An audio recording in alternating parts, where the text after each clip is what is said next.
Everybody loved him.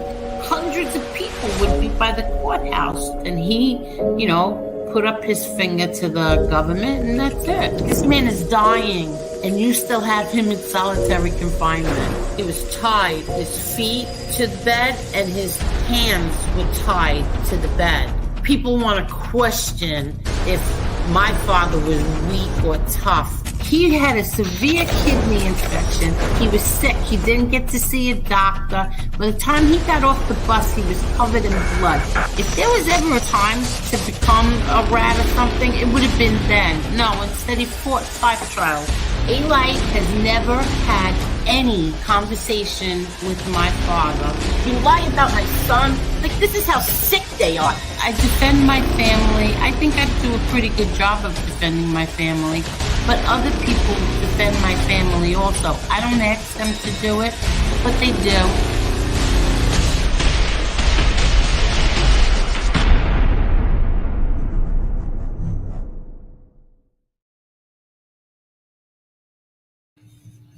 Hey, Marla. Hey, Angel. What's going on? How are you? You okay? I'm so today, so you guys might catch me in rare form. Uh-oh. What I'm going to say. What do you mean by rare form? I might be a little bit more epic tonight. Okay. It's only when I get on here do I start getting text messages. Okay. How is everybody tonight? We took a break, a much needed break that I needed. I don't know about you, Marla. I needed a break. And I'm just going to say a few things tonight. And there may be people who won't like what I have to say, but I'm sorry. I have to say it. The first thing is that it's one thing for the other side to come and attack you and attack your family and to do sneaky stuff behind the scenes. But it's another when you think that you have friends on here on your side and they're doing some stuff behind the scenes to you and your family.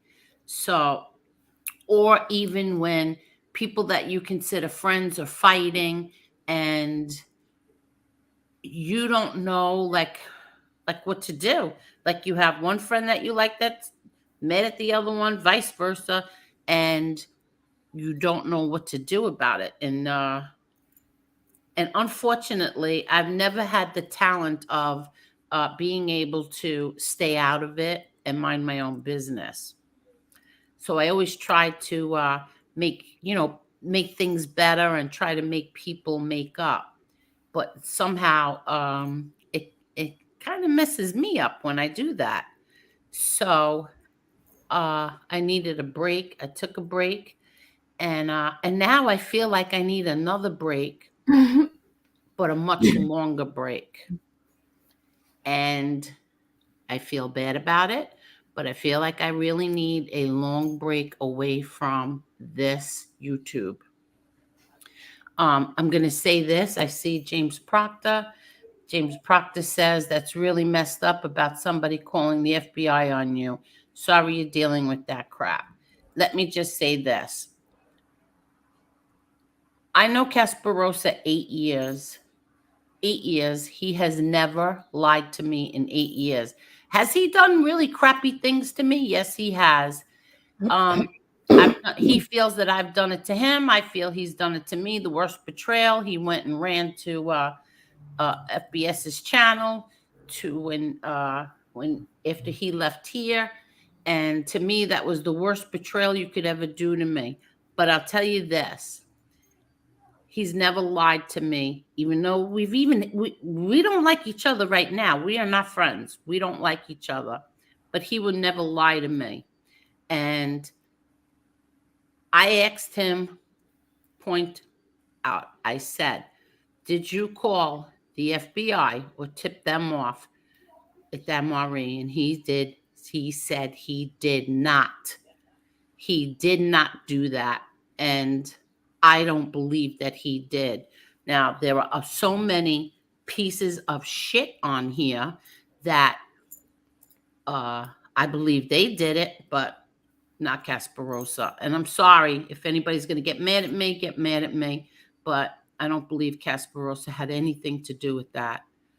He also told me that he never put Damien's name on any kind of website or anything. So that I don't know if it's true or not. He said no, and I believe him. He said to show the proof. I don't have the proof because I don't know where these things are. And that's the end of that. That's how that's all I'm going to say about that.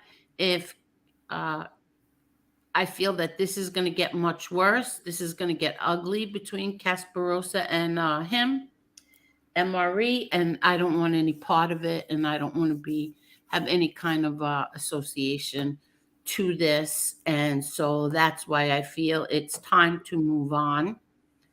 uh my friend told me today that um I'm going to have an interview next week with a lead singer from a group, a very popular group from the 90s. I'm looking forward to that. I also, Ange told me today that you could do interviews now on Twitter, and uh, I know you could do them on Facebook and Instagram. So I may be doing that. Marla and I will be doing that. And then maybe uploading our videos and whatever we do onto YouTube. But to do what we've been doing for the past year, over a year, I don't think so anymore. How do you feel about this, Marla? Well, I've had quite a challenging day, and I have to say that some of this went down during that. So, um, I actually saw, I don't know that I caught it from the beginning, but I do know that I saw the MRE thing. And I think based upon what I saw, now I caught it right before the guy with the nice background. I don't know his name, and I'm sorry. Because I think, like, he actually, by the time I caught it, they both were on there at the same time. Oh, So you're talking about Tom LaVecchia? I don't, and I Oh, don't know okay, the name. okay, I okay, do. It was the earlier stream today that MRE did. So if that's the okay, guy's name, then yes, that guy. okay. And I have to say, based on what I had heard, I'm kind of leaning towards that. I don't know Casperosa, and prior to everything that went down on here, Mm-hmm. I had a good opinion of him.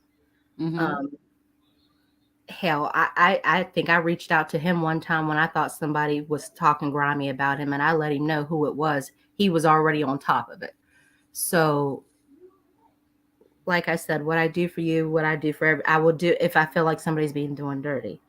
With Mm-hmm. that being said, I feel like MRE has a point. I just feel Mm-hmm. like most of the people who have been on here nobody really knows each other, you know. Acquaintances at best. Some of us have formed friendships behind the scenes. Outside of that, I just feel like from what I've seen on here, I do think that Casperosa, it sounds like something that he would have played a part in. Everybody on here is tripping on MRE and the racist shit. Mm-hmm. There was, the freaking FBI showing up to your house and asking you certain questions, and it kind of sounds like I haven't heard, you know, the junkie guy say anything along those lines. I haven't heard the Florida guy say anything along those lines. They pretty much keep it at he's a Nazi. He's a Mm-hmm. racist. He's a Nazi. That's pretty much where they keep it at. Mm-hmm. Some of the things that he was alleging that was said by the FBI sounds more like that came from another source. But I mean, who's to say somebody on here couldn't have, called in and did it? Maybe it just does, from what I'm seeing on here, they're kind of not that smart. But again, I don't know Casperosa like that. And Mm-hmm. prior to all this happening, I had a good opinion of him. Um, really didn't like how he acted on here, and I saw something on here. There was something on here I saw I didn't like, and so now my view of him is kind of tainted. And so if I was asked, do you think Casperosa did it?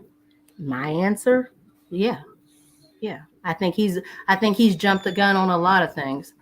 The fact that he wasn't, he based an opinion on MRE, but he didn't go and talk to nobody from where MRE's from. I mean, he didn't go there. I mean, I'm pretty sure he's been to that area. So we're not Mm-hmm. talking about it's a big expense for him to go there. He basically formed an opinion on a man, and he, unlike a lot of people on here, has the ability to actually go and check it out himself. And it actually might have been more interesting had he took that approach. He didn't go down there. He didn't talk to any close people that knew him, even people from the outside looking in. He didn't do none of that. And it just kind of seems like FBI is a little bit more sophisticated. Seems like something that most of these jokers on here couldn't do. They probably couldn't find the number. They probably would have been all day trying to do it. Um, Now, do I think Casper you? Of course, I think that, but I don't have Wait, friendship. I'm sorry, you broke up. What'd you say? Do Oh you no. do? As far as Casperosa lying to you, do I think he would lie to you? I think he would, but I don't know him like you do. And so that's where what you got to say is of more value, because I don't know him like you do. You know the ins and outs of him. I don't. So if you say he wouldn't, you don't think he would lie to you, I'm thinking, okay, she knows something I don't, because based upon what I saw on here, a lot of the shit he did could have been done behind the scenes. It didn't have to play out on here the way it did. So if he's willing to go that far over something so petty, um, But here's the thing with Casperosa that I know about him. If he did do that, he would 1000% take credit for it. He wouldn't hide that. He would 1000%. He would pin a medal on his chest, come out loud and proud and say, "Yeah, that was me. I did it. And I did it for this reason, that reason, and this reason." But he told me he did not do that. okay, let me say this: Is He he? would be very This? proud. Would you Believe me know him when I better than tell I do? you. Believe me I'll when I ask tell you. you, he would be very proud. Well, I'm just saying he's a journalist, right? So he talks to different types of people from all walks of Yeah. life, and he wants Yeah. them to give him information based upon the fact that there's going to be some safety and security there, because he's a journalist. He's trying to get the story, but he's not going to do anything to put his sources in danger, correct? So they have Yeah. to have some kind of confidence in him to come and talk to him, right? Yeah. But But if see, he's talking to people who are doing stuff on a flip side, if they even suspect that he's somebody that would go and talk to the FBI, his word is not his bond. I mean, you could have saw that just by the shit that played out on here. mhm. You kind of think maybe word is not his bond. If he's willing to call the FBI on some dumb shit like this, hell, he'll definitely call the FBI on some shit that you know I have to tell him. So why would you say, you wouldn't feel safe talking to somebody like that? I don't know. It just seems like, yeah, maybe he would. Yeah, I mean, maybe he is somebody that would own it. Um, I don't know why anybody would divulge any information to him they didn't want to get out after that, but I don't know. I just have a way of looking at people. Just I don't know. Maybe I question too much. I don't know. Okay. I don't know. I don't know him like you do. That's the thing. And that's the key thing. You know Mhm. him in a way I don't. So I'm Mhm. going off assumption. And you know what they say, you shouldn't assume because you make the ass out of you. So Mhm. No, so but I'm just going off you're of assumption. You actually know him. So what you have to say is more credible than what I'm saying. well, you have your opinion and you're entitled to your opinion. I'm just saying, look, does he say all these things about him, about MRE? Yes. Does he jump on anywhere he can that will have him? Yes. Does he drag me into his crap? Yes. But would he lie to me? He's never lied to me in 8 years. Never lied to me in 8 years. Would he lie to me now? No. But he drags you into his shit, so he's willing to stress you out over dumb shit. Wait, hold on 1 second. Hold on.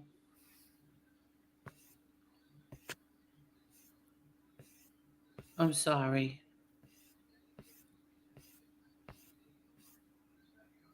I'm sorry. Give me 1 second, okay? No, you're good.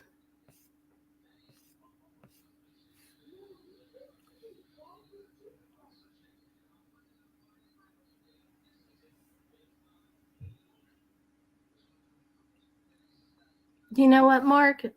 That is a valid point. I have to say what you just that's a valid point. Could you Well, click on his comments? Because I right just need here. a second, okay? Well, Marla, you just made Angel's point. Casperosa doesn't have any facts to back up his claims. What would he give the FBI?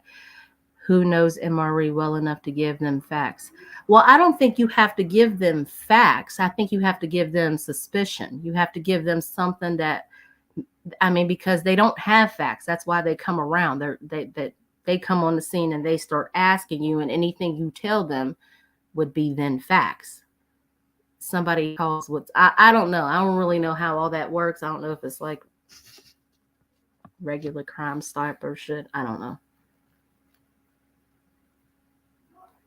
Like, I don't think you'd have to give them you're right, Mark, but I don't think that you would have to give them facts to get them to go there. You would have to, I mean, because you just have to give them what you suspect or things that you have seen and things that you think can back it up. I don't know.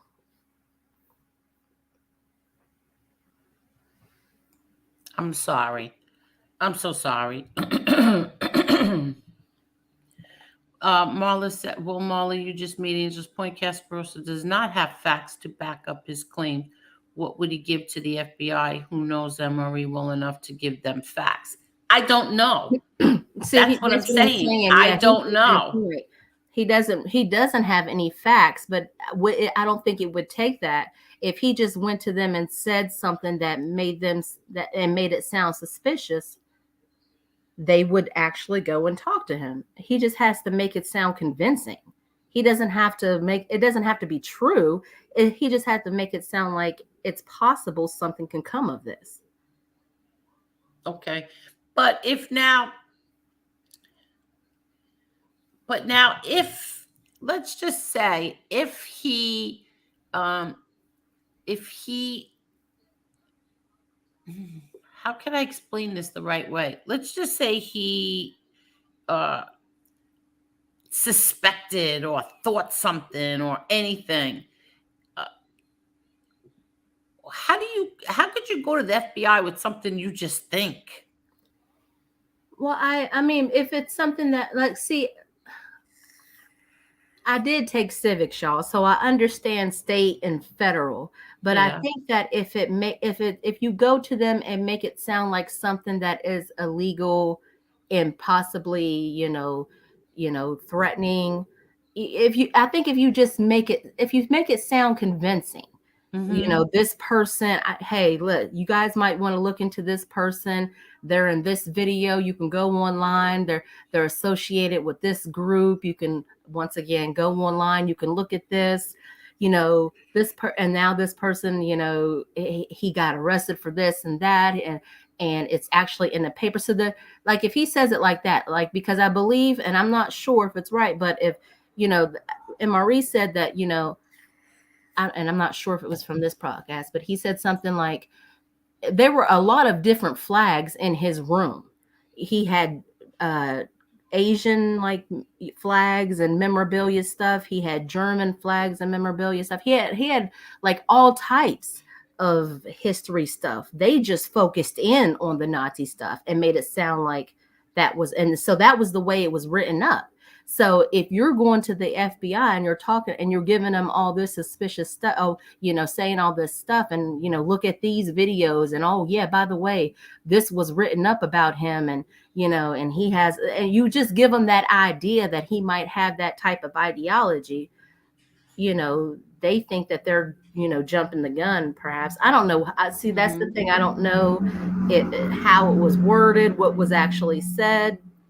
I just feel like I don't believe, and I told Casperosa this again today. I don't believe one word of what he said about MRE. Nothing. I don't believe anything that he has said. I had his childhood friends on here, 13 of them. I interviewed him 3 times. I'm so sick of repeating myself over and over again. I'm sick. I'm really, really sick of it. I don't believe any of it, but I also don't believe that Casperosa went to the FBI. That's all I'm saying. I don't believe he did. I think it was somebody else. You think based upon what he told you, or based upon what you know about him? What Like, I you don't know think he about would him. lie about it. You don't What think I know about him. Okay. What because I know how he is. He would be strutting around like, yeah, that was me, and I did it for this reason, and I did it for that, and pounding his chest, and he would have a medal on him, big, big, proud peacock. It wasn't him. And he wouldn't lie. He would just tell me, yeah, I did, and I did it for this reason and that reason. I don't believe him. I believe MRE when it comes to everything he has told me and all of us, but I also believe Casperosa that he did not call the FBI. Or he didn't tip them off or anything. It was someone else, not Casperosa. That's how I feel. There's a lot of creepy people on here. I've never seen anything like this in my entire life. And I'm not talking about just one side. I'm talking about both sides. I've never seen anything like this in my whole life. My father didn't raise me. I mean, like Lee Cole makes fun of me. He makes fun of me because when he and I have conversations all the time, and he'll tell me something, and I'm like, oh, no way, Lee Cole. Or no way, oh, come on, or that's not true. And every single day he tells me, I can't believe you're Johngotti's daughter. I can't believe you're Johngotti's daughter. But it's true, because you would think, like, because my father is my father, that I would be hardened to all of this. But I'm not. It's just, I can't comprehend this level of treachery, even though I've seen treachery. Like, I've seen treachery. I've seen what people have done to my brother, what his friends, people that he called brother, did to him. I've seen what people, or one person who called my father his adopted father, what he did to him while my father was dying in prison. I've seen treachery. And I still can't comprehend, like, this crap that goes on here on YouTube every single day. I can't believe it. The behind the scenes that you people know nothing about. Like, I can't believe all of this. It's like, I'm not, I can't think of the word. I really can't think of the word. You would think that I wouldn't be so naive to all of this. But yeah, I've never experienced this. And if my best friend would ever come back on here, she would tell you, I have never experienced shit like this in my whole life.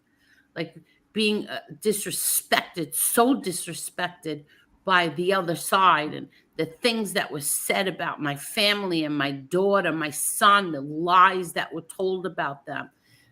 I've never experienced this in my entire life. And I'm 61 years old. I've never experienced crap like this. Like, from the shit from John Eli and the stuff from the other side. But then on this side, you think people are your friends, and they're really not, because they're stabbing you in the back any way that they can, starting trouble, and trying to, like the whole Chicago Muscle thing. Everybody threw me under the bus. Everyone. One or two people didn't. So you don't expect it. Like me, I never experienced stuff like this before. lies that I threatened people's children, lies that I'm not my father's daughter, lies that my kids were drug addicts, my mother hacksawed somebody in half. This is crazy shit. This is evil stuff that for the past year and a half, no, it's going to be a year, 10, 11 months now. This is crazy. And I really was strong enough, and I said, you know what? I'm fighting back. But what do? You fight back on the people that you think are on your side too? Do you have to start fighting them too?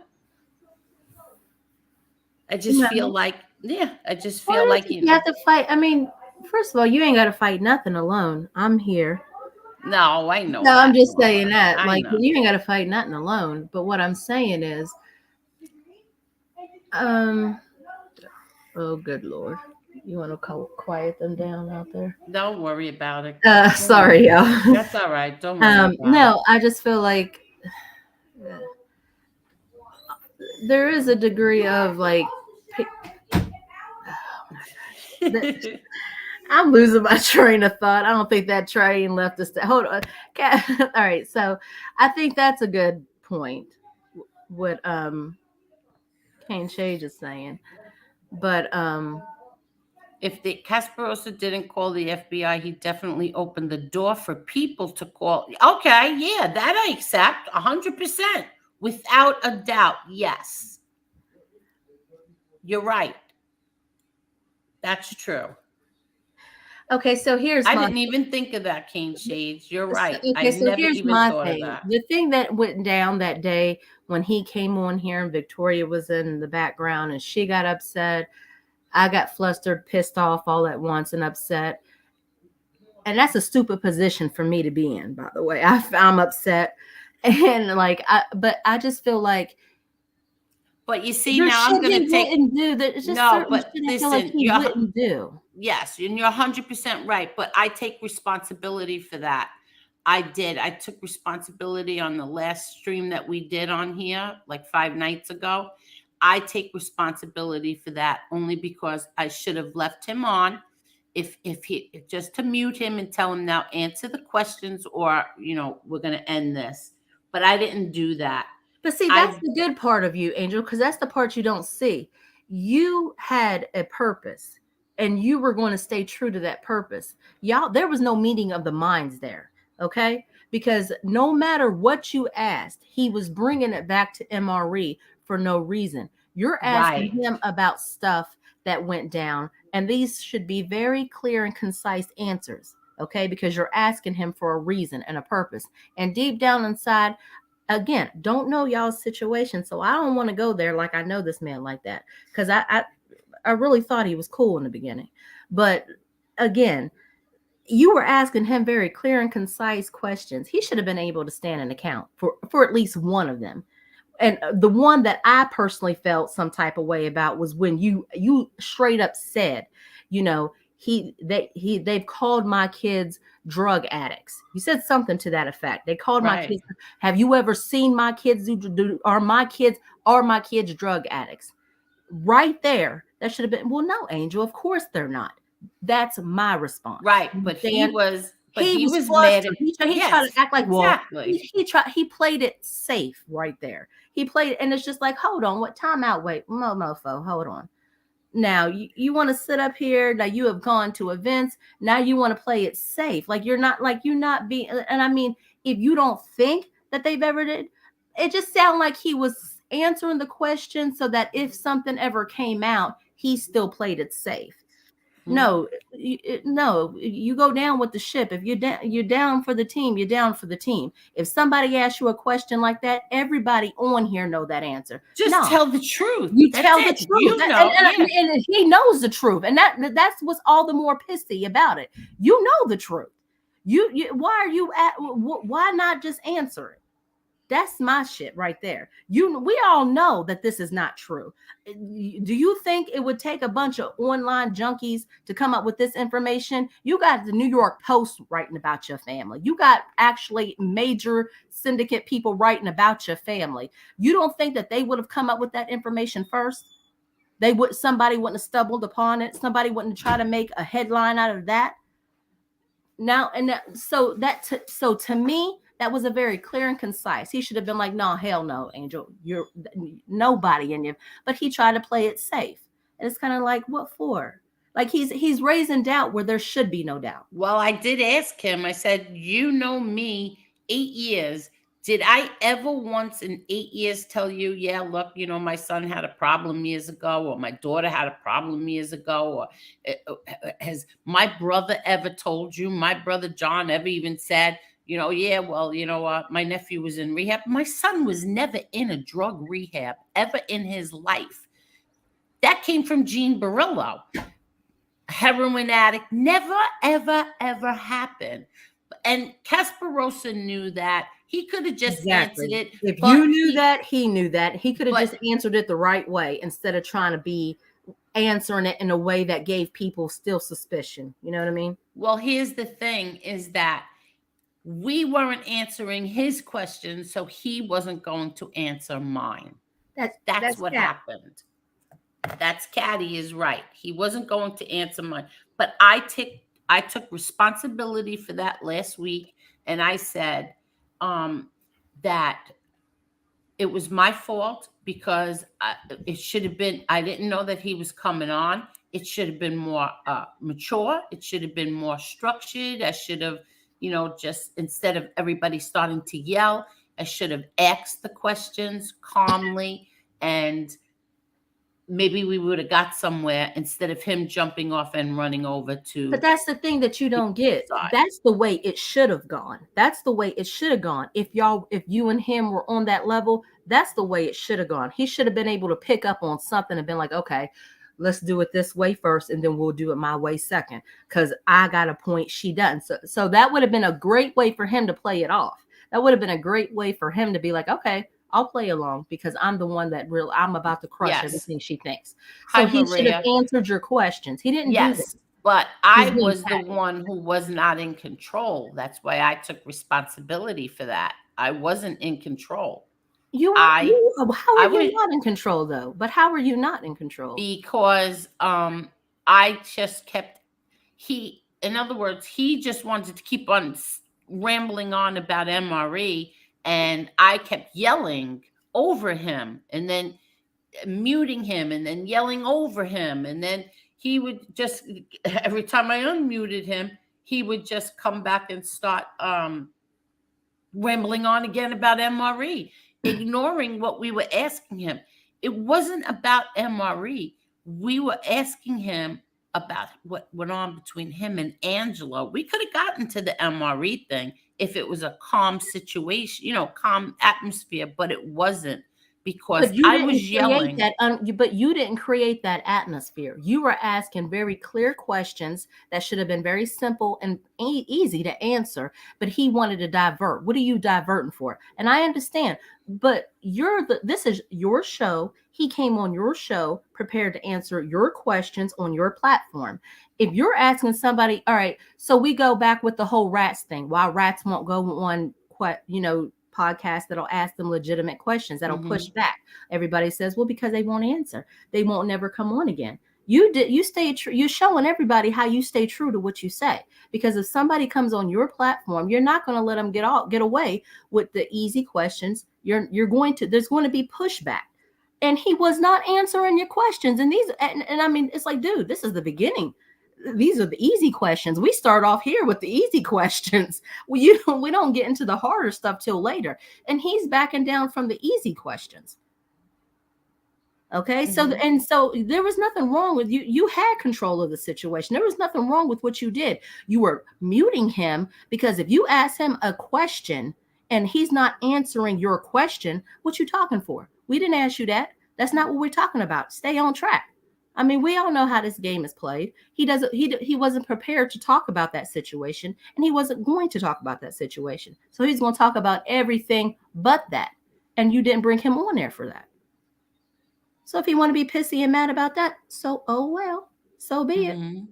You had control of that situation. There was nothing wrong with how you handled that. You were asking him clear and concise questions, and he should have been able to answer them. When he want to sit there and play games and, deflect and all this other stuff, No, you're going to get muted. You're going to get talked over because you're not answering simple questions. And you, of all people on here, even before me, he should be able to answer them. And he's not. So I don't think there was nothing wrong with how you handled that. So maybe that's me. I'm a little bit more antsy tonight. So maybe that's what it is. No, that's okay. I want I think MRE wants the link. Oh, does he? Yeah. Okay. Or somebody said drop the link for MRE. Okay.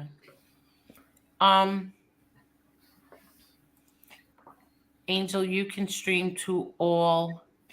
I connected all via StreamYard. Oh, do you really? Okay. I didn't know that you could do. Ange said something about you can now do interviews on Twitter. I had no idea that you could do that. And I just want to tell everybody that a few weeks ago, a very, very famous person started following me on Twitter, and I'm very, very excited. But did I tell you who it was, Marla? No. Oh, okay. I know I told a few people. Hello, MRE. Hey, Angel. What's up, Marla? How are you? I'm all right. I just gave my 2 cents on that, and we can move on from it. I agree to disagree with you. I believe, now I can't prove, I don't know who really called up, but I believe it was him because the guy's totally obsessed with me, calling me terrorist, the whole nine, writing 10-page things in his community tabs on a crusade for 6 months, obsessed. Who else would I think it was? You know, I can't prove it. And I said that from the beginning. I'm not saying it was him. I just believe it was him. Who else is that obsessed and he really believes I'm a terrorist? So, and the guy is a traitor. In my opinion, he's a traitor. He said on those streams and those people made a grievous lies. And before that, you wouldn't have thought he would do that, Angel. If someone said he's never. You would have said, no way, you know? So I believe it was him in my bones, but I can't prove it. I'm not saying it definitely was because I don't know. It was a tip. But I believe it sounds just like something he would do and he would say. And I don't know anybody more obsessed over it than him. Go read his pages, or anybody you can tell he's a terrorist. He's a racist, even though I brought friends of all colors on here to say they hung with me for many years. Like the guy's just like so autistically attacks that. Who else would do it? Then I made fun of him last week, and I think that set him off, and he called up. That's what I believe. That's my opinion. He would tell me, but he would tell me. You don't think why do you think he would tell you? What is the incentive of telling you when y'all are already on bad terms? Because you trust a traitor? No, that he did do. But so you don't think it's possible that he would lie to you? No. All right. But you can't conceive of that. But I don't think you can't see it because you can't conceive of that type of treachery, even though you've seen it firsthand. And the treachery, what he's done. Because you can't conceive of that kind. I think maybe you can't see. I mean, you've seen it because you said you've already seen it play out with your brother. So you already know that type of treachery does exist because you've seen it firsthand. You just can't see it from this angle. I understand, but I know him 8 years. We have had many fights, many disagreements, many everything. But he would, first of all, he's never lied. That's number one. Number two, like I said, he would be very proud to say it. He would announce it. That's how he is. He would say, and I believe this strongly. I believe so-and-so is a danger to the community, or whatever he would say. I'm just. All right, well, he really believes I'm a danger to the community. He really believes that, right? He said it. I'm a terrorist. So why wouldn't he call up and defend the country? Did he actually say that you were a terrorist? Yes, he said it a bunch of times. No, I'm dead serious. I'm asking you because he said I was a terrorist. He said it on this stream before. I'm a neo-Nazi terrorist in his post and the whole nine. He said I was a terrorist, though? Yeah. Oh. He said terrorist.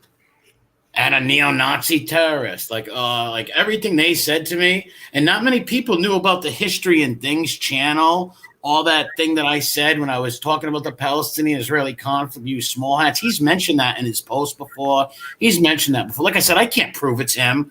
Who knows? Maybe it's not. But I have a good reason of hypothesizing that it is him. If someone was me, who would you think? He'd be at the top of the list, right? The guy just can't. Honestly, yeah. And I feel like for him, he's one of those people. If he feels like the ends justify the means, he wouldn't have a problem with. I'm sorry. Go ahead. I'm sorry. I don't want to interrupt. Go ahead. No. That's no, because I recall somebody called the Stone Sailor saying he was going to alert some I forgot the initials of the group, a Jewish group. He was going to alert them to MRE and even me. Well, yeah, wasn't Chris writing a few weeks ago in his thing? You have terrorists on your channel and all this stuff, neo-Nazis. Yes. Like I said, I can't prove it's him, but he wasn't talking about you with that. He was talking about some guy who came on here. And I also told him, excuse me, you asked me to boot the guy. Yes, I did. I didn't know who he was. It sounded right after Terry came on. I don't know those people. Why don't he show the connection? He's posting all these people's names and calling them terrorists too. And he's saying that I'm connected to these guys. Well, yes. So I told him that you did not bring that guy on, and that the private chat is a problem with me because people will write in the private chat, but I don't pay attention to the private chat. You did ask me a few times to get the guy off. Exactly. Yes, you did. So that's why that post that he was talking about, that wasn't about you. It was it was about them, that guy. Yes, but connecting to me. Yes. Because those are supposed to be my secret Nazi buddies or my Nazi gang or whatever. Like, he put up all these pictures of people. Well, what do I have to do? I don't even know these guys. Like, I don't know these people. They're not from my area. I don't know these people. Don't you think the FBI and then people would know if I was part of some group or anything like that? Or where's these group members? He said he had contacts with them, right? Oh, I got secret contacts with them. They told me this. Why aren't they on your channel, Chris? Why aren't you bringing them up? They have no pit. He's ridiculous. And like I said, Cletus. I can't prove it. Thank you. Thanks. I'm sorry. Thank you, Cletus. Go ahead. Sorry for cutting you off. Thanks, no, that's Cletus. All right. Go ahead. I like the picture. But he puts that stuff up. Who else would I think it would be? I think it's him, especially 3 days after I made fun of him. But I can't prove it. But I have the right to think it's this kid because he's been stalking me, my family. He's even admitted I spent hours and hours looking at Nazi groups to see if you were there or at the Capitol or at this Nazi march or that Nazi march. And that sounds obsessed with me. Yeah, that sounds obsessive, right? It wouldn't if the FBI, like you. Yeah. If I was accusing you, Mal, of being part of the G5 gang, let's just say that, right? For months and months, I'm putting post up to the whole nine, right? And all of a sudden, the Fed's knocking your door and says, "Hey, you said you're a part of the GP gang. You're going to hurt people. Aren't you going to think it's me? Is that crazy and outlandish to think that I would do that?" Yeah, I mean, yeah. Can't prove it.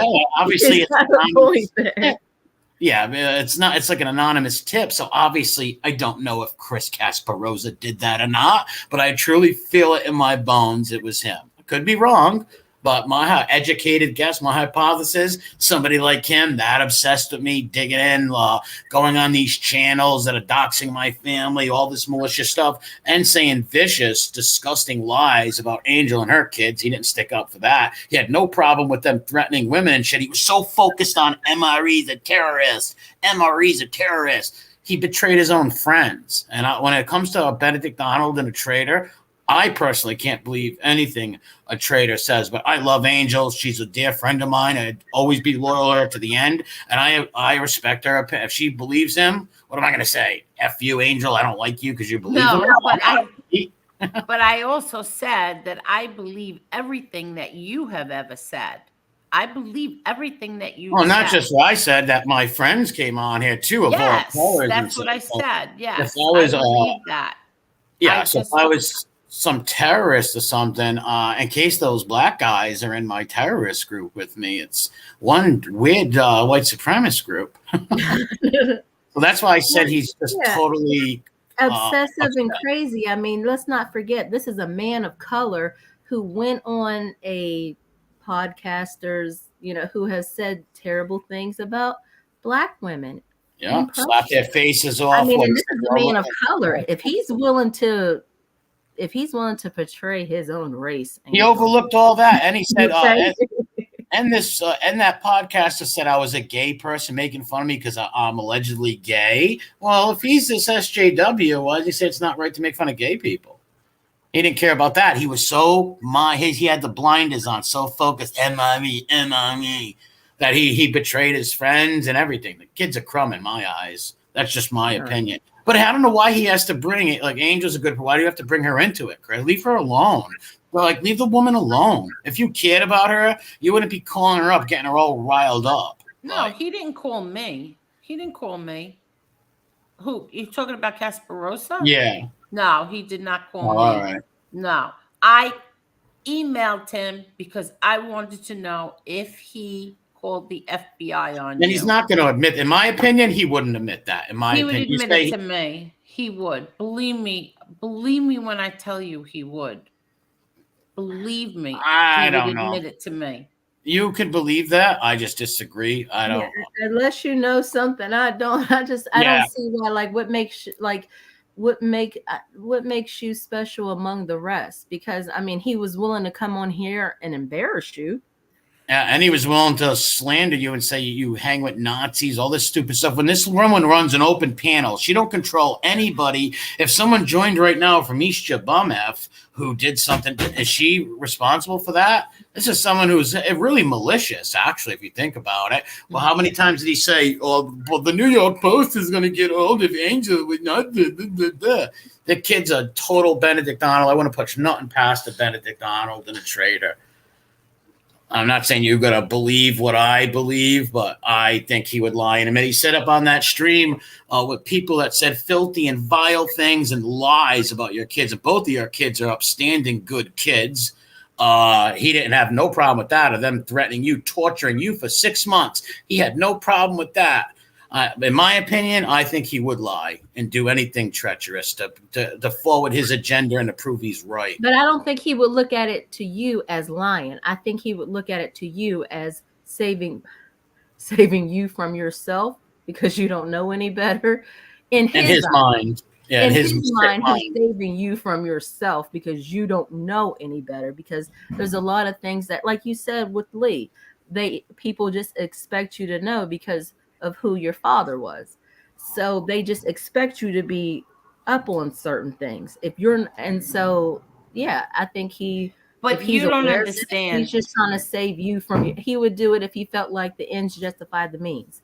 He would do it because he would tell me that. He would say it to me. He would tell me that. He definitely not if you're going to disagree with him, you would No, that's not true. He and I have disagreed. You have no idea. Over 8 years, you have no idea the disagreements that he and I have had. Believe me when I tell you, crazy fights like you have no idea. He would definitely tell me, and then he would tell me why he did it. That's what I mean about him. He's done things in the past that I was like, what the hell is the matter with you? Why would you do something like that? He'll tell me. Like, he's not going to lie. He would tell me. And he would tell me why he did it, why he felt it. I don't think he would think that I was going to come on here and say, Casper, you called the FBI. You're a rat. He knows I would have never done that. No, he knows you. No, I don't respect nobody, though.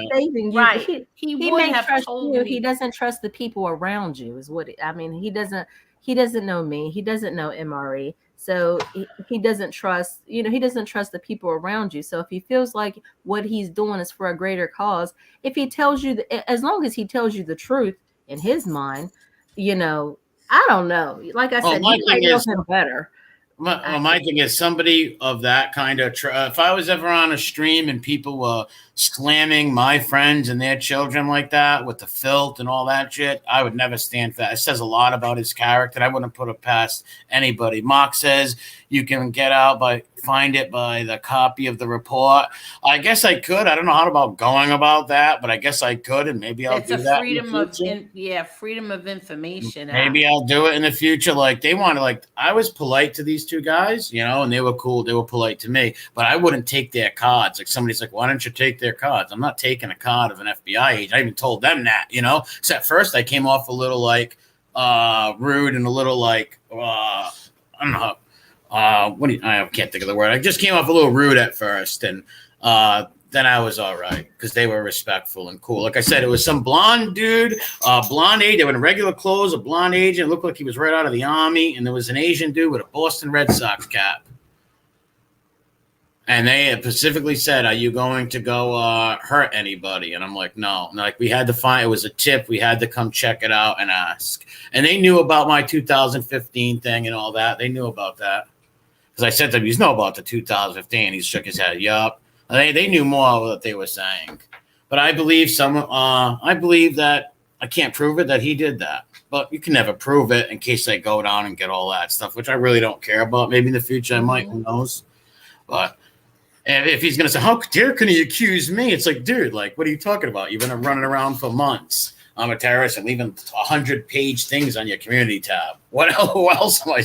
Is it that outrageous that I accuse you? Dude's nuts.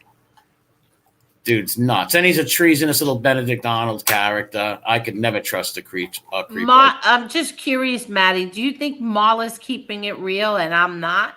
No, I believe Angel's if she believes him, she believes him. She has that right, She has the right to believe. I'm just curious if that Marla is saying something that Maddie I think likes, Maddie agrees with her. Yeah, okay, so that means I'll be right back in one moment, you guys. I'm sorry. Go right ahead. I'm sorry. So does that mean that I'm not keeping it real? No, he didn't say that. I don't think he means I know. That. I'm just curious. What does that mean? Marla's keeping it real. I know Casper Rosa. Marla does not. Well, but we've all seen everybody in here. You're right. You've known him longer than all of us, 100%. But we've all seen his actions. We've seen him betray you and your family, your daughter and your son. We've seen him do that on channels. Yes. So when people see that, it's like, well, do you think he would lie to her? I think he would. That's just my opinion. And everybody can have their own opinion. I'm not telling people don't have to agree with me or nothing. If people disagree with me, fine, no problem. I don't get mad at people for disagreeing with me, but I have every right to think he's at the top of the food chain that would do that. No one's been obsessive like that kid. Even people like Piggy and stuff, they might do some shows, but they don't really. Lefty's pretty obsessed with you. He might, like I said, him and Piggy and even Harambe might do shows, but do they write 100 things, pages long in their community tabs and watching hours worth of neo-Nazi groups to try to find me? That's really obsessive. He said that to me right on stream. He's like, dude, I've watched hours of neo-Nazi stream to see if you were there. That's pretty obsessive. Pretty obsessive. I'm going to drop the link for Angela. Angela's going to come on. Angela with the cool hat. Yeah. Okay, I'm dropping the link for her. Adventure. Is that guy, Sexy Jack? That's that dude's face. Oh, my God. Yeah, he took my picture off of there. He had a picture of he and I hugging. Oh, I'm glad you took the picture off at least. Yeah, but this is a good point. Who knows the FBI well enough to get them to act on something? An informant, MRE. Well, yeah, maybe. I don't know. Or maybe just calling with a tip and saying, hey, look at this guy from 2015 and all this stuff. But that's what I'm saying. Exactly. How many informants are on here that don't like you? Very true. It could be anybody. But I just happen to think it was him. I made fun of him 3 days before that and everything, the obsession. I just think it's him. And I have the right to think that. I can't prove it. I'm not saying it's definitely him because I don't know. It was a tip. I just think that's him, and he's the type. And Benedict Arnold's, you can never, in my opinion, you can never trust Benedict Arnold's. Total waste of man hours. True, Yeah. and you can't put anything past the rats all on YouTube. No, not at all. Definitely not. Putting on past none is of the them. camera covered, Ange? Because it doesn't look black. Let me just make sure that I'm gonna. Oh, I wanted to put up a bigger comment than that. I think it is. Okay, it's covered? Yeah. Yeah, you're covered. You're covered. All right. What's going on, Ange? Hi, everyone. Hi, Marie, Marla, Angel. Hello. Hi. I'm sorry that happened to you, Marie, and I could understand why you would think it was Casper Rosa, because I've always said, and I personally I don't think it was him either. I think Cane Shades is right. People drop little seeds everywhere, and anyone could pick up that seed. Like I've said in the past, with the guy from PA, that I would always hold him responsible. God forbid anything happened, because he planted the seed. Yeah, dog whistled to come to your house. Yeah. I remember that. I mean, with that said, Angel knows Chris way better than I do. I know him, I know him also, but Angel knows him way better. And I personally don't think that Chris would do that. Well, shouldn't he do, if he really thought I was a terrorist, right? Shouldn't he save the country like he wants to and get a terrorist off the street? I never saw him say you were a terrorist. That's why I'm taken back by that. Where did he say you were a terrorist? A few times. I just don't read all of his stuff. Maybe that's why, but I've never seen anybody say you were a terrorist. Have you, Ange? He's implied it, yes. Oh, he's implied it. Okay. Yeah. I didn't see he it. He has. There's a lot of stuff that goes on here on YouTube, like behind the scenes and treacherous stuff that, I'm really, and I had this conversation with Angel. I just want to leave, because it seems like you can't trust anybody. And it's so sad to me that you can't. And that's why I have trust issues, I guess. And, and I was watching your show today, MRE, and I felt horrible. And my mother, I was just glad my mother didn't see it, because my mother came over like a half hour later. I was just glad my mother didn't see it, because she would have got all nervous and stuff. Right. Well, so it was just me home. So listen, I've dealt with feds before millions of times in my life growing up. Them breaking my transformers, those fungal stuff like that as a kid. So it's really nothing. It's just the point of like, I'm just glad my mother didn't see them there. Would have been nervous. I'm also no fan of that guy Tom LaVecchia either. But was it said that Joe? It was said to Joe. Someone told me that he texted him and asked him how I was, which was very weird. And did you speak to Joe about this? No, I haven't. Because maybe talk to him.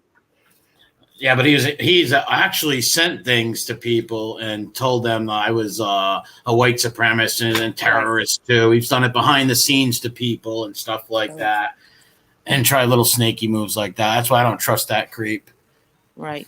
Guy's a born creep. He just had Maddie Madonna's daughter on there. Well, he had Panisi on there. The guy's just a creep. Yeah, well, when I saw that too, I heard about that, and then I looked and I was like, that's horrible to do that to that woman. Yeah, I can't listen. I can't. I'm just saying that's my hypothesis on things, and everybody has the right to their opinion. And I don't think I'm far out or outlandish or going crazy or being paranoid, thinking that the certain people who's calling me a certain thing, and then the feds knock on your door and ask you them things. Is that what they asked you? They asked me if I would go hurt people. Yeah. Oh my God. That's ridiculous. If I would go hurt people. Could it have been an anonymous phone call? Yeah, that's what it was. An anonymous tip, they said. Yeah. It could have been anybody. I just believe it was him. I believe. I can't prove it, but I believe it was him. Okay. Hi, King Shades. Hello, everyone. How Hello, are you? King.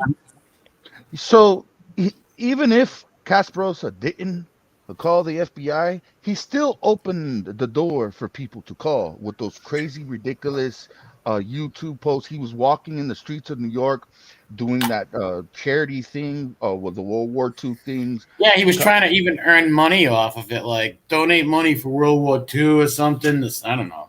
Sorry to cut you But off. what I'm saying is, if he did, let's say he didn't, he still opened the door, because if Kasparos didn't even do those ridiculous posts, would the FBI even go to MRE's house?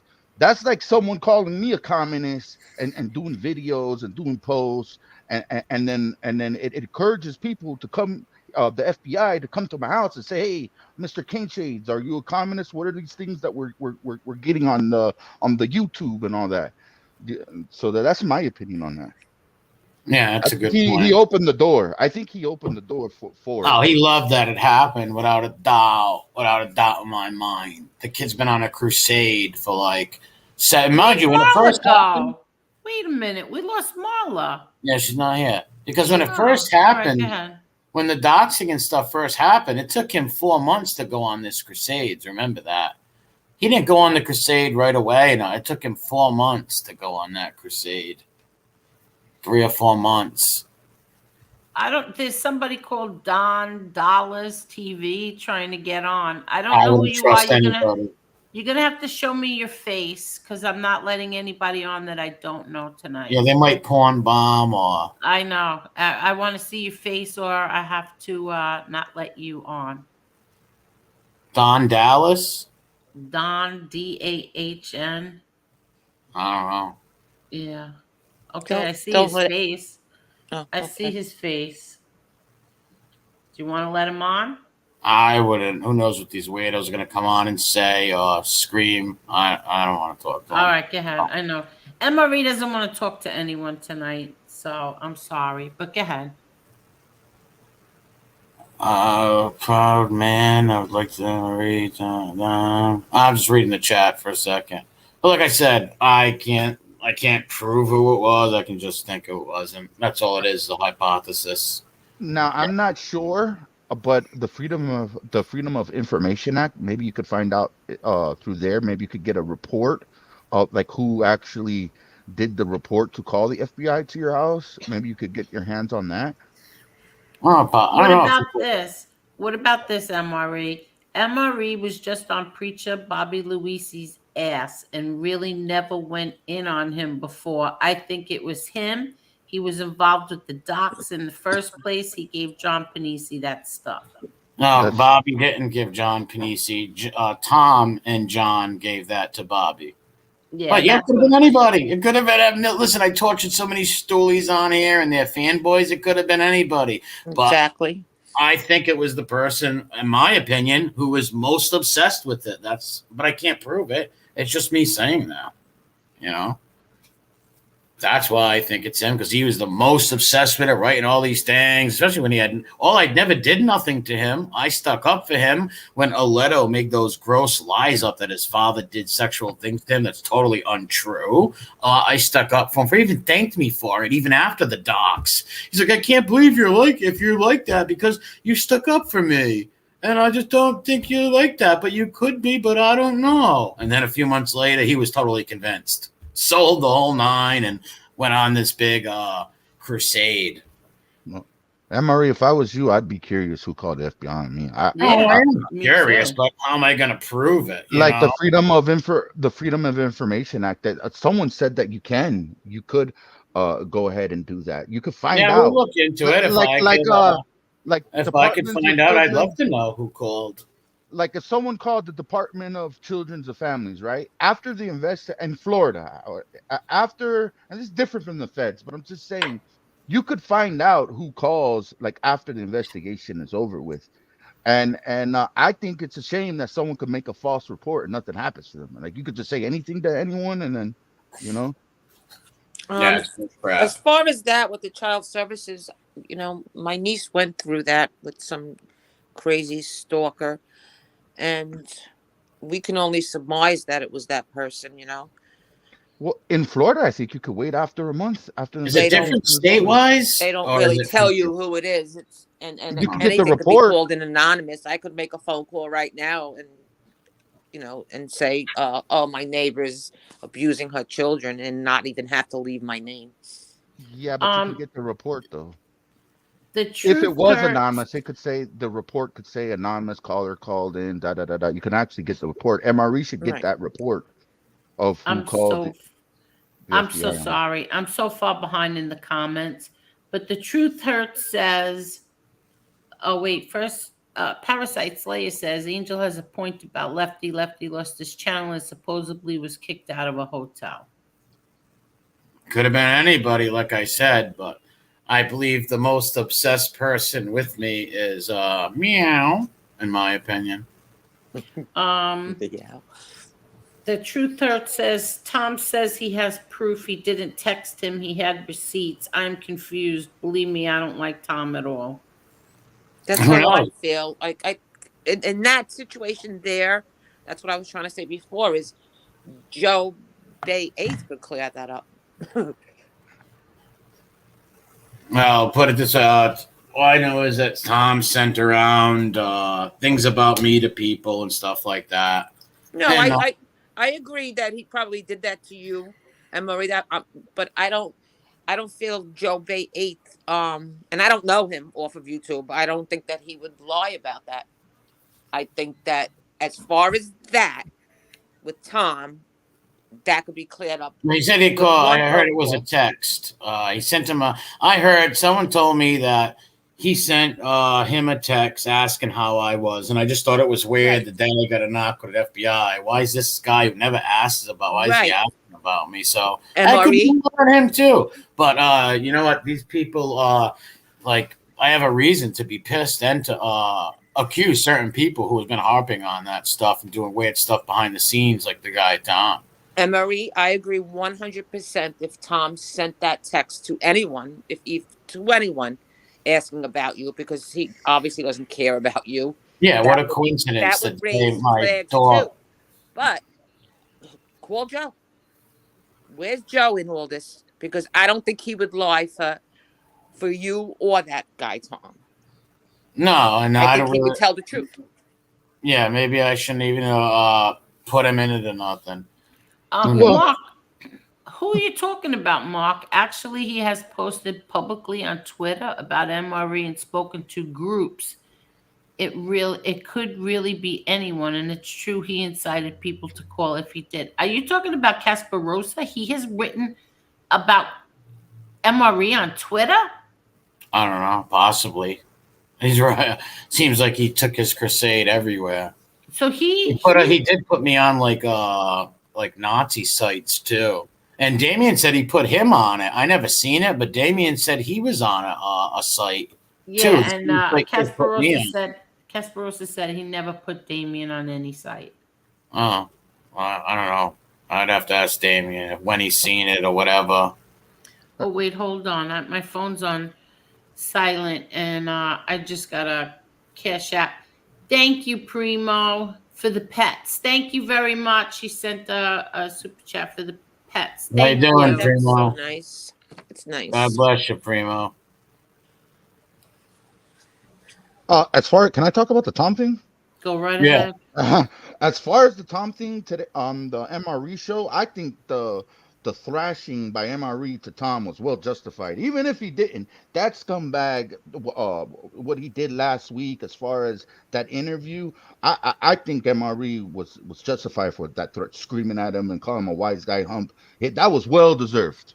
Well deserved. Yeah, and Tom has sent people I believe it was some of Kitten's work and proof that I'm this or that to people trying to say that I'm a neo-Nazi and all this stuff and I'm a terrorist. He sent that around to people and stuff. He just didn't know that I know about it. Never trust someone who smiles all the time. Never trust someone who smiles all. No, for real. Don't trust people who smile all the time. Yeah, especially. I don't like that Tom now. I do not like that Tom guy. I do not like him. Dude's a Yes, snake. he is. I think there's I think there's a special place in hell for Tom, if you ask me. Hi, Marla. Yeah, so it's just a little weird to me that he would ask about me in a text or whatever the text was. I don't talk to Joe, so I don't know. But I did hear that he sent him a text, and I'm just like, well, why would he ask about me the same day that they knock on my door? Yeah, but Well, that's why I Marla, spread out on the guy. Marla, you there? Yeah, I'm sorry. Okay, that's all right. Go ahead. Go ahead. I'm sorry. But what makes you think that Casperosa and Tom LaVecchia are friends? I'm not saying they are, but who knows? Oh. I don't know. These people are No, very they're fickle. not friends. They're not But friends. But they're very fickle people, meaning you might not think they're friends, but they still talk. These guys fight and talk to their enemies. They talk to people that trash their friends. I don't trust none of these wise guy humps types like that. I don't know. Tom talks to everybody. But Casperosa never liked Tom. Oh. Casperosa was on Tom's show, Angel. When? No, that was old. That's an No, old no, interview. just a few months ago with Chicky. Yeah, that's right. He was. Yeah, he was. Yeah. Oh yeah, that's right. He was defending Chicky. Mm-hmm. And he was on his show a long time ago. And all these guys can fight, say they don't like each other. They all call each other up and talk to each other if they need to, or they want to burn someone they know somebody doesn't like or whatever. So maybe whoever did call up, whoever it was, thought I was going to get arrested or something. Who knows? And thought, Excuse me, Emery. Wasn't that guy Tom just recently on the Florida Guy show? A guest on the Florida Guy show? Yeah. Yep. Okay. Yeah, he's all over the place. Tom goes everywhere.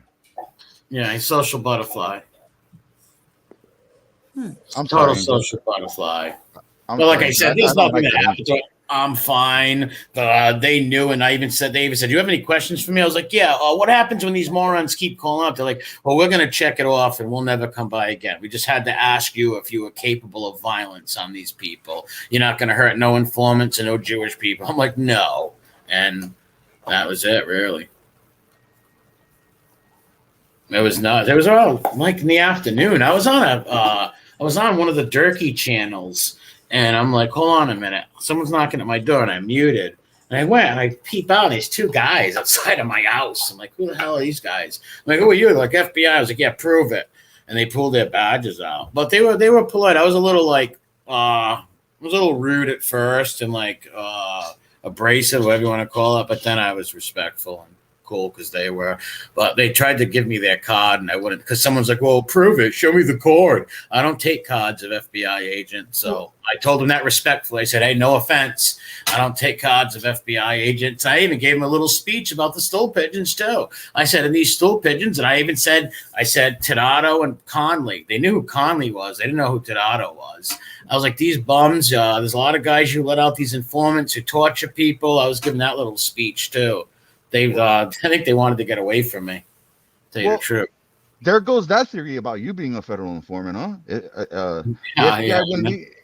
There goes that theory, huh? Yeah, like they go to their informants' houses and stuff. And if I was informant, wouldn't I be doing shit like getting people in trouble, informing on people, going to court cases, or even if I was a confidential one, instead of being on YouTube? Wouldn't I be out getting people in trouble or doing some criminal stuff to inform on people, or be doing some neo-Nazi stuff to be informing on people? Like, why am I on here and I'm not on some neo-Nazi podcast talking about how I'm going to take over the world? Like, that's why I really don't care about it. Like I said, it's not the first time I've been visited by cops or anything like that. And like I said, I asked them, hey, they say, any questions? I says, yeah, what happens when more people call up? They're like, we're going to mark it down. We came here. We're not going to bother you no more. And that was it. I was just glad that my mother didn't see it. That's why I was so enraged. I was like, what if my mother's seen this, these people? That's why I told these people, if you got a problem with me, and I'm not a tough guy at all, but if you got a problem with me, I will meet you. You just come to Providence. Say I'm in Providence. I'll tell you what street I'm at. Providence is small. I will meet you man to man and fight you fist to fist. No weapons and nothing. If you got a big beef with me like that, just come to Providence and I will fight you like a man all day long. And I don't make threats on him. I'm not a tough guy, but I've never backed down in my life, and I don't plan on it. And if people poke me, well, I challenge you to come meet me like a man. Well, the informants have threatened you before. Yeah, You've and never threatened an informant. I've never threatened an informant in my life or anybody of any minority. I've never threatened or made a threat to. Never. And then if they had, trust me, if they had something like that, they would have put it up. So you know. Did you say something like make like what's it, like gun noises? Like you had a machine gun or something? Oh yeah, I had a voice changer that did have like birds chirping, people clapping, and like a Tommy going like a Tommy gun thing. So I had all kinds of like little voice changer stuff, you know, stuff like that, and it had little like stuff on it where people could clap, a helicopter, a machine gun, like all different little like buttons on it. Oh, okay. So that can't be taken as you were threatening little people or something? I don't even know. Small it hats, doesn't even make sense to me. That's what Chris said, small hats. And what I was referring to by small hats was I was on my channel and I was talking about the Palestinian-Israeli conflict, and I didn't use the word Jews because I thought because I had these people threaten me to flag me, so I didn't use that word, and I just said small hat. What does small hat mean? The Jewish people have a small hat, so I didn't want to say the name because I had people waiting to flag the channel once I say something. Okay. You know, if I said Jew or something, even though Jew is just a religion to the people, I didn't want my channel flagged, so I used a different term. Okay. So why is that a threat? I'm confused. I don't know. Okay. That's not a threat. It's not a threat. But they got a tip saying I was making threats. They didn't say any specific threats. They just said to me, you said something, you have a channel called History and Things you had, and you said something about small hats they mentioned. And I said the same thing I said to you right now. Excuse me. And that's the same video that the kitty shared, right? I don't know if he ever shared it or not, but he spoke about it. He talked about it. So you heard it. Yeah, he talked about it. Yeah, he's talked about it. Yeah. So that makes me a terrorist. Like, I've never hurt nobody in my life. And none of that, my nephew married. And you would never hurt anybody, right, MRE? I mean. Yeah, I would, Angel. I hurt a lot of people. Everybody. Matter of fact, I'm going to start hurting people right now. Of course not. Of course I wouldn't.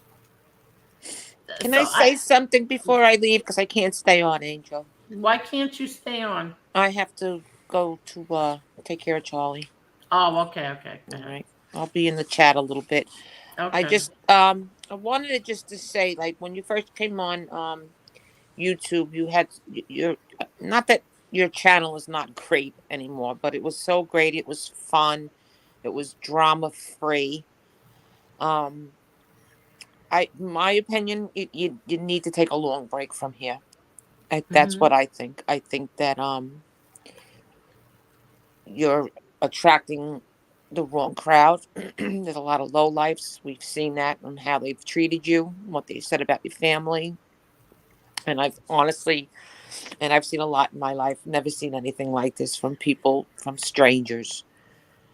You know, people also take your kindness for weakness, and that's probably the biggest mistake anyone could make. And I think that you're too good for this, what's going on now. Not that you're too good for these people. That's not what I'm saying at all. I think that you're too good for this. You are John Gotti's daughter, and the disrespect that you have to endure, and the threats. Yeah, she doesn't deserve that at all. And the disgusting things said about your children from these animals is so beyond your class of people that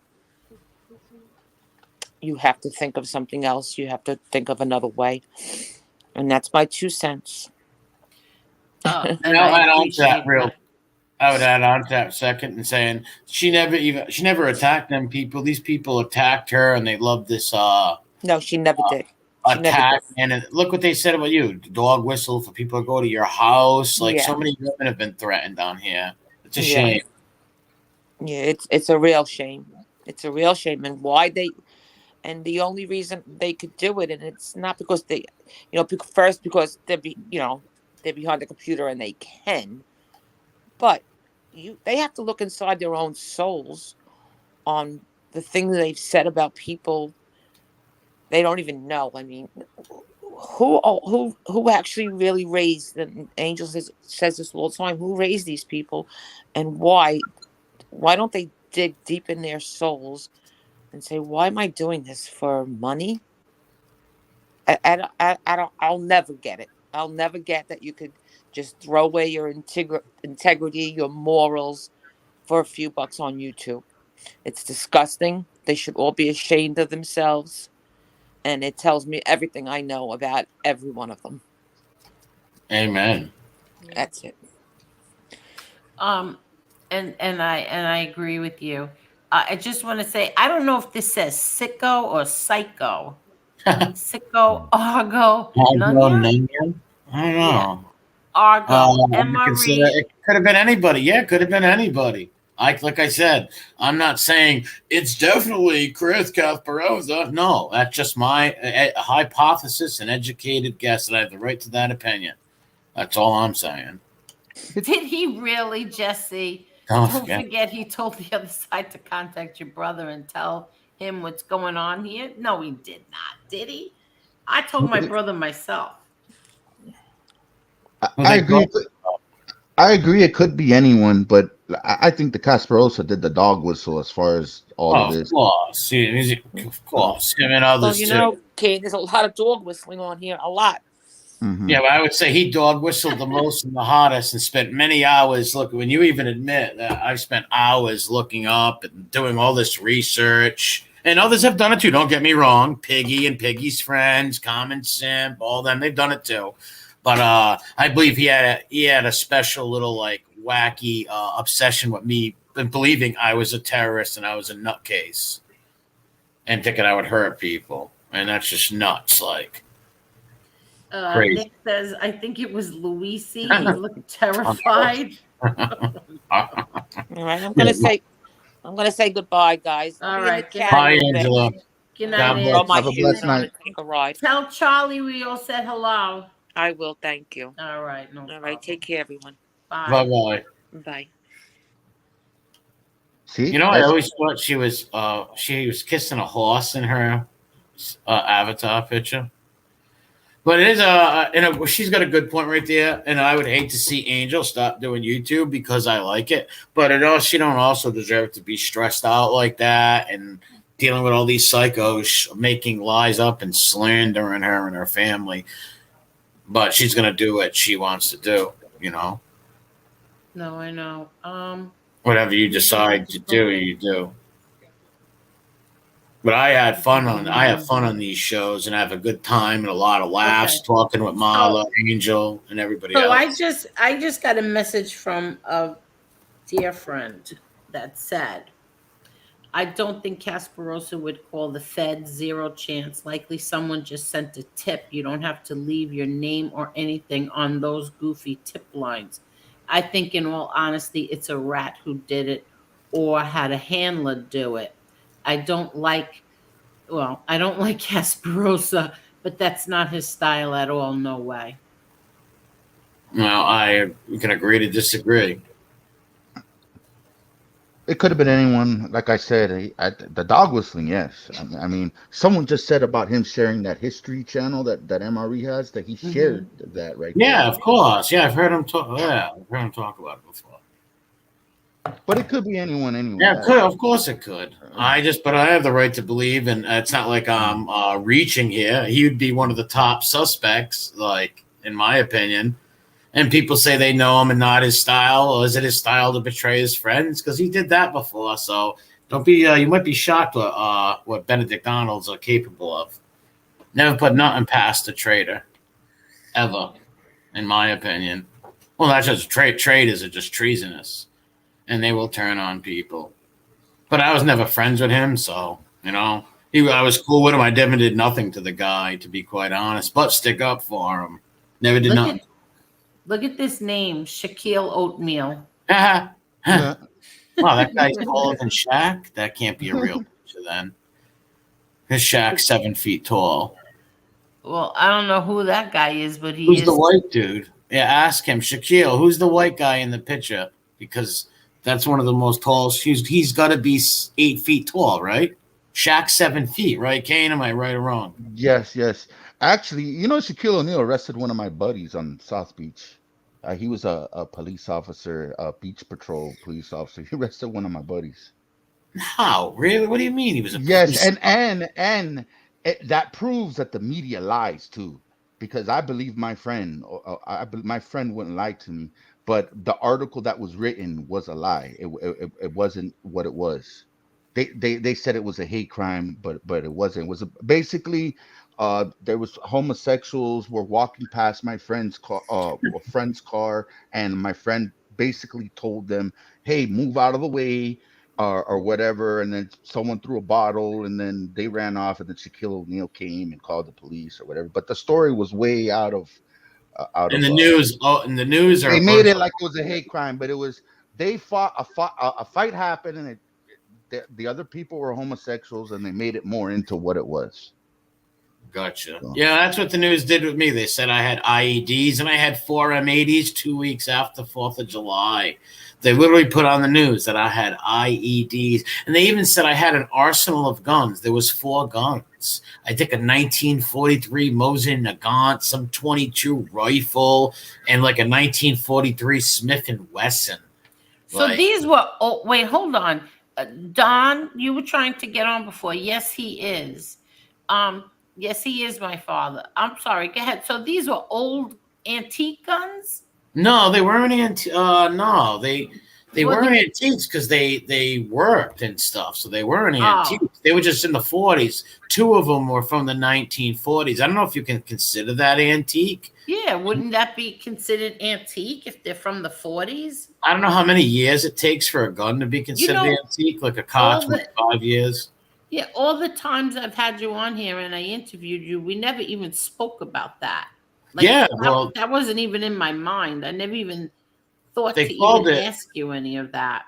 Yeah, they called it an arsenal. An arsenal is not for guns, that's for sure. Not for guns. So these were old guns. Oh no, 2 of them were. The other 2 was like some 22 rifle for like hunting squirrels. Basically, it was a 22 rifle, a bolt action rifle, and then there was like, I believe, like a 357. That was the only mod in one, you know, because I used to buy guns legally from the gun stores, and I would go trade them in back when I was bored and go shoot stuff in the woods and all just stupid stuff like that. Okay. And then the felony popped up after all them years. Because it was, I remember packing shit. I remember this girl saying, you said you were a felon. You're not a felon. I'm like, yes, I am. She's like, no, you're not. I'm like, look it up. She's like, I did. You don't have no record, no felonies. I'm like, what? Me and my brother looked it up. I had friends. I even went down to the AG's office. They kicked me out of the AG's office when Patrick Kilmartin was the attorney general. They said, kid, get out of here. We looked you up 3 times. You're not a felon. I'm like, yes, you're telling me I'm not a felon. And they're like, yep. So I'm thinking, hey, the marijuana laws changed. Okay, that was 1999. It's 2012 right now. Or I don't forget what year. Maybe the laws changed. So I bought guns legally, you know, at the stores. And then it just came up years later. Somebody called up to this. I posted them on Facebook like an idiot. You know what I mean? But I thought I was legal because I wouldn't go buy a gun at a gun store. If like the cops are going to come and arrest you if you're a felon. And I surely wouldn't put them on Facebook if I thought I was a felon. That's for sure. And I'm not, you know, and I haven't been into guns since then. It was just such a crazy thing. I was just like, I'll stick to swords. I'll stick to swords. But I'm not a felon no more, technically. I don't know when it's going through, but Rhode Island changed the marijuana law because in 1999, they raided my grandmother's house. My cousin was out on parole. They found 3 ounces of weed. I said it was mine. I was 19. I wasn't going to let my cousin go to the can, and I got that charge. But it might be gone now. I might not even be a felon right now, or within a few months, I know I won't be because they did change the law in November. I know in Florida anyone could buy a gun. You could buy it from a private seller. Yeah, you can't do that stuff up here. And put it this way, as a felon, I would never buy a firearm. You're going to be an idiot. You're just asking to get in trouble. Like, you're just asking for trouble. And that's why they had to drop the charges, because I bought them all legally, and they let me buy them legally. They should have came down and arrested me right then, not let me buy them legally all them years. And then I guess after they dropped it, the feds picked it right up because they wasn't going to let me leave there where I can just go out and buy another gun like that. So they said, well, sign a thing that you won't go buy a gun when you leave here. And I signed a thing that I wouldn't go buy a gun if after they dropped the charges. I had to make that deal that I wouldn't go buy a gun. And I signed that paper right in my lawyer's office, Bobby Bragiol's office. Because they said they were probably thinking, all right, if we let this guy leave here, what if he went out and bought a gun right away again, So I signed that thing that I wouldn't go buy a gun no more. Oh, really? Yeah. So now you're not a felon anymore. Yeah, now I'm not. Well, I don't know yet. I haven't looked it up, but they changed the law in November, or I think September. So probably right now I'm not a felon, but I have no desire. Like maybe in the future I might get like an old 1600s musket and put it on my wall, but I have no interest in getting any firearms. Definitely not. Not after the bull crap I went through and people calling me a terrorist and stuff. Nah, I don't need no firearms. Were you ever on probation before, Emery? Yeah. When they popped me my grandma's house back in '99, I got 3 years suspended and 3 years probation. So when you're on probation, they give you a number. In Florida, I'm talking about Florida. They give you a number, right? Like M7, whatever, and that would make you like a convicted felon. So you always have like a number if you're. Yeah, I don't know my number. I don't know. Yeah, I don't know. And I didn't have supervised. Like, I didn't have to go see anybody or nothing like that. It was 3 suspended and 3 probation. But I don't think I even ever met a probation officer. But I was on probation. Let's say if I picked up a charge or something, like, I'd be in trouble. But I didn't have, like, a probation officer that I had to go see or anything like that. And that was back in '99.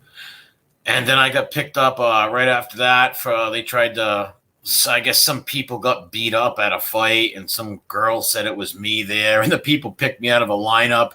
And then 2 weeks later, I literally went down, a few weeks later, months later, I forget when, and sat with them and had a Pepsi soda. And out of nowhere, I'm like, why are you guys saying I attacked you? And they're looking at each other like, that's not him. That's not him. And they actually went down and wrote statements that, nope, we picked out the wrong guy. And they had to drop them charges. Parasite Slayer said, are you sure they were FBI? It wouldn't be too hard to get FBI badges. No, they were feds. They were feds, dude. They were definitely feds. They had regular clothes on. They were very nice people, I will say. They weren't rude to me. I was kind of standoffish at first, don't get me wrong. But yeah, there's some white dude, some blonde-haired white guy looked like he was in an army movie or something from World War II with his haircut, and some Asian dude with a Red Sox cap on.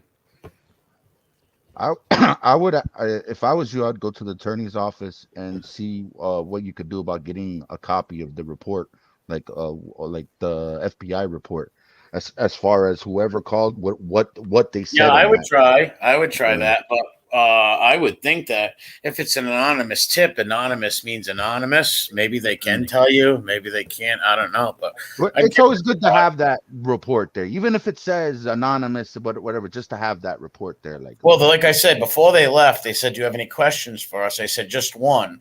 What's up, Cleveland? How the kids and the family? I just said just one. What if people, these morons, because these are all people on YouTube that I fight with, what if they keep calling up? He's like, well, we're marking it down right now. We came here and talked to you.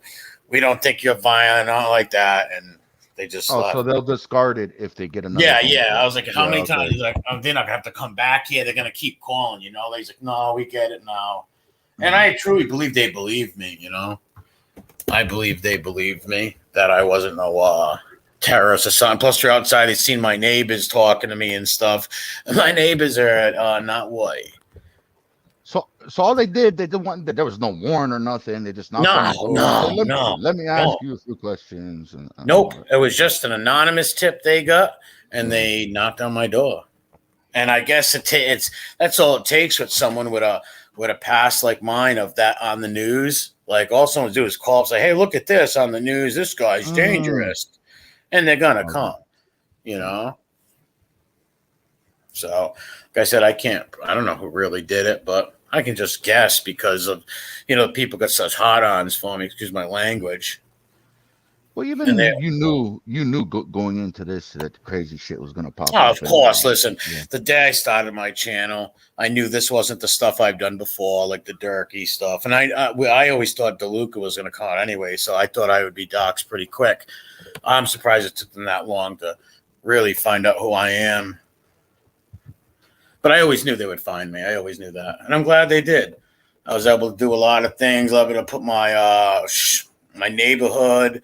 I was able to dedicate the channel to two men that I loved and looked up to.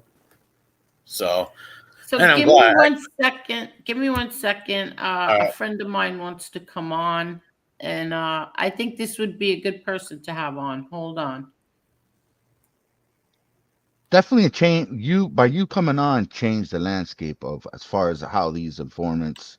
Of course, you definitely opened up a lot of people's eyes as far as these lying informants. You know, like they could be someone like watching the Gravano thing or watching whatever, but they come across your channel like, wait a minute, let me. I've had people tell me, right? Like I had a few people tell me they used to watch Aletto, and now since they've watched the channel and I showed the lies, because I would post him saying one thing and then him saying another thing, and that's just not. Don't take it from me. Like look at what he says.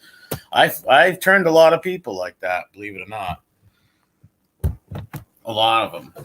And others too. And then thank God for the We Push Back that came out. Like that's what really was the real good thing that come out of this. And the best thing is going to come out is when those 4 men come home. That's what's going to be really great. And I don't know that for years either. It was one side on here. It was just the informants. Just them attacking people and stuff.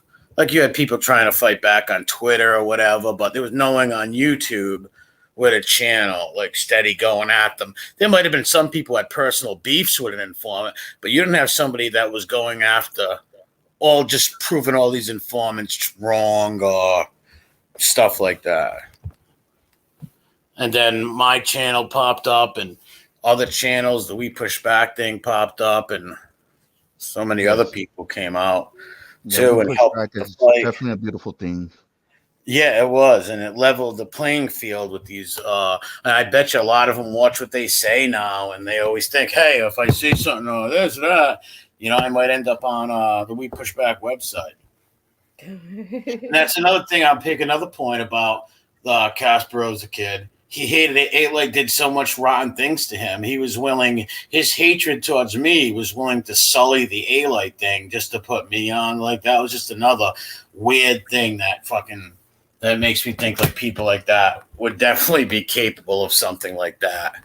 Like this guy really lied and said your father molested you, which is a lie. He wasn't molested by his dad. That's bullshit. A-Light made it up. But he was willing to throw me up there and sully all that just for his it was very obsessive. I have to say that it was like an insane level of he was always looking for the I got you moment. I got you, and it just never came for him. Nobody was buying it. Hey, how you doing, Elio? Hey, MRE. Hi, Angel. Hi, Marla. Who's the other person? That's Damien Yes, Alfonso. King Shades. Yeah, King Shades.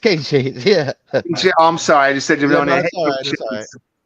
What's going on? How you guys doing? All right, how are All you? right, just shooting the crap. Oh, good. I was supposed to go up to Connecticut tonight, but then I didn't. I'm in Bayside now, just hanging out. Well, you would know. You're a lawyer. If I go down, with a Freedom of Information Act, tell me about an anonymous tip. Well, how would that work? Okay, we have. I've litigated FOIA request cases. Hold on a second. This is like a speaker. Can you guys hear people in the background or no? No, I you're can't. perfectly fine. Yeah. Well, there's FOIA in federal system, and then FOIL is in New York State. I'm sure Rhode Island, where you come from in Providence, has its own way of having a Freedom of Information Act. What you have to do is Hold on. I'm so sorry. I'm having a whole conversation and I'm saying, why aren't you listening to me, Elio? And meanwhile, I was muted. Elio, we're going to fill you in. Elio, how'd you even know I was on? I was, I went to Bayside. I was sitting with my friend Chris, and it popped up on my YouTube. Oh, okay. So let's fill him in first before you ask him that question. If somebody made an anonymous tip to the FBI about MRE, would he be able to find out who that person was? An anonymous tip. They didn't tell their name to the FBI? Well, we don't know. Oh, a tip he doesn't know. Yeah, well, then it was anonymous. Okay.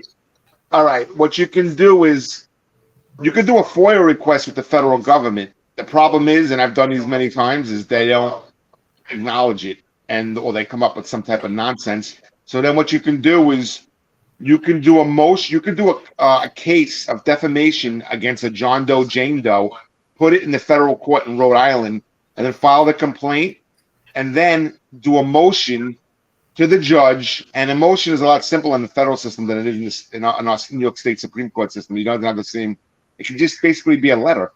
A motion is an application to the court where you're asking the judge to give you something and an order, and you can motion the court for anything that the court has the ability to or the power to grant.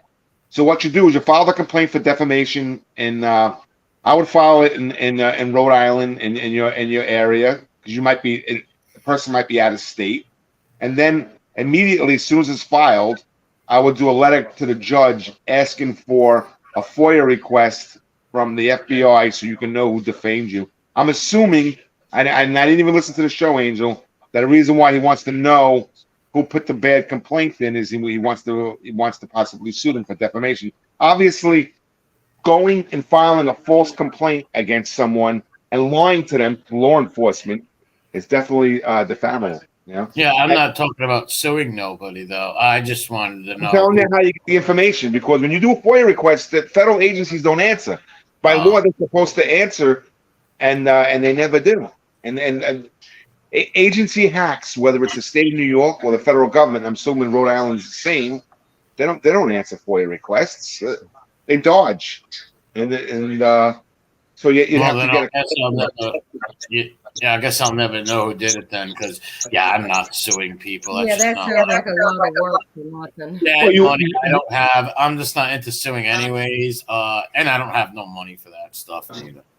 Oh, it's very simple. What's it called? I can you put a template together of defamation. Look at them online, and then you just put the caption in John Doe, Jane Doe, and then you show up at the court. You pay your filing fee, and then you're able to buy the index number. When the index number is bought, it's attached, and then what you're going to do is you write a letter to the judge directly, saying that you have a FOIA request to find out who did this type of defamation, in order for you to do the case, and that might possibly do it. Because basically, right now it's just an anonymous fictional person. What they say about the FBI to you? They said it was an anonymous tip. Yeah. Well, listen. What was the tip? They said that. Am I going to hurt anybody? Am I going to harm people? You're going to harm people, so they went to the FBI. That's what they said. Yeah. Listen, it happens to everybody. I mean, it happens to a lot of people.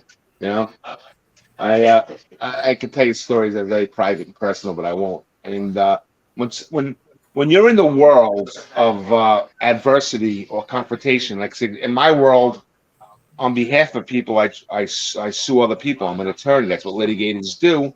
And people are spiteful and they're malicious and they're vindictive and they try to hurt you, not in front of your face, but by trying to do all certain types of things.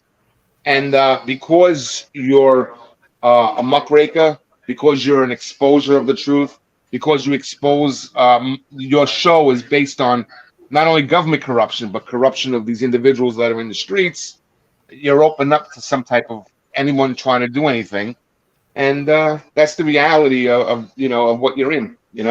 Listen, I understood as an attorney, you got to sue individuals, you got to sue institutions, you got to sue government agencies. I understood what was at stake at that. I'm sure you understood when you did a podcast that was going to expose corruption that you were going to open yourself up to that. That's part of 100%. That doesn't give them the right to do that, though. Yeah, And maybe incidental to the game that you're, or the business that you're in. Oh yeah, it's all in the game. Like, don't get me wrong. I'm not like I've had worse things than this happen. Like people like contact family, pulled family up. I don't know it's in the game. Yeah, well, we've all had that, and I've had people make lies about me. I've had bloggers lie about me. I had one situation. Angel knows about it, where I actually was serving somebody legally, and he went and made a lie. And because there was an exposure of a government witness, a blogger who was a shill for prosecution went and did a hit piece against me. That was a complete lie. And, it is what it is. Sometimes, but the consequences of it, it's people see it and they may not understand it, especially if they're from out of state, especially if they're from naive, especially if they're like these, you see these men like in New England where you're from, like these type of guys that they hide out, they don't do anything, and then they see something on the internet, and then they make something big out of it with some type of agenda. I mean, you see that all the time, and so I understand what you're going through, and you're gonna see negative articles about you as you progress with this. You're gonna see bloggers say things, and people. They've been doing that, yeah, and they keep doing it. And it won't stop, and I get that, and I still do what I do. I'm not stopping what I'm doing. Don't stop. And I know that I've seen some of the YouTube videos that were directed at you, and do not stop because you're doing God's work.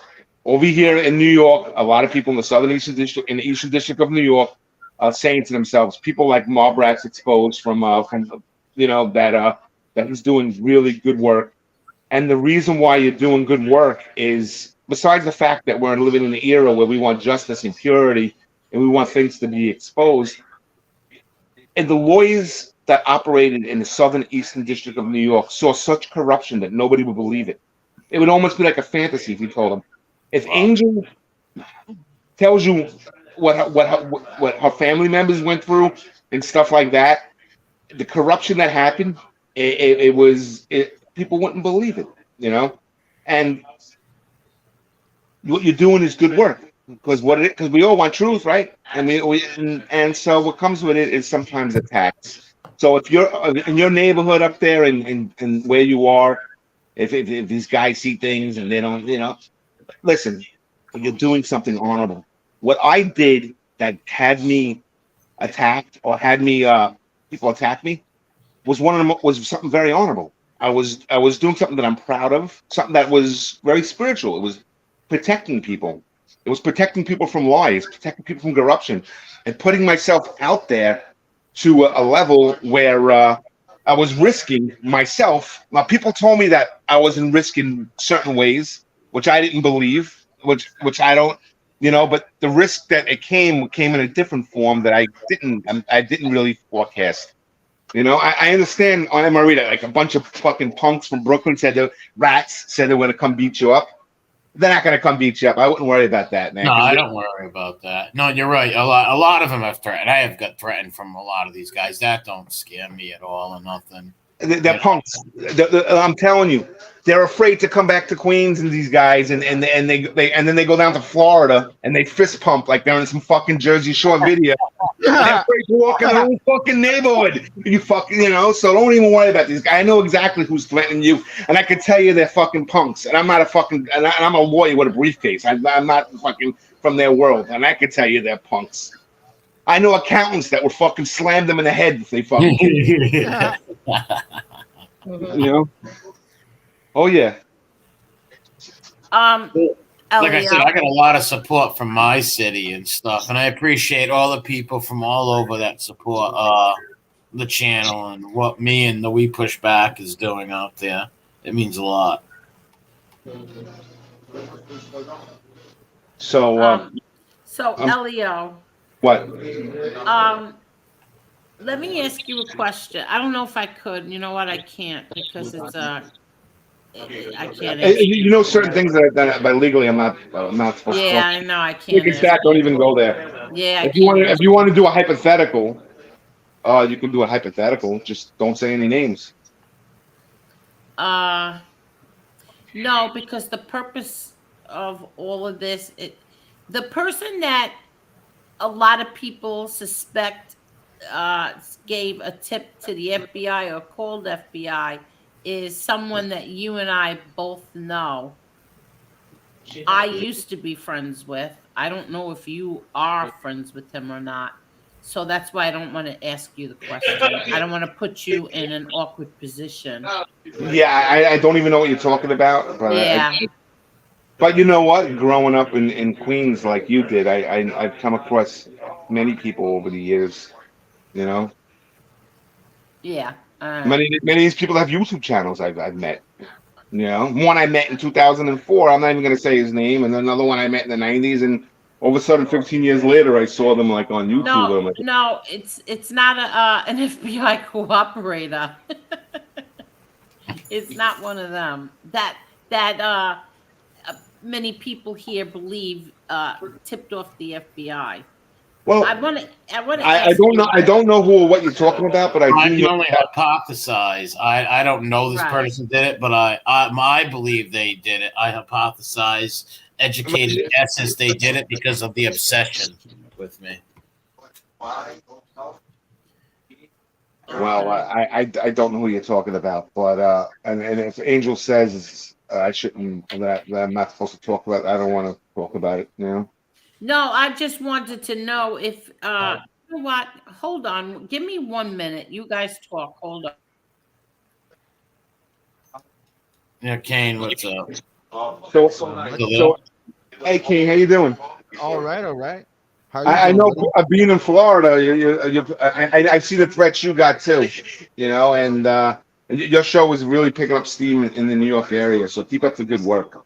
Yeah, I really appreciate it. MRE Bodega Friday? Yeah, I'll be Down? there. Definitely. Yeah. Yeah, no, I used to Elio, I used to love your videos, those the Trump supporting videos that you used to do during the pandemic. Yeah.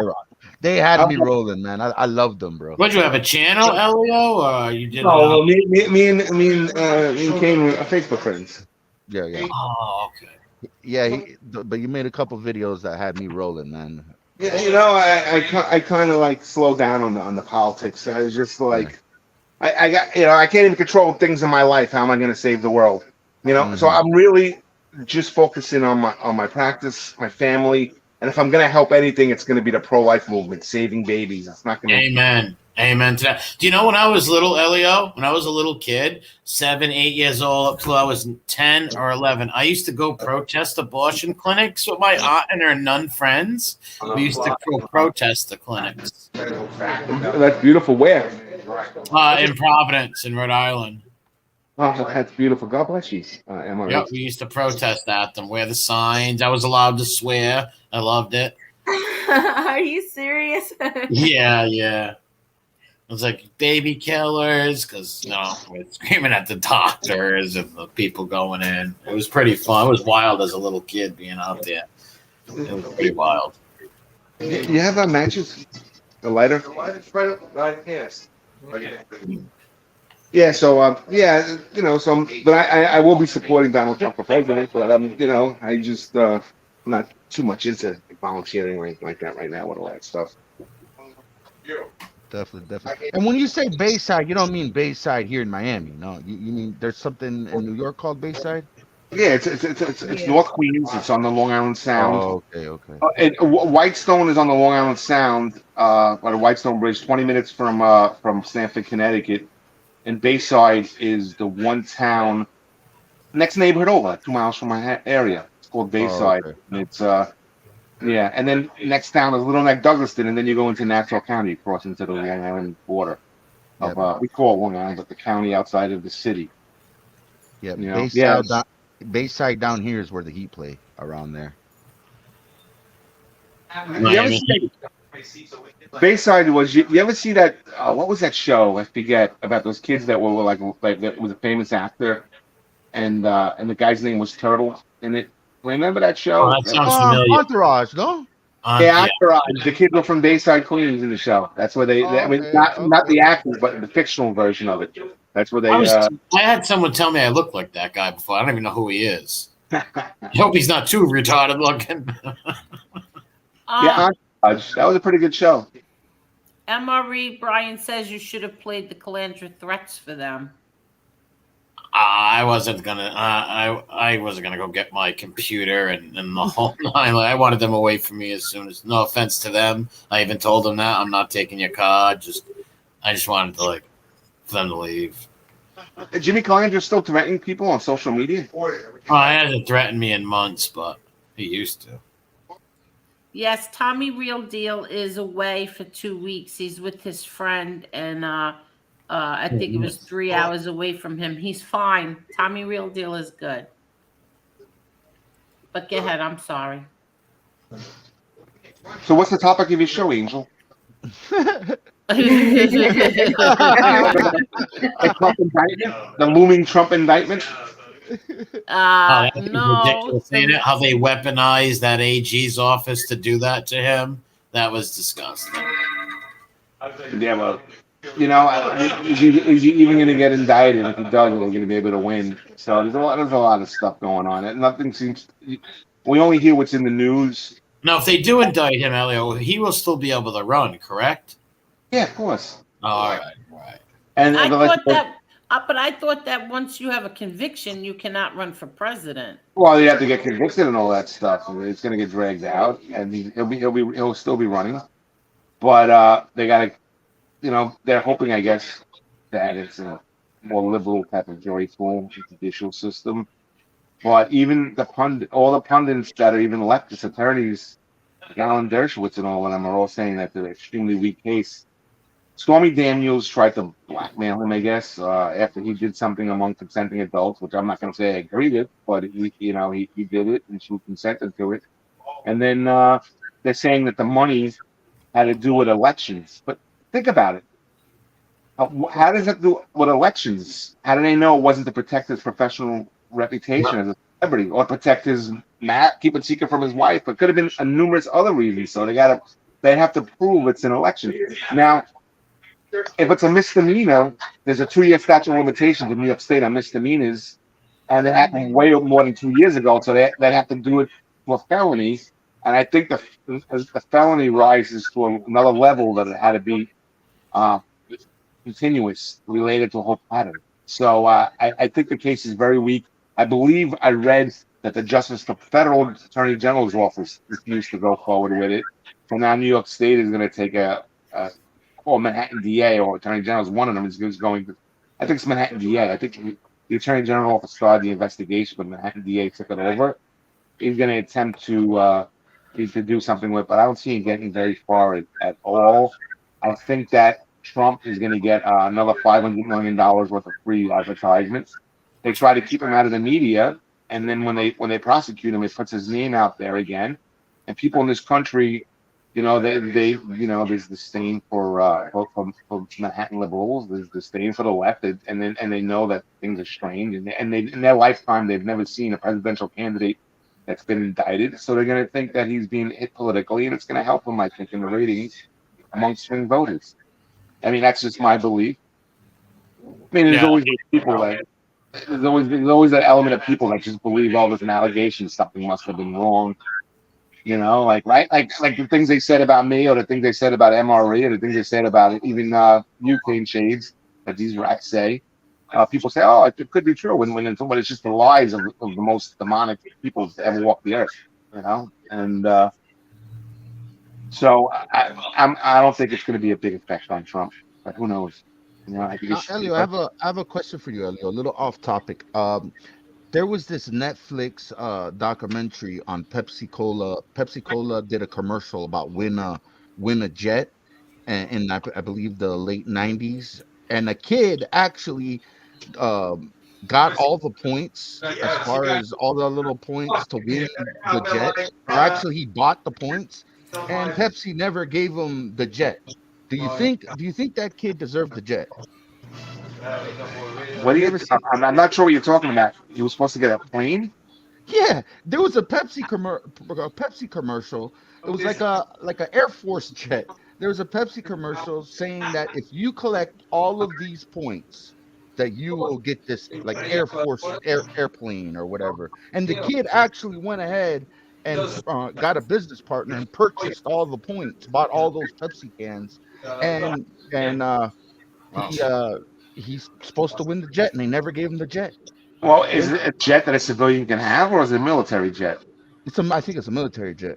But Well, first Pepsi, off, there should have been a disclaimer that it was satire, yeah, and it was no disclaimer. if it was made to induce someone, and they thought it was a real contest, even if a jet is not, they weren't able to give it because by law you can't give a military jet. They should at least compensate them for the fraud. But we have a statute of limitations in New York State and across the country.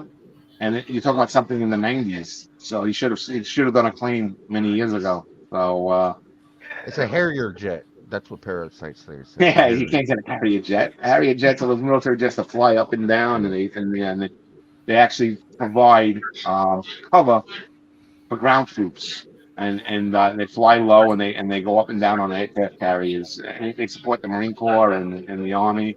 You can't have a Harrier jet, but if I guess their lawyer would have to prove that it was so far out there that the reasonable person would have thought it was satire. But if this Yes. this kid really thought it was real and not an allegory or analogy, or and then Yeah, if you have Netflix, there's a documentary on there. And it was really interesting. Just want to know your thoughts on that because it was crazy. Because Pepsi promised a Harrier jet to whoever gets amount of points. Like remember in the '90s, if you collect like even Marlboros, like if you collect the points, you win a prize. Well, in the commercial, if you get a certain amount of points, you win a Harrier jet. So Please hit the like button, everybody. Please. And Chris Collins, why are there so many people that talk so bad about Angel? It's just not right. Everybody loves Angel until they get mad at Angel. Once they get mad at Angel, then they start making up all kinds of lies and start threatening and all this other crap. But I'm not worried about them. And the Truth Hurt says this YouTube is misfit land. MRE said he'll be right back. He dropped off.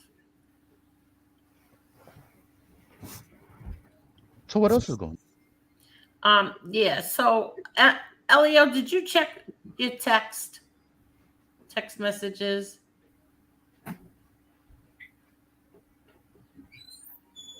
Is Elio still here? Yeah, Elio? Yeah. Elio? His avatar's in there. Yeah, I know, but that happens. That happens a lot with Elio. Elio, you still here?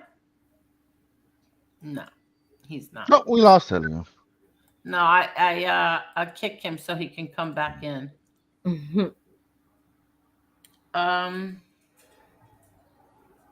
Now I have the comment section talking about the jet, the Pepsi jet. I don't even know what you were talking about. They had a Netflix. Yeah, Carol, there was a commercial in the late '90s about if you collect a bunch of Pepsi cans, you win a jet. And then the kid got a business partner and bought all those Pepsi cans, and they didn't give him his jet. Oh, here's Elio. Oh, they didn't give him his. Oh, I remember that. Hi, Elio. Hey, I saw your text. Okay. Yeah, I don't want to talk about it. Yeah, I didn't think so. You know, but what surprised me, Oh, it wouldn't surprise you? I don't know. Oh, that's a response I Okay. didn't expect, but Nothing surprises me. Okay.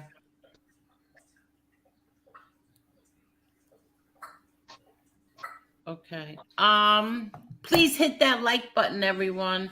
And Parasite Slayer says Bay 8's Instagram was hacked and messages were sent to his family members from his account. Really?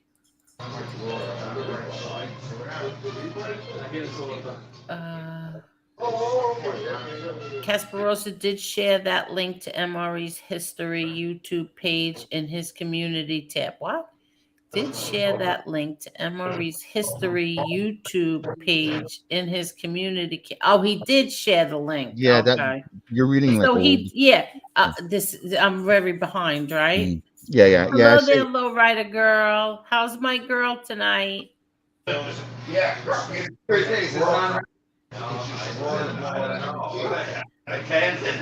a positive note, give me a 1 in the chat if you think I'm the greatest Zio to hit the YouTube. oh man, let me press one. Press 1, everybody. Everyone press one. now I gotta press 1. Oh, look. Meanwhile, we're like an hour behind. So, Well, this one is for you, Zia. And there's another thing that I want to talk about. I just want to say this. A friend told me, Angel, I think you should put on NB and Bay 8's thing tonight that they did, because I think she's talking about you. So I went and I watched it, and yes, I agree. I think she is talking about me. Now, I want to apologize, number one, but number two, I want to explain myself. Is Carol here? Carol? I just seen her in the comment section. Yeah, about she was because asking. I forgot whose stream we were on, and we was talking about the men with the boxing, and I don't remember how we went about this, but I said something about but do women like boxing? And a lot of the women said no. And I purposely remember Carol saying, I don't like boxing. So I said, okay, so the men can go and watch the boxing, and us women can do like a stream. So one night it went over. The time, I don't remember the thing, but I do remember this, that first of all, I don't remember that it was during a time when Joe lost his dog, and he really needed that hour and a half, like MB said. If that's the case, I truly apologize, but I don't remember it. But I will say this, that while we were doing our stream, and I don't know if you know Cane Shades, or if anybody remembers this, but I did say that the boxing stream was starting. I did say that during my stream. And I said the boxing, Bay 8's boxing is starting now. So all the men, go leave. So I didn't intentionally do anything to hurt anybody's channel. And if I did, I apologize. End of story. That's it. Go ahead. But go ahead. Angel, it's hard to go ahead because I got a lot of popcorn and no butter. Let's rewind this for a second. Okay. Oh, wait.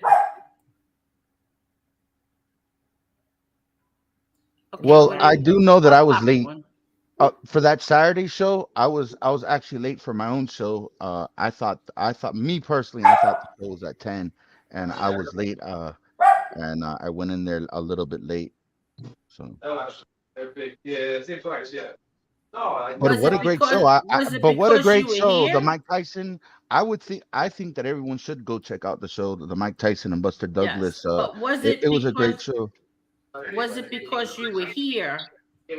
No. Okay. I was actually at Applebee's with my girlfriend, and at around 9, and then I had my phone charging in my truck, and I thought, no, I would no, and then that's what actually happened. I was late for my own show. So I don't understand what's going on. So there was so did MB do a show tonight and Yeah, earlier. accused you No, of? she didn't say my name. Oh, okay, okay. She didn't say my name, but I'm saying, okay, maybe it was me. It probably is me. It was me. And I apologized for it.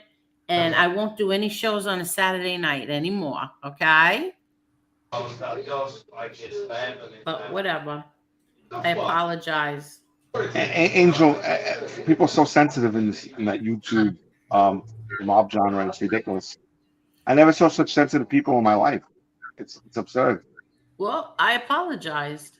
Yeah, no, I know. You did the right thing, apologizing. But I'm not talking about the person you're talking about. I'm talking about like a lot of these podcasters. They all get so upset over everything so quickly. Well, everything that MRE does bothers a lot of people on here. I personally, listen, I said it and I said this from the very beginning, and I don't care. I believe MRE. I believe what he told me.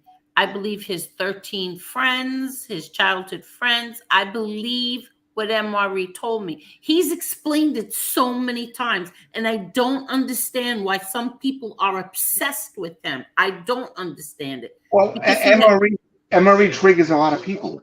First off, he's pure. He does the podcast the right way over government corruption. Mm-hmm. And him and your channel and a few other channels, which are a small percentage of the 50 channels doing it, there's only maybe 5 or 7 that are pure, and then maybe another 7 or 8 that are in the middle, and then the rest are just full blown, government informant type of chills. And so he triggers a lot of people, and a lot of individuals want to be like he is. He shows courage. He shows ethics, and he does it in a way that's very creative, very funny, and entertaining. He entertains MRE while he exposes the corruption, and they don't like that. Very powerful, too. Okay, I agree with you. I agree that there are. Can you hear me? Yeah, I can hear you. Can you hear me? Yeah, what's the allegations about him being like a right-wing group or something like that? Or that he would a domestic terrorist, that he would hurt people. He would hurt Jewish people. They make up crazy stuff about people. It's unbelievable. Don't people understand that these are government informants that put people in prison to get out of going to jail in their life? And that they're among the lowest moral people in the world, and that. Well, in this particular case, we're not blaming a government informant. It's not. Yeah, but he's getting information from the government informant. He's not getting it from his mom's basement. He's getting it from a government. He's getting it from government informants. They're the ones who set. Angel, if you stop your show, I'm going to drop dead and haunt you. That was like from an hour ago, I think, Angel. Yeah, I know. I'm so far behind. I'm sorry. I'm scrolling down fast. I feel bad to pass up everybody's comments, but yeah, I am. I am way behind, and I'm sorry. I'm scrolling down fast, scrolling down, coming down, and we lost Elio again. I don't know. I feel very bad about all of this. Really bad. Why do you feel bad? You haven't done anything. I really feel bad about all of it, because I think that this is all such crap, such bull crap. Really, it really is. It really is. Are you there? I think you got to wind down. Yeah. I'm back. Yeah, you came back with a bang. Listen, MRE is exposing high stakes type of stuff where people's lives are impacted in terms, and and he's a true warrior and a true knight, and then people are going to shoot back at him, and that's the way they're doing it. This is a war of information. It's a war of ideas, and it's all about character assassination. That's what they're doing. So anyone who falls in line with what the rats say, they really got to question. What are they thinking? Like, hello. Yeah, We're listening. When the rats. Oh wow, he's got a bad echo. He's got to come back. He's got two things coming on. Wow, that's a bad echo. Scorpio Batty, I watched A Liar 2 until MRE came along. Thank you, MRE, for doing what you do. Yes, I agree.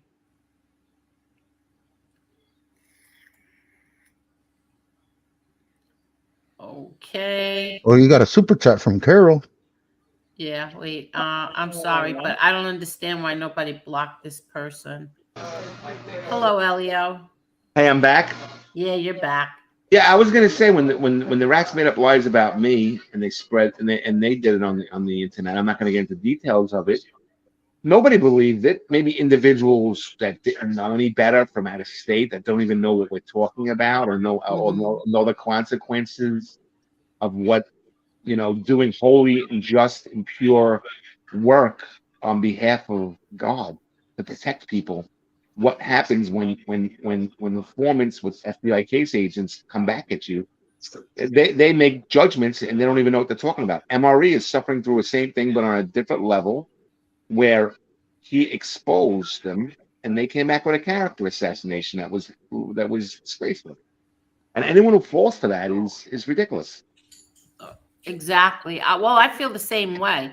And what gets me is when conservatives fall for it, because conservatives are supposed to be then not believe the mainstream media, not believe the deep state, not believe government corruption, and all of a sudden they hear something and then they believe it, and they should question it. Everyone needs to do their own investigations, make their own judgments, follow their intuition, and not follow what other people are saying. If someone does something so honorable, so brave, so tough, where God entrusted them to save people's lives or to protect people, and as a consequence, like a modern day knight, some people swung swings at him, took shots at him with arrows, through words, through articles, with YouTube videos. It's almost like a hero is being condemned by what the enemy's saying. And it's completely wrong, it's inaccurate, and it's not spiritual, it's not godlike. And MRE, everything he does is pure and just, and that character assassination is it's just a complete lie. And anyone that believes it, you know what goes on too, Angel, with him? Are you there? Yeah, I'm here. Some people don't like him for other reasons, and they want to believe it. They just want to believe it, or they just don't like his presence or how he impacted this genre. It bothers them, and they want to believe it. Everybody wants to see someone go down, and that's exactly what's going on with him. So all the allegations against him are complete. And you know what gets me? At least the allegations against me were like, could that be true? The allegations against him are like completely so ridiculously silly that people can actually believe that. Like ridiculously silly. But here's the thing, okay? So let's just say you have your belief and you want to believe what you believe, and I believe what I believe. And I've had, oh God, it's like a broken record. Everybody, 13 of his childhood friends, and asked him all these questions and all this crap. Why take it any further than where it's at right now? Like, why do you have to keep harping on it? Why drag me into this? I believe what I believe. That's it. Like, I believe what I believe. I believe that. There's a lot of reasons why. If the intent behind people, one, some people don't like what he's saying. It could be manifesting Oh, you from. know what? I didn't even think of that. You're right. You're right. It's manifesting from. He MRE threw a hand grenade, on the internet throughout the whole genre by actually starting to really speak truth in a very brave way. Not only is he exposing what's going on for the public, but he's also in a way shaming everyone because that's what they should be doing. They should be standing up and defending purity and goodness, and that's exactly what he's doing. And it bothers a lot of them. It bothers all of them. That's why he has so many enemies on. Basically, he's one of the number one people that faction, which is probably 80% of the whole genre, is going after is him because he's speaking the truth about all of them. Mm-hmm. They're all frauds, every one of them. You're talking about people that hurt people that put people in jail, people that committed such serious and heinous crimes against humanity and against individual. Some of them have even murdered people, and they got off free, and now they're on YouTube, and now they're pontificating, and now they're attacking people. And the system that allowed them to be there is what MRE keeps bringing up, and he's showing the world. They let this sociopath go free to get other people in prison, but now look, this sociopath is what he's done. He was not changed. So a lot of people don't like that narrative, especially the ones that are, the beneficiaries of his good work. So, and people that are not with the rap genre, but they're on the outside looking in, and they're just fans, or they have their own show, but they're really not on that side, that are going along with have something personal against them that's in their mind. Yeah, I mean, Angel, it's so obvious, and the allegations against him are so ridiculously silly. Yeah, see, Carol's here. Angel, I did say I don't like boxing. Exactly. So that's why when we said, okay, so we'll do it, with the women, and then we'll tell the guys when the boxing starts. And that's what I did. That's exactly what I did. Different strokes for different folks. Not everyone's gonna like boxing. I think the boxing show, if you're into boxing, it's a fantastic show. We have a live event we're gonna be covering Benavidez versus Plant Saturday. It's gonna be great. If you like boxing, hey, go watch the boxing show. Boxing is a beautiful sport. Yes. Yeah, I love boxing too. It's someone who trains hard, who dedicates themselves, and then on their own, with nobody backing them up, they stand one-on-one against another individual, and they compete in a very, very awesome sport. What's not to like about it? Like different strokes for different folks. If you don't like boxing, it is what it is. Well, what are they complaining about it? They're saying it's brutal. No, in other words, I overlap their time. I'm getting I did streams that went over theirs. I don't know. I really don't know. I don't know. I don't know what kind of relationship I have with the comment. I said I was sorry. I won't do it ever again. Angel, you're always apologizing. I'm always apologizing, it seems. Right, you're always apologizing. I am always apologizing. Thank you, Cantaloupe Jones. You're a sweetheart. And Carol, Carol, you don't have to do that. Thank you so much, but you don't have to do that to show support for you and Marla. Thank you.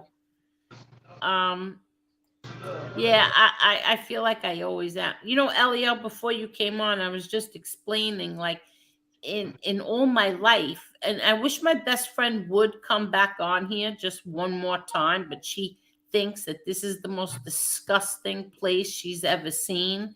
But I just wish that she would come on and tell everybody, I've never seen, and neither has she, this kind of disrespect. in our lives. Like, just because somebody gets mad at you, they start trashing you so bad, and they start making up lies about your family members, and they threaten you, and they do this and they do. I've never seen all of that in my entire life until I came on here. I've never seen it either. I mean, this genre is simply I don't want to be in this genre. I don't want to be a part of it. I don't want anything to do with it. I think it's disgusting. Yeah, but they all watch. Oh, and then they all the other shows watch each other's, and they put you in their category, and then they everything you say they attack. Like, look at this. Gene Brillo was the real deal. Real deal? What? You obviously don't come from Howard Ask him what he Beach meant or was by Overland real Park. deal. What does he mean by real deal? Exactly. You obviously Ask him if he's from our area. Is he from the UK? Are you from the UK? I think someone probably trolling. Yeah. I mean, no one from New York City would say that. Who blocked I don't think it was by accident. Please unblock MTR. Who blocked him? Okay,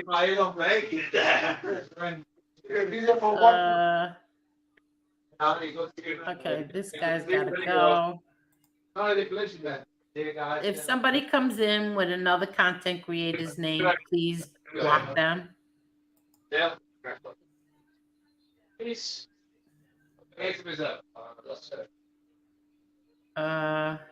Okay. It's another thing that really bothers me about the genre.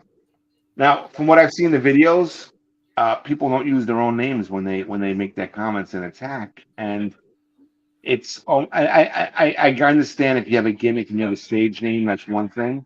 But the individuals that don't have that are not using stage names because they're not having their own content or podcasts, but they're just coming on and attacking people through the chats. It shows the downfall of this country on how men can be dishonorable because they don't use their own name. How do you criticize somebody without using their name? Like it's embarrassing in a way. You feel bad for them. What do you mean, Elio? What'd you say? If I have something to say, I'll say my name is Elio Facina and I live in Whitestone and my office is in fucking Middle Village. And I'm in Bayside right here on Bell Boulevard at 41st Avenue. If I have something to say, I'd say that. That's the way I was raised. These guys, they attack people under different names, and then they don't want you to know who's attacking, and it's like throwing a bottle over a crowd of people. It's as a man, as a Marine, it's just something that really it bothers me because I feel bad for them. I wish everyone could have the honor and the strength and the inner fortitude to be who they are. I wish more men in this country did not have fear. I wish you have free speech, use your free speech, but use it under your name and don't be a coward. I don't like to see Americans that are cowardly because it brings down the whole country. And then it manifests in different forms. You see cowardless and, you see individuals that don't even take care of their children. You see guys that don't even want to get up and go to work to take care of their children. That's a form of cowardness. And when you see men that are cowardly, it hurts you and anybody who's attacking somebody under a fake name is evincing characteristics that they need to work on their character. Mm-hmm. It's a very dishonorable thing to do. If you say who you are, if you're going to criticize MRE, say exactly. Now everyone knows MRE's real name. MRE's a stage name, and he doesn't hide what his real name is. Well, he did. To be fair, I mean, everybody hides their real name in the beginning. I never did. Not everyone does that. Well, King Shades, what do you say? Well, I've been on YouTube. I've been on YouTube for 10 years. Everyone knew that. Please. I've been on your real name. Yeah, I've been on YouTube for 10 years. I've been doxxed by an informant. Everyone knows my name is Damien.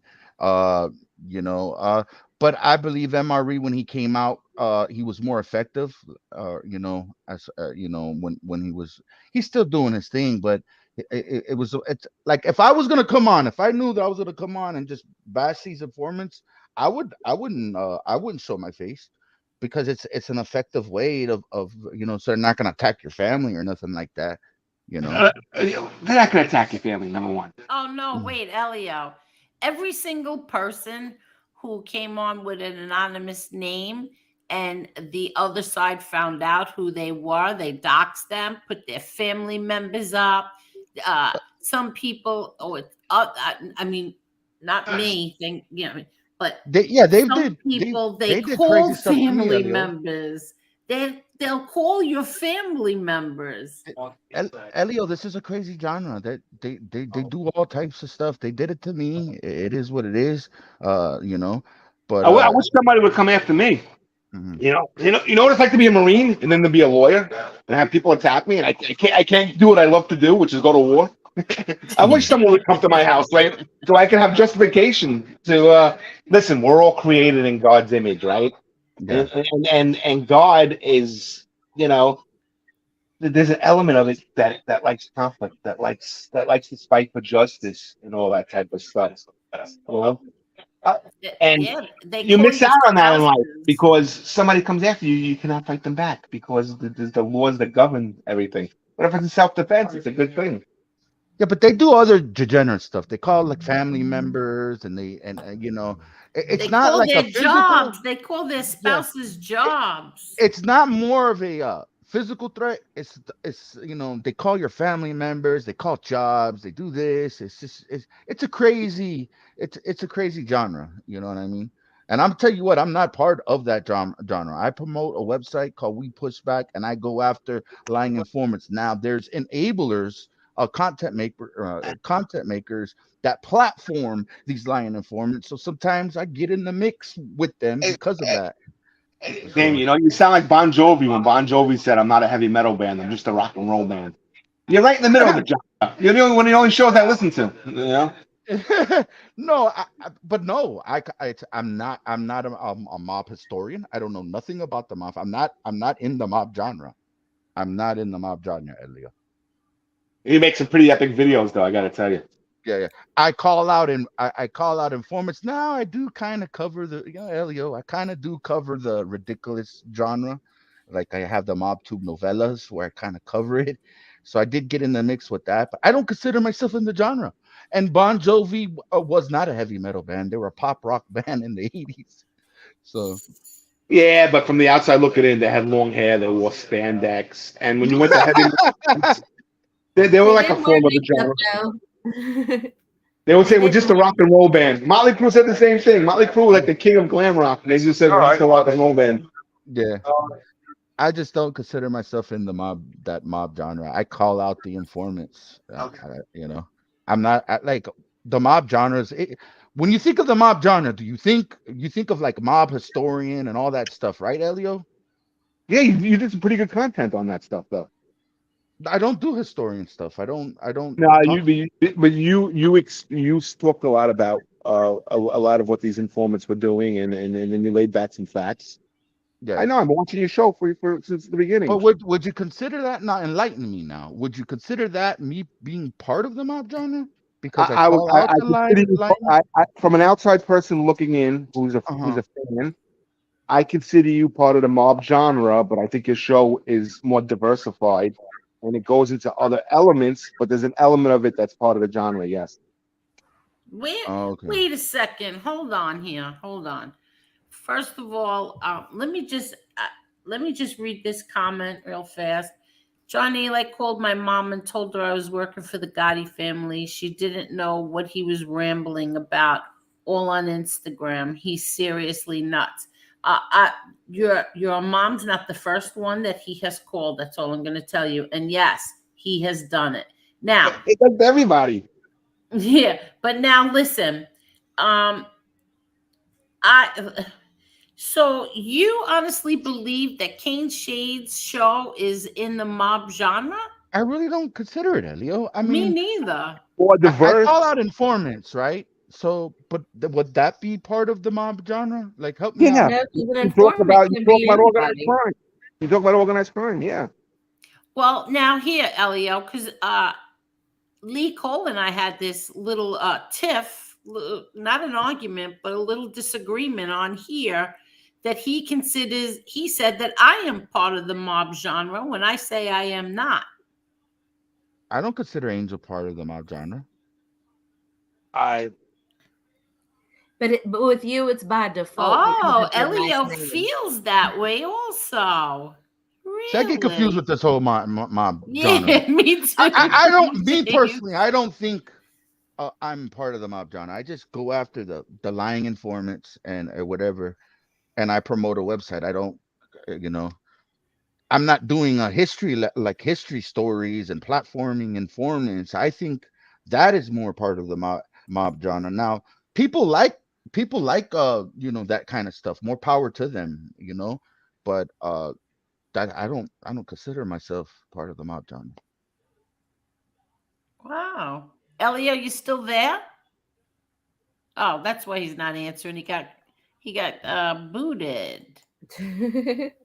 Oh, wow. This is very interesting. Uh, Renee, I got doxxed. They called my job, called my family, put up pictures of my children. People have the right to not use their full names. People that get worked up over what avatars say have other issues. See, now, I agree that everybody should be allowed to use whatever they want. I don't, if they want to use an avatar, they use an avatar. But yeah, the other I'm back. side, yes, the other side, is constantly saying show your face while giving common sense a pass. And I just think that that's wrong. If everybody on one side has to show their face, then everybody on the other side has to too. But Elio, so you consider this here, the mob genre? I consider your show part of the mob genre, but more diverse, and you talk about other topics other than that. But absolutely, yes. Damn, Well, Elio, you got a people. lot of people consider you a part of the mob genre by default because of your last name. So Right, regardless of right. what you're talking about, because of your last name, they automatically think in some shape, way, or form it's going to work its way back around to that genre. Okay. Damn, well, Elio, you got people in the comment section saying I am part of the mafia genre. I really don't consider myself in that class. I started off though. I started off, and then I kind of tilted towards calling out the lying informants. You and Angel, like I said, you hit other topics, and there's other issues you talk about, and it is a show, but a huge percentage of it is related to organized crime. And yeah, I thought you guys, in my opinion, were both part of the mob genre network that's going on. Mm. Everyone that attacks you is in the mob genre, so just by they pull you in, right? Now they pull you into it. Yeah, but Yeah. I see. Maybe I'm wrong here. I thought the mafia genre is more like you're covering the mafia. Like I'm not covering the mafia. I'm covering informants, lying informants. That that are part, but I'm not covering like doing the mob historian You're stuff. not 100% pure genre like the other Yeah. pages, but there's a percentage Uh, of your show that yeah, a lot of your fans that bounce back, and a lot of your subscribers come from that network that follows all these pages. I hope everybody hit that like button, people. Please. Please. That's the only thing I'll ask you for is to hit the like button. I know Kane Shades, you talk about sports, right? You talk about yes, my, yes, yes. but you talk about organized crime too, and you talk about the issue of you talk about the mob genre a lot. Mhm. But Well, yeah, you're not a mob historian, or you're not an informant who tells stories about his life. I understand that part of it. would you consider more like criminal justice? I would put that in that class right now because I'm not talking about the mafia. Like I'm more defend calling out these informants. Is it more criminal justice than the mafia genre, Elio? I think you could do that, yeah, because an Mm, informant doesn't necessarily have to come from the organized crime. An informant can yeah. be anybody who snitches on something that was in on something. Mhm. So I guess yeah, that's one way you could look at it. You're more of a Well, You're more of an informant, more of an informant announcer, I guess. I don't. no, Something but along those lines. no, he You has. go He after does have, the informants regardless of what organization they were attached to. How about that? yeah, but there's a true crime element to your show. Yeah, so true crime, right? I just Yeah. don't want to be part of the Yeah, so mafia. yeah, you could do true crime. Yeah. Like, okay, so this is where I'm getting that other ridiculous thing, the mob tube thing. That's not me, Elio. I mean, I cover I, it I because understand your show is not 100% like the other ones, but yeah, maybe 25%. Yeah, yeah. everyone I knows. have the novellas where I cover. It's Well, kind of like listen, when Angel asked if I was, what was that question that had me stuck that Lee was laughing about? That I if I'm a can't. person of Yeah. color. If Like you're a Jesus. person of color, I can't. I got a question for you. Do you consider Michael Francis part of the Christian network? Because his show is it's about his life in organized crime, but it's also about Christianity and his redemption. And then he preaches and he reads the Bible and all that stuff. And I saw Does Bobby he do Luisi it? did the same thing.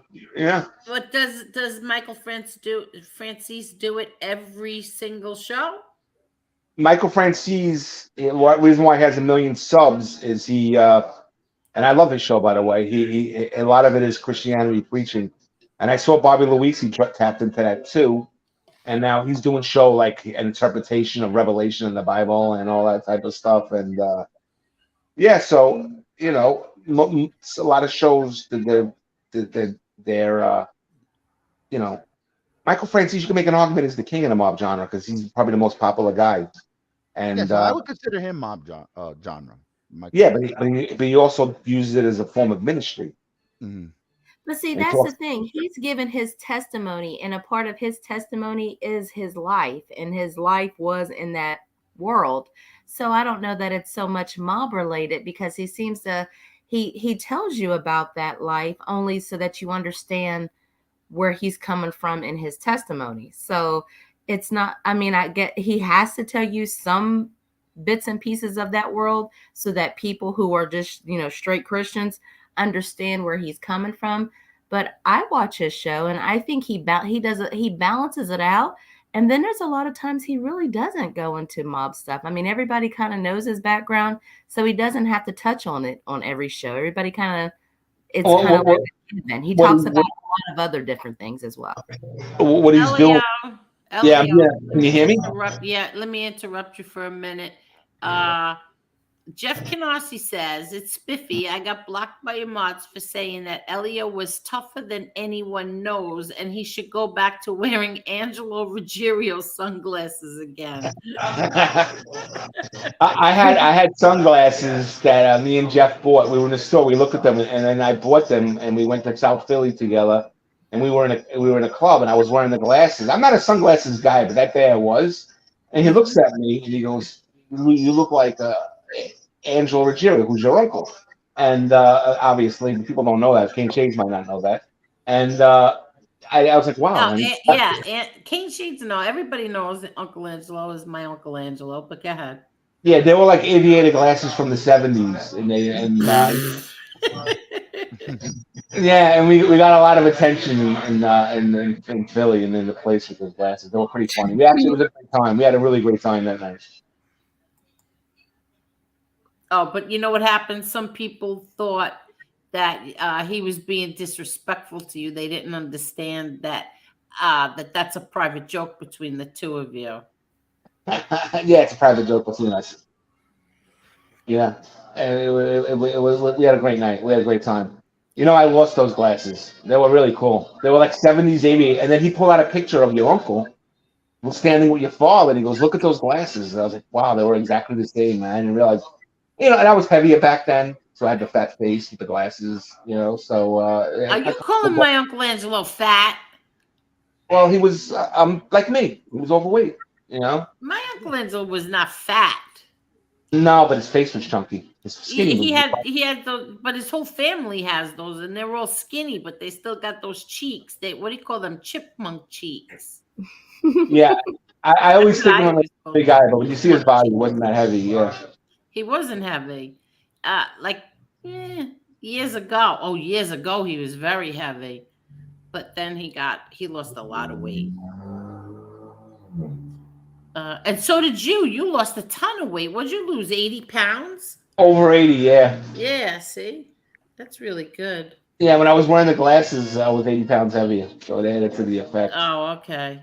But I didn't even think of it. We were just hanging out. We saw the glasses. I'm like, wow, these are cool glasses. And I'm not a sunglasses type of person. I just put them on. And he was like, you got to keep them on.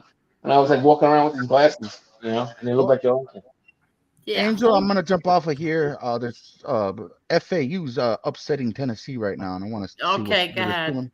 Hey, thank you for having me on. Tomorrow night is the bodega. Yes. Thanks for having me on here, Angel. Oh, Have a good anytime, night, King Chase. Shade. Thank All you. right, for coming Elio, on. Marla, everyone, have a blessed night. All right, Bye-bye. Have a good night. Hello. Yeah, is Jeff still in the chat? You know what? I don't even know. Come on the show. I haven't seen him in a while. Do you want to come on? I'll drop the link. Yeah, I haven't seen him in a while. Let's see. I'm afraid of what we're gonna say though. We got a lot of Philly stories that are hilarious. Very funny. Right, I dropped it. Let me see. Angel, he got blocked. He got blocked again? Are you kidding? He got blocked again? He wasn't right above the link. He says, "I'm here." Oh, okay. So I dropped the link. Oh, all right. Because I seen this. Angel, he got blocked. 2 accounts. Yeah,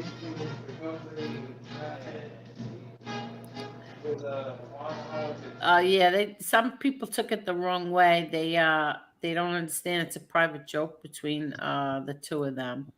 Yeah. I don't think there's a rogue wrench. There's no rogue wrench. It's just a misunderstanding. They don't know that it's a private joke between Elio and him. So no, he didn't get blocked. I mean, he didn't. There's no rogue wrench. Even so, I'm putting myself out there, shooting my mouth off. If anybody feels free to insult me, I don't care. Who's going to insult you? I don't know. If that's why they blocked them, it's a misunderstanding. It's an inside joke. Oh, Ange is back too. You want to come on? You want to come back on too, Ange? Just come back on. Molly, you know how to add them if somebody's going to come on. I need to take 1 minute. Yeah, I can add them. All right. I just have to do something. Hold on. And sure I have to take these headphones off to do it. So hold on. I don't think he's blocked. Make sure he's not blocked in StreamYards. Okay. I really hope she dropped the link. I don't know how to drop the link. Oh, God. I hope he's here.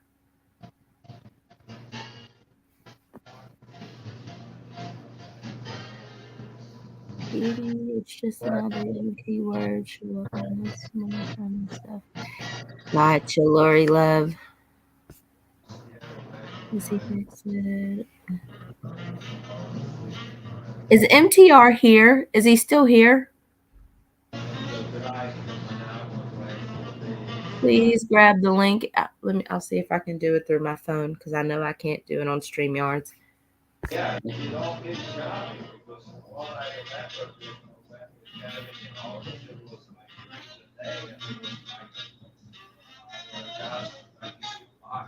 Are you guys still there? Yeah, we're I think I'm not sure if MTR is still here. That's what I'm trying to figure out, if he's still here or not. Is MRE coming back? I don't know. He said he would be right back. I'm not sure if he's coming back on. I'm going to try to drop the link again. Oh, Lord, we got people.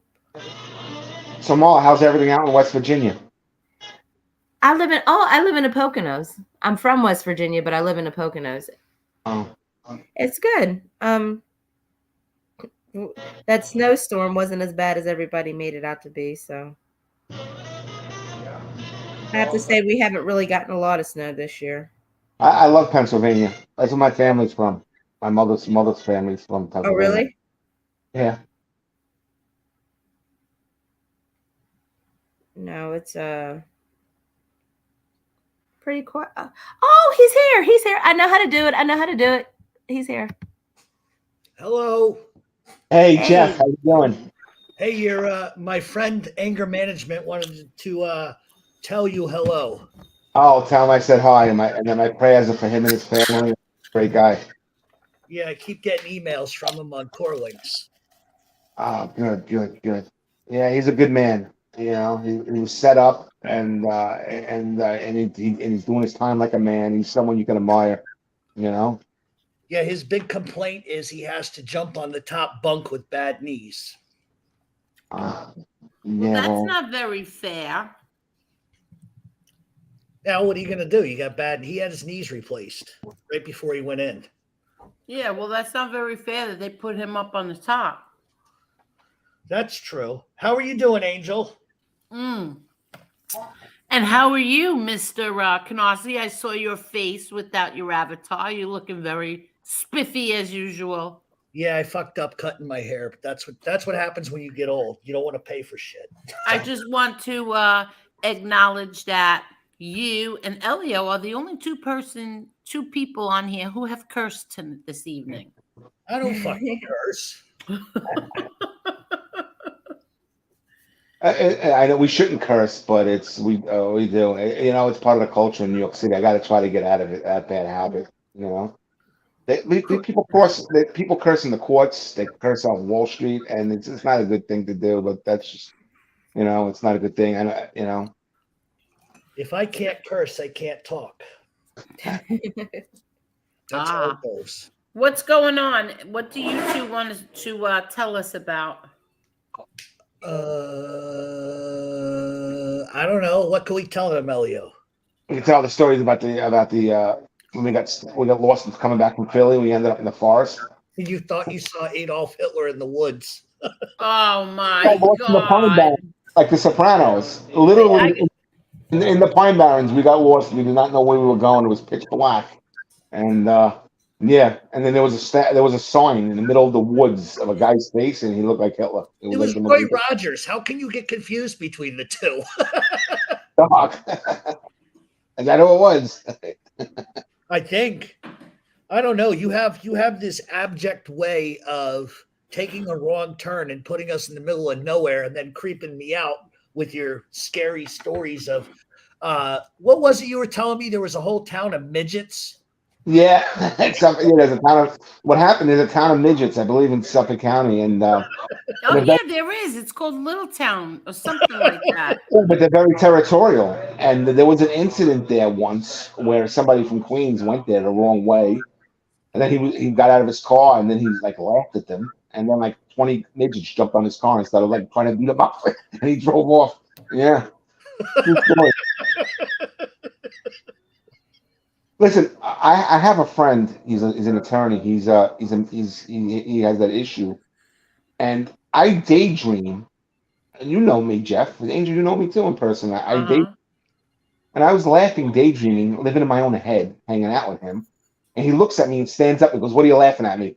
I said, "I'm not laughing at you. I'm daydreaming about something that happened with my wife. What are you talking about?" And he puts his hands in my face and goes, "Are you laughing because I'm a midget?" I was like, "No." I said, "What are you talking?" Oh my God. Were you? Absolutely not. Oh. No, I would not do that. Number one. Number two, he's a great guy, What the hell? Remember the time we was driving? I forgot where we were. You were laughing so hard you passed out. What? Yeah. Yeah. That was the night, and we won't say his name in Philly, where the guy attacked Angel's brother and I defended him. Oh, yeah. Yeah. And then we were in Long Beach in the southern part of Long Island, and we did a FaceTime video roasting him. Oh, yeah. Now I remember. Okay. Yeah, he attacked. He knew I was friends with your brother, so he attacked me and your brother, and all we did was give him business in his restaurant and do everything nice to him, even though all he did was gossip and badmouth Jeff, but we still loved his food, and we thought and we gave him a pass that he was an all right guy.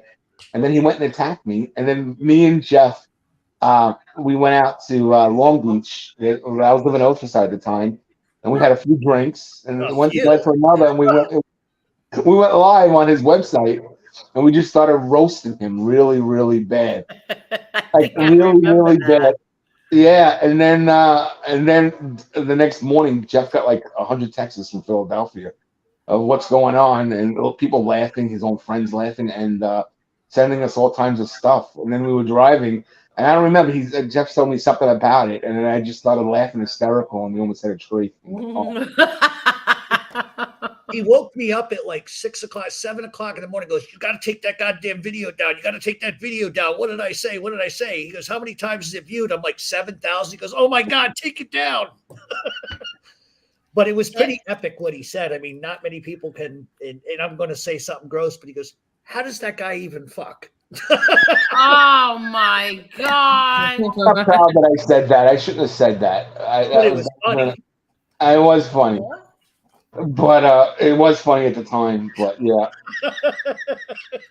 He had no right to attack Angel's brother, who's my friend. He had no right to attack me. And he had no right to I was there as Jeff's guest. He had no right to disrespect Jeff. You know? Yeah, the guy was a jerk off anyway. Yeah. I know. Big jerk off. Hi, Marla. Hello, how are you? Oh, I'm alive. I'm alive. Definitely alive. Keeping up with the drama over here? No, really, honestly, like to be honest with you, like people will message me and I'm like, I don't even know what they're talking about half the time because I just try to stay in my own lane, you know? I learned a long time ago, the further you stay away from it, the better off you are. It's a lot of stress and headache. It's unnecessary. Yes.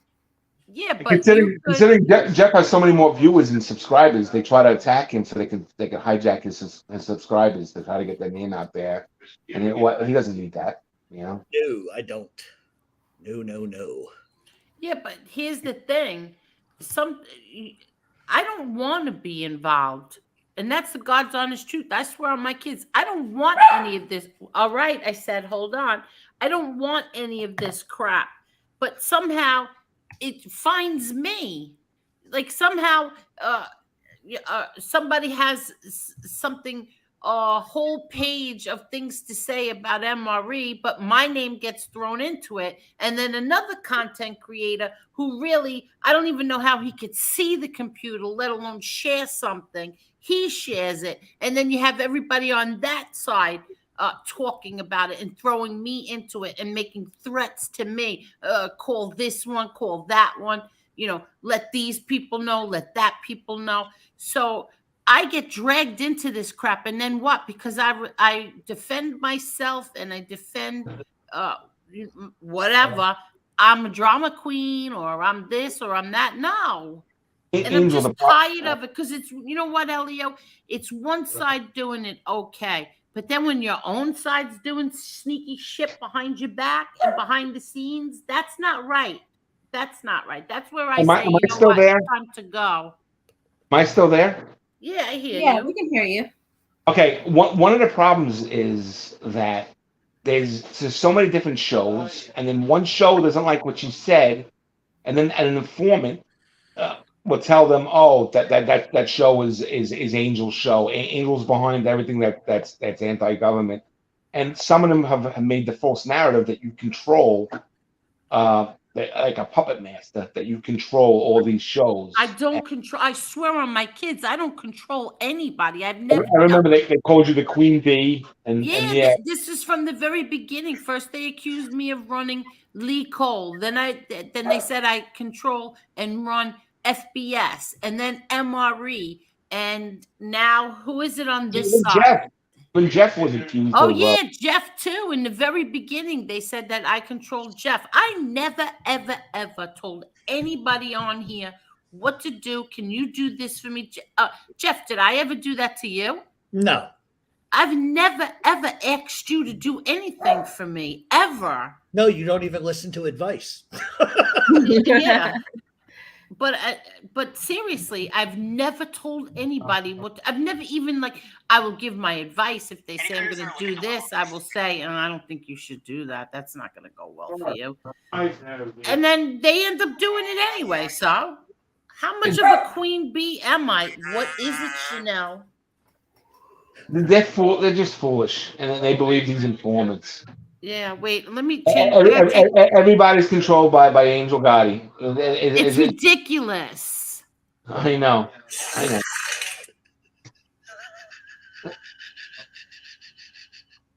What are you laughing at? Hello?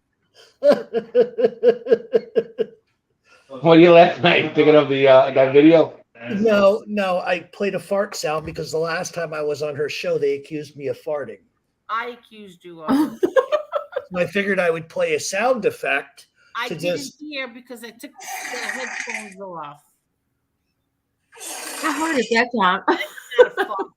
That's not a fart. That sounds like you're slurping some big giant Slurpee with a broken straw. Yeah, Jeff, weren't there informants that said that you were getting paid by Angel to do your show? I mean, Yes.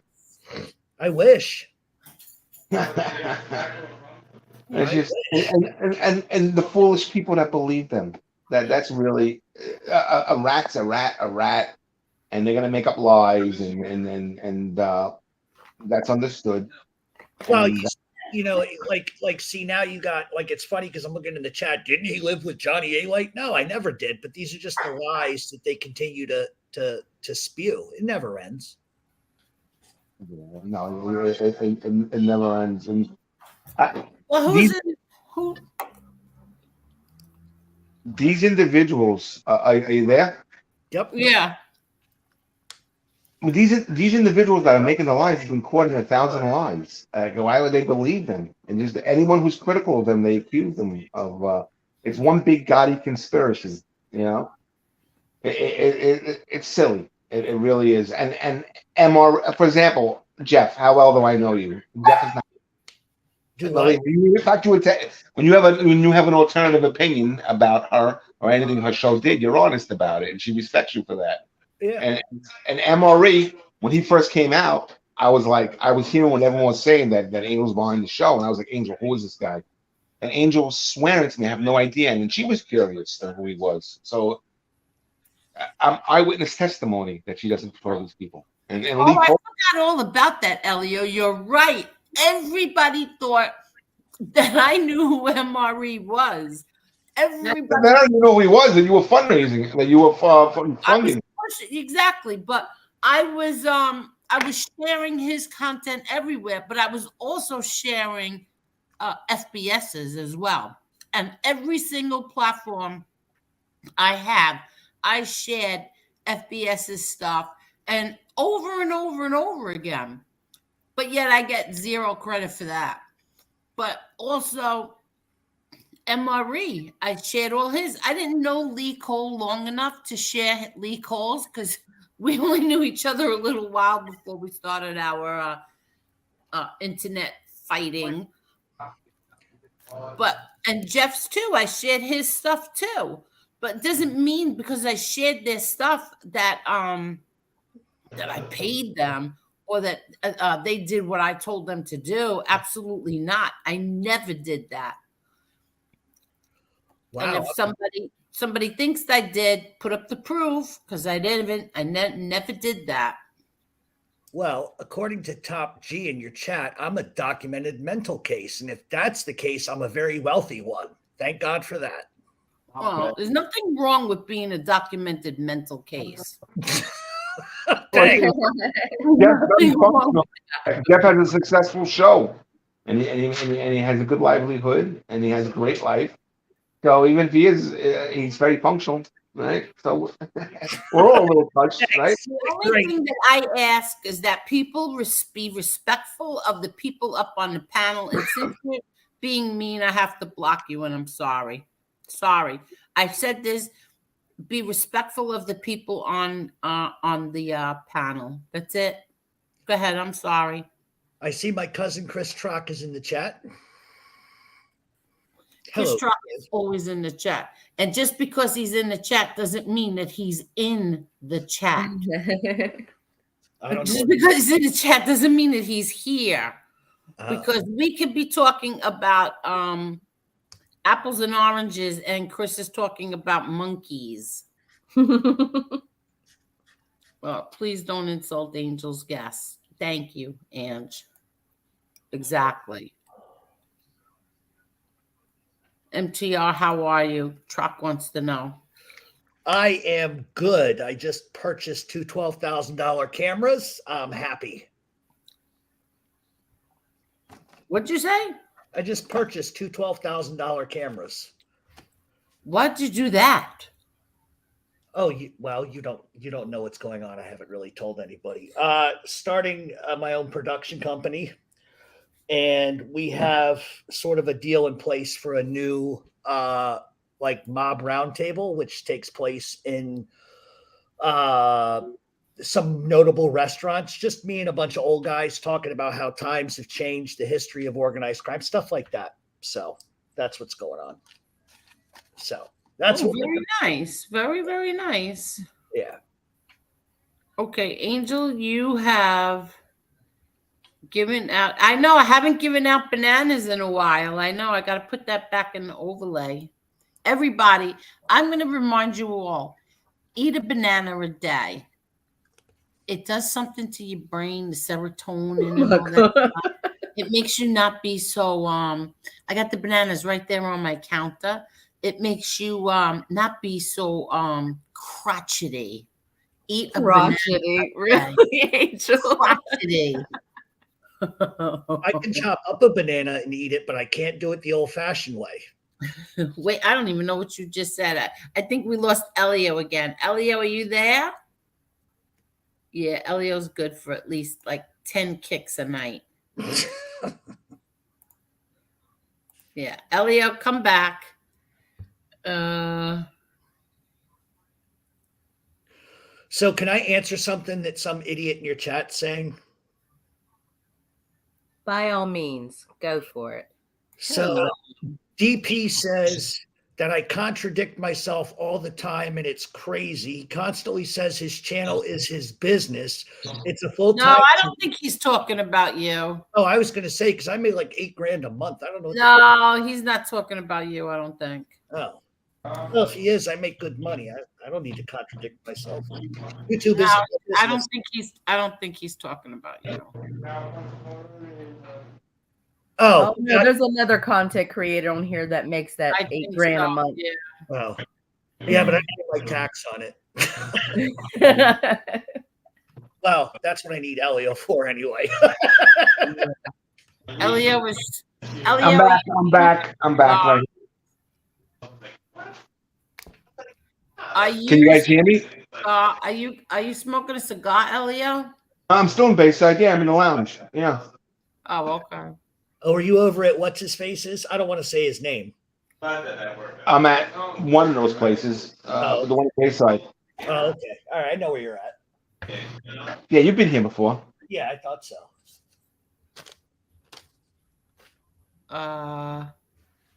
Okay. Okay.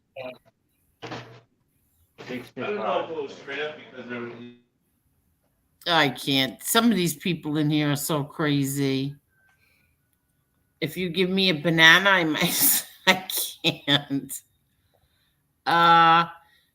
What is the name of that 650 mic you told me about last time? I forgot the model.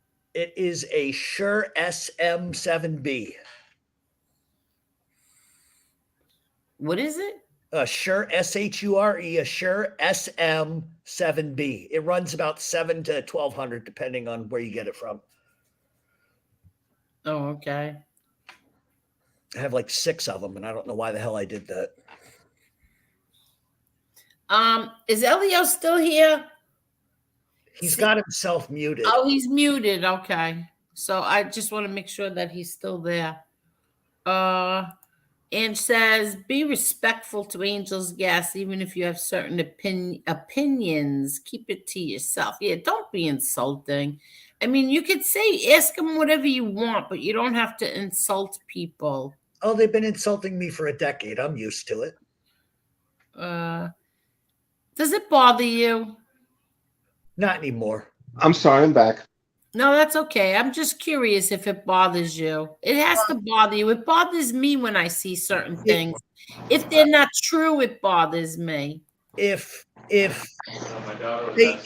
they want to call me a liar, a fraud, a rat, and everything they always do, that doesn't really bother me. But like when they say stuff about like my family or my friends, that's when I sort of get a little pissed off. Oh, there's Real Deal. Still on vacation. Just stopped in to say hello, Angel Marla, panel and chat. Real Deal. We were talking about you before. Somebody asked how you are. I said that you were on vacation and you were having a good time and that you were fine. So keep on having a good time and keep on still being fine. What? I told him to enjoy. Yes, enjoy. And look, everybody's happy to see you, Real Deal. Enjoy your time away. Have a great vacation. Who's banging on the desk? Like me, sorry. Drums? It was you. Elio. I'm back. I can't. Can you hear me now? Yeah, we can hear you. All right, good. Do you have two? Do I have what? You have two devices. The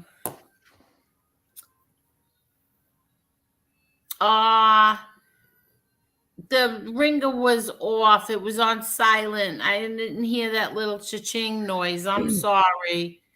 But Matt, thank you so much. I'm back. Been working a lot. You're better than ever. With a little heart. Thank you so much, Matt. Matt sent me a cash app. Thank you. That was very sweet of you. And I'm happy you're back. Where have you been? Matt, where have you been? Okay, you guys.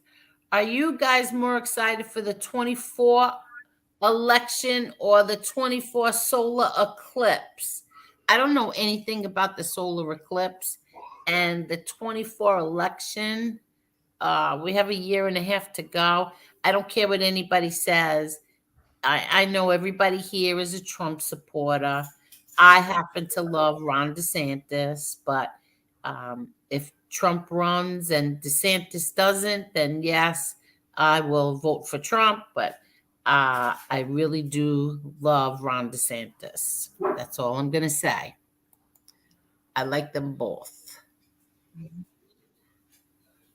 Huh.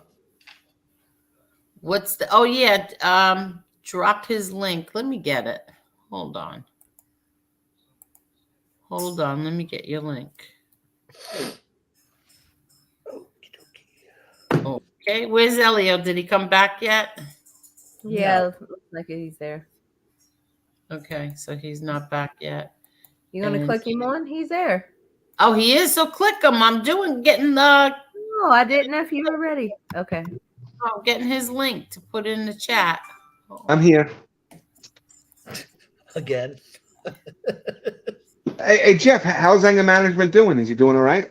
Yeah, other than his knee and, other than his knee hurting and just kind of not liking where he's at. I mean, he says there's a lot of good guys there and stuff, but you know what? The first thing you expect to hear is, "Hey, pal, I miss you. We're friends, blah, blah, blah." No, it's how many new rats are on YouTube is the first thing he asks every time. Every second time. Well, he should be short by now. He should be getting out next year, right? Well, he's only been in since what? January? February? No, January. So I don't know. I don't know what the 85% of his time. Yeah, probably. He'll probably do a halfway house, but I don't know because I know they were arguing whether or not he was going to do the halfway house or just do the extra time and then come home. I'm not really sure. Yeah. Let me just say thank you so much, Gerard. I got to hear that little chingy noise. Thank you for the cash app. You are a sweetheart. And he said, "Love Gerard. You're such a sweetheart." Damien says, "MTR, my favorite microphone is a Telefunken." I swear by them. I always used Shure until I tried the Telefunken microphone. It's the best. Oh, he may be right. Did you ever hear of that before? Yeah. I've heard of it. I just, when I was buying all this stuff, I just bought top of the line as far as I thought was top of the line at the time, but it is what it is. I've got more microphones than I know what to do with. Really? Yeah, I've got like 6. I've got, when I do my podcast, I have what's called a Rode Podcaster, which is like a mixer. So basically, I put that in my bag. I put my computer monitor in my bag. I have 6 mics, and I can have 6 people sitting at a table on their microphones talking. So, and it sounds like you're on Howard Stern. So, that's really. That's why I told you a long time ago. If you ever wanted to do like a real thing, let me know, and I'll hook it up for you. Yeah, well, we have plans for all of that. I'll let you know. But we do. We have a whole new thing. But let me just say, the eclipse is going to be 90 to 100% where I'm at. New York should be 80. You mean like every time I think of the eclipse, you know what I think of? Remember the time when we had the eclipse and Trump looked up at the sun? That's all I keep thinking about is he's looking up at the eclipse. What's wrong with him?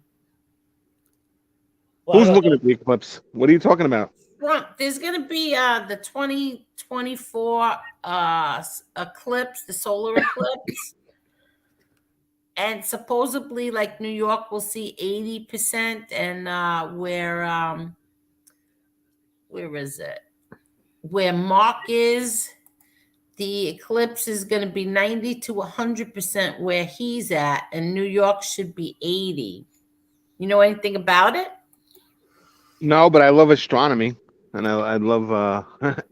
I do too. I have to tell you, there's this one person on here I found was it yesterday, and I'm fascinated by him. He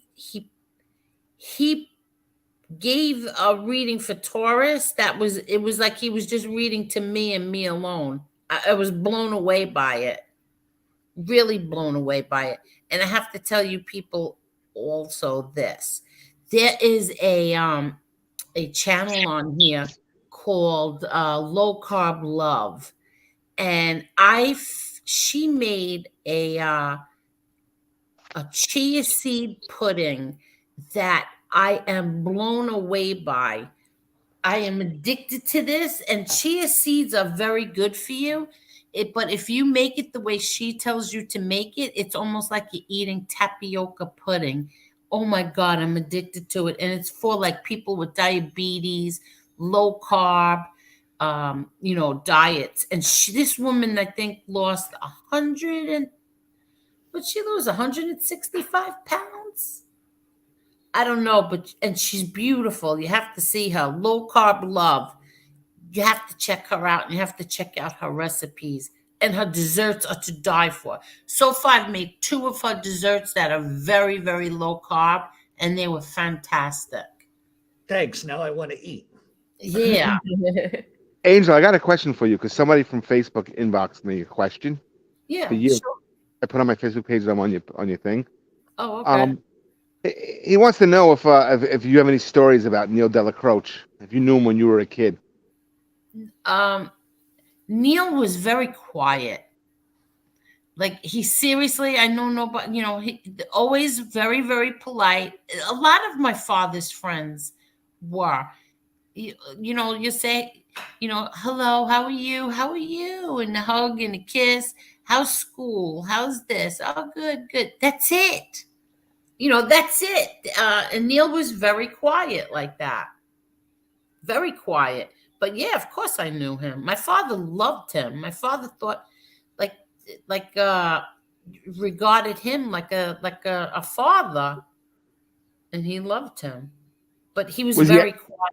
You know who wasn't very quiet, but was so funny, and I got the biggest kick out of, besides Bobby Borriello, Arnold Scuteri. Arnold and Funzy, they were like husband and wife. One never went anywhere without the other. Every party, everything, they were together. And he was very funny. You know, he made us laugh one night telling us a story, and he made me laugh so hard that I was crying, because he was very animated when he told his stories. So, and he had us all, we were in Altadana's, and my mother, my father, and all of us, and him and his wife, and Funzy and his wife. And he was telling us a story how he got up and he was brushing his teeth, and he spit, and there was blood, and he went into the whole theatrics of, oh my God, I'm dying.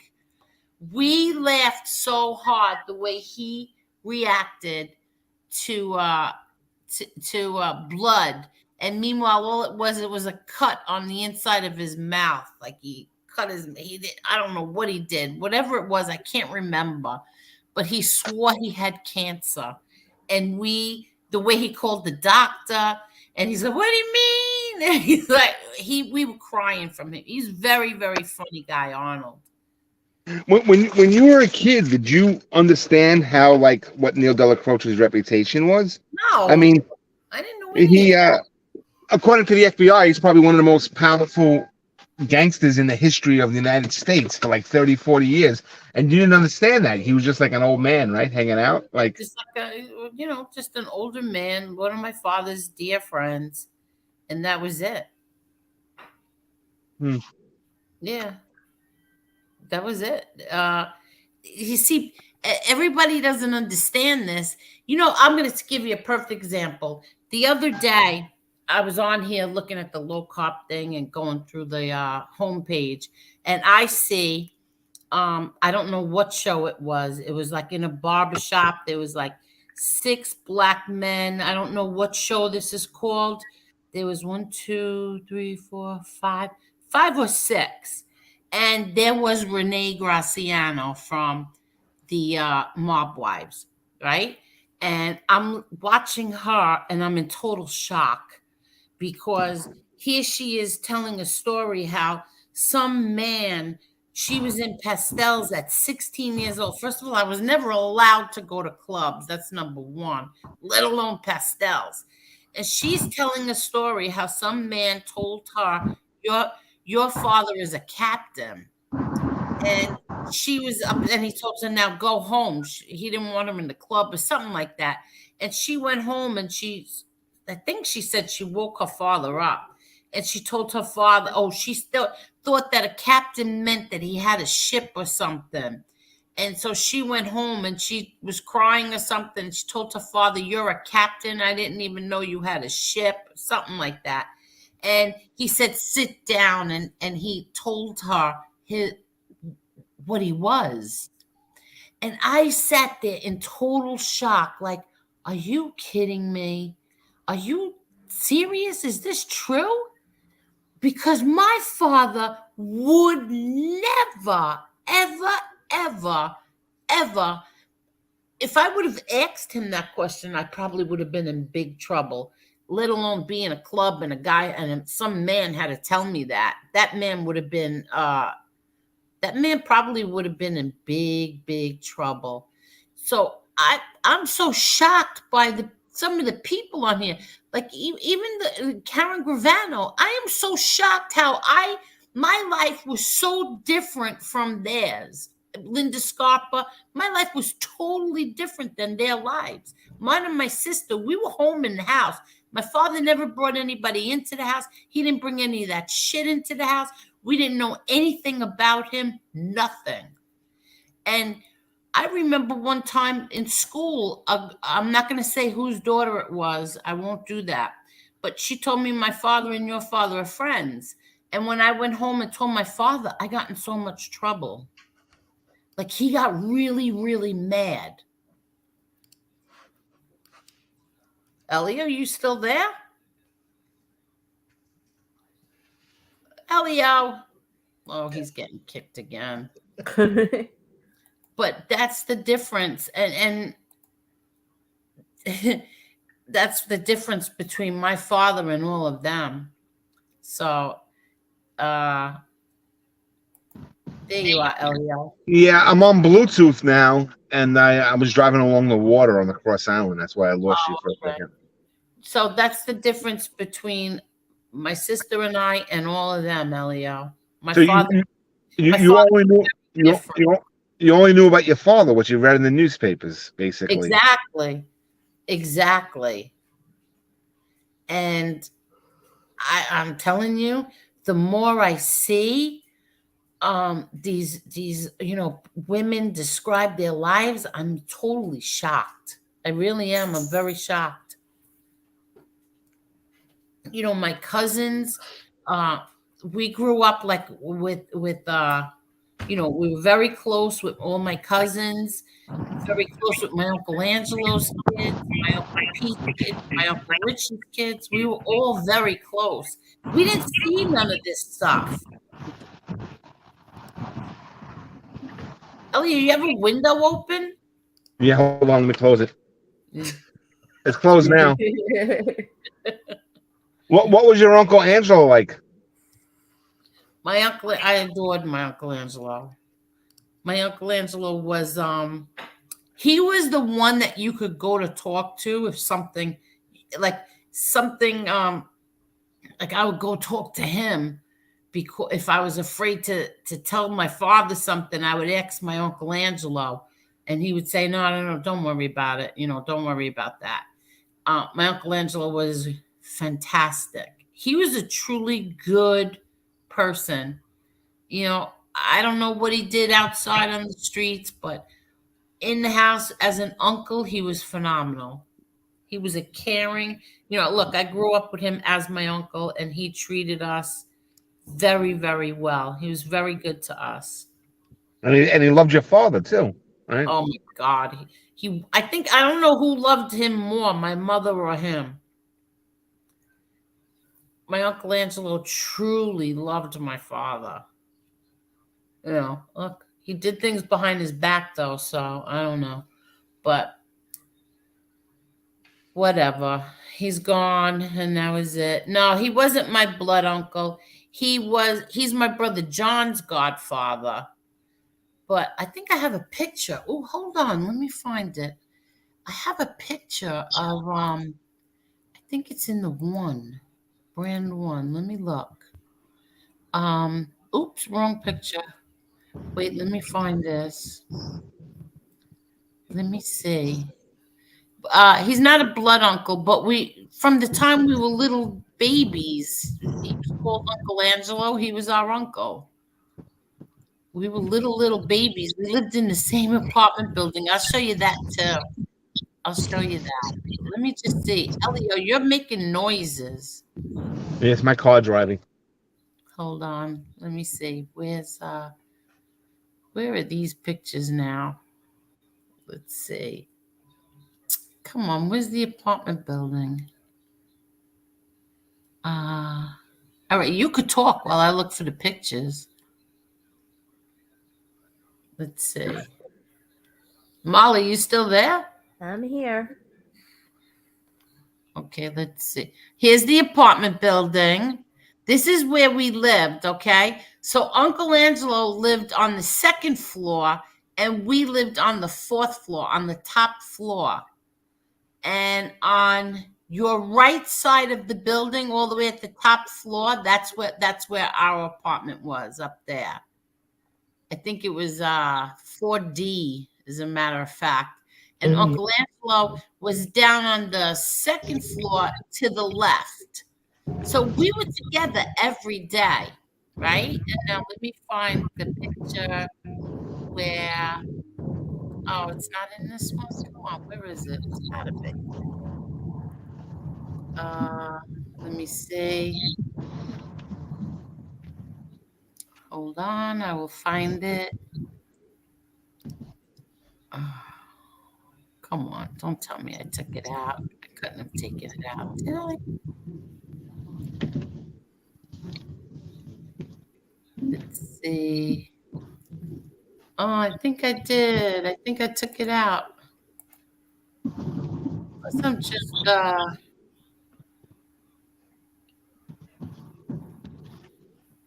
What was this? This was the 1960s, right? let's see.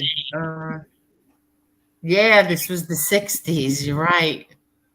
The 60s, because then we moved to Canarsie. After this, we moved to Canarsie.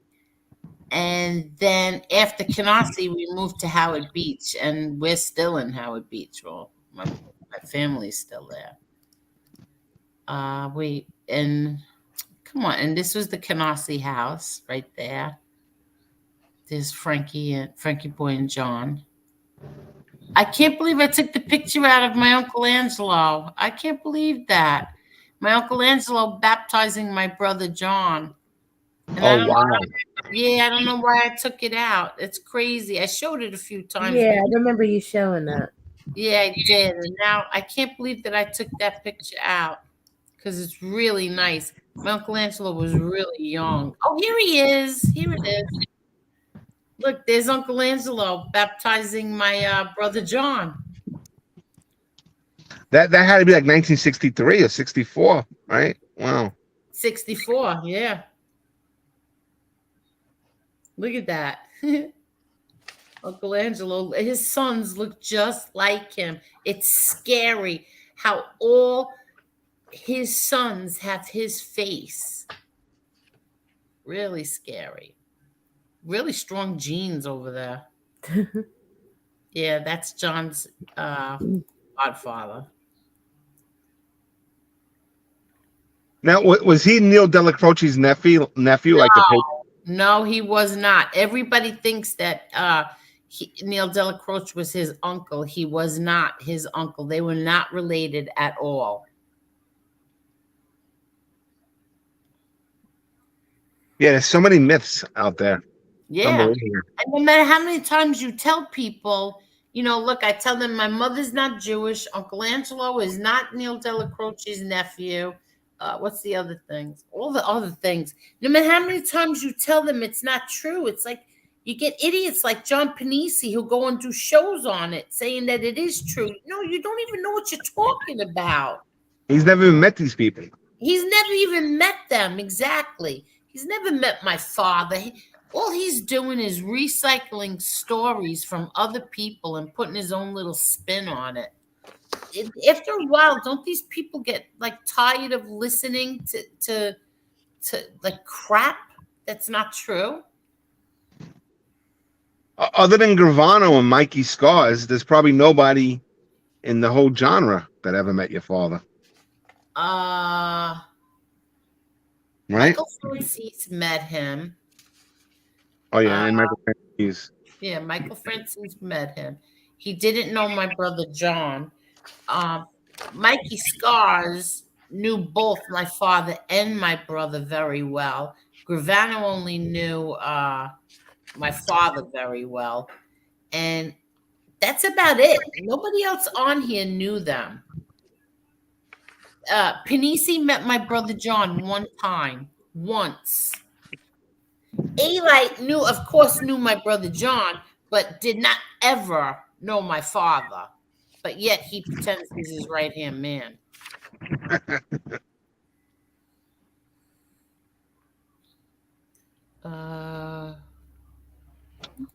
Angel, after your father passed away, were you close with your godparents? I was taught that no matter how old you are, your godparents are obligated to step in as the parent figure forever. Yes. And thank you, everybody. 148 likes. Yes, Damien. And I'll tell you this, that I'm a godparent, and whatever they ever need, I'm here for them. I'm a godparent. I have how many godchildren do? My Uncle Angelo, as a matter of fact, his youngest daughter, they picked me to baptize her. I baptized my Uncle Angelo's youngest daughter. Aren't you half Jewish? No, we are not half Jewish at all. We're not Jewish at all. That's another thing, right? I keep showing that too, but they keep asking. I know. It's like you've showed the picture Keep how saying many it. times? Oh, here's my mom's communion picture. My mom is not Jewish, but then again, Panisi says she's Jewish, so she must be Jewish. That's my mom's first Holy Communion.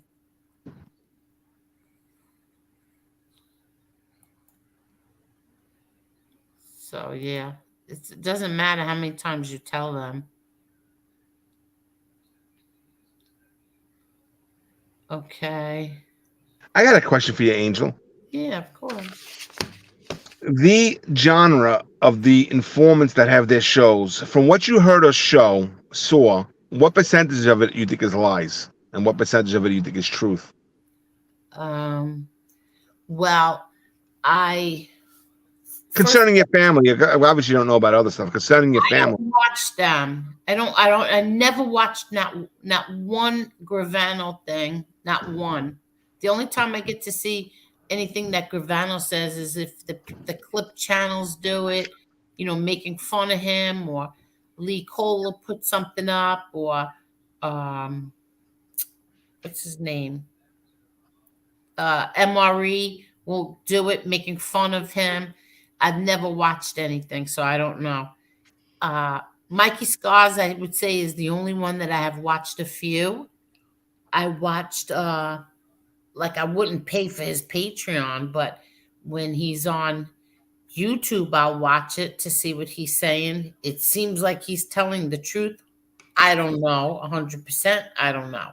But it seems like he's telling the truth. And Eli is a complete liar. And that's it. That's all I know that talks about him. Michael Francis told the story once that I don't know if it's true or not. I have no idea. Anthony Ruggiano is a liar. Anthony Ruggiano told two stories that are lies. He said that my father chased Lewis to California, which was absolutely not true. And said that Alite was tougher than my brother John, which that was a lie. So I don't listen. Oh, and also Ruggiano said that I had a crush on him. I never had a crush on him. Ew. He actually said that. I saw it. I played it on here because I didn't believe it. the rest in here. I wonder if it's still here. Hold on. You know how to pick them, Angel. Yeah, you're not kidding. Hold on. Is it still in here? Let me see if it's still here. Well. Have a look. Yeah. No, it's not. No, it's not still in here. Oh, I had it on my phone. But yeah, I had it on my phone that night. But no, I never had a crush on him. So that tells me right there and then he lies. You have a lot of crushes on people. Yeah, you're not kidding. Hello there, sons of Italy. How are you? How are you doing? Always a bridesmaid, never a bride. You do have that effect on men on here, Angel. Oh, please. They don't, it's not, I don't know who told him that, but that was ridiculous. Francis said he had to deal with your dad on a flea market thing. Don't know if it's true or not. Please. Yeah, I don't know if he's telling the truth or not. I strongly doubt it. I mean, it's always when after Johngotti dies that everybody says, "Oh, I stood up to him." Yeah, I don't know how true it is. Truthfully, I don't know. My mother is reading Michael Francis's book, and she thinks it's like forget about it. She can't put it down. So I don't know. A book just came out about Sonny Francis. I heard it's on its.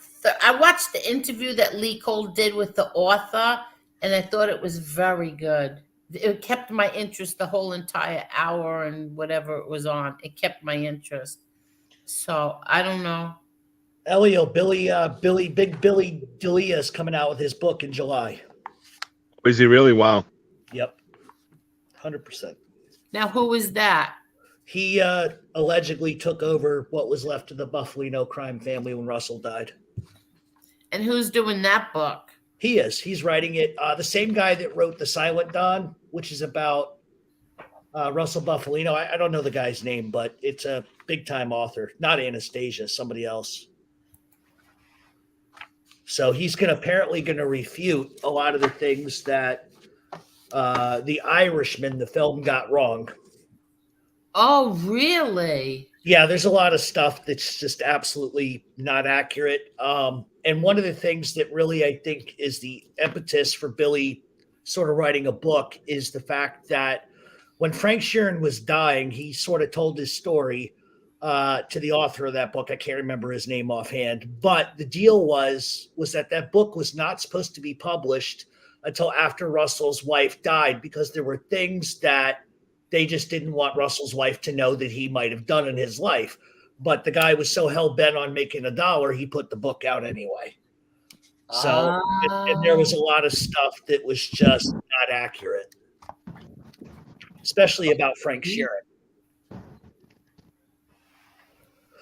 Okay, so that movie you're saying is not accurate. No, it's in parts it's accurate, but the thing is about that movie is they really missed a great opportunity to sort of explore sort of Jimmy Hoffa and the unions and the Kennedys, and they just sort of kind of bypassed a lot of that. But that's just me. I'm a mob snob. What are you going to do?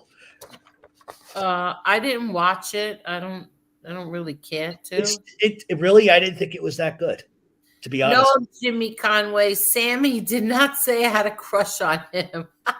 Me too. Anthony Ruggiano said it, not Sammy. Unreal. Believe it or not, I've only met Gravano 2 times in my whole life. That's 2 times more than I'd ever want to meet him. I met him in the MCC, where he complained that they didn't get mail on Saturdays, and at my brother John's wedding. That's it. Oh. So the movie is not true, and I didn't watch it, even though Patrick was in it. It was all right. It's just too long. I didn't, you sit there for 3.5 hours, and it's just like, I don't know. I'm a little tired of De Niro, to be honest with you. It was 3.5 hours. Yeah. Oh, it was long. I still haven't gotten all the way through it. I refuse to go back. He's not lying. It's a long one. You're not going nowhere. I have no comment.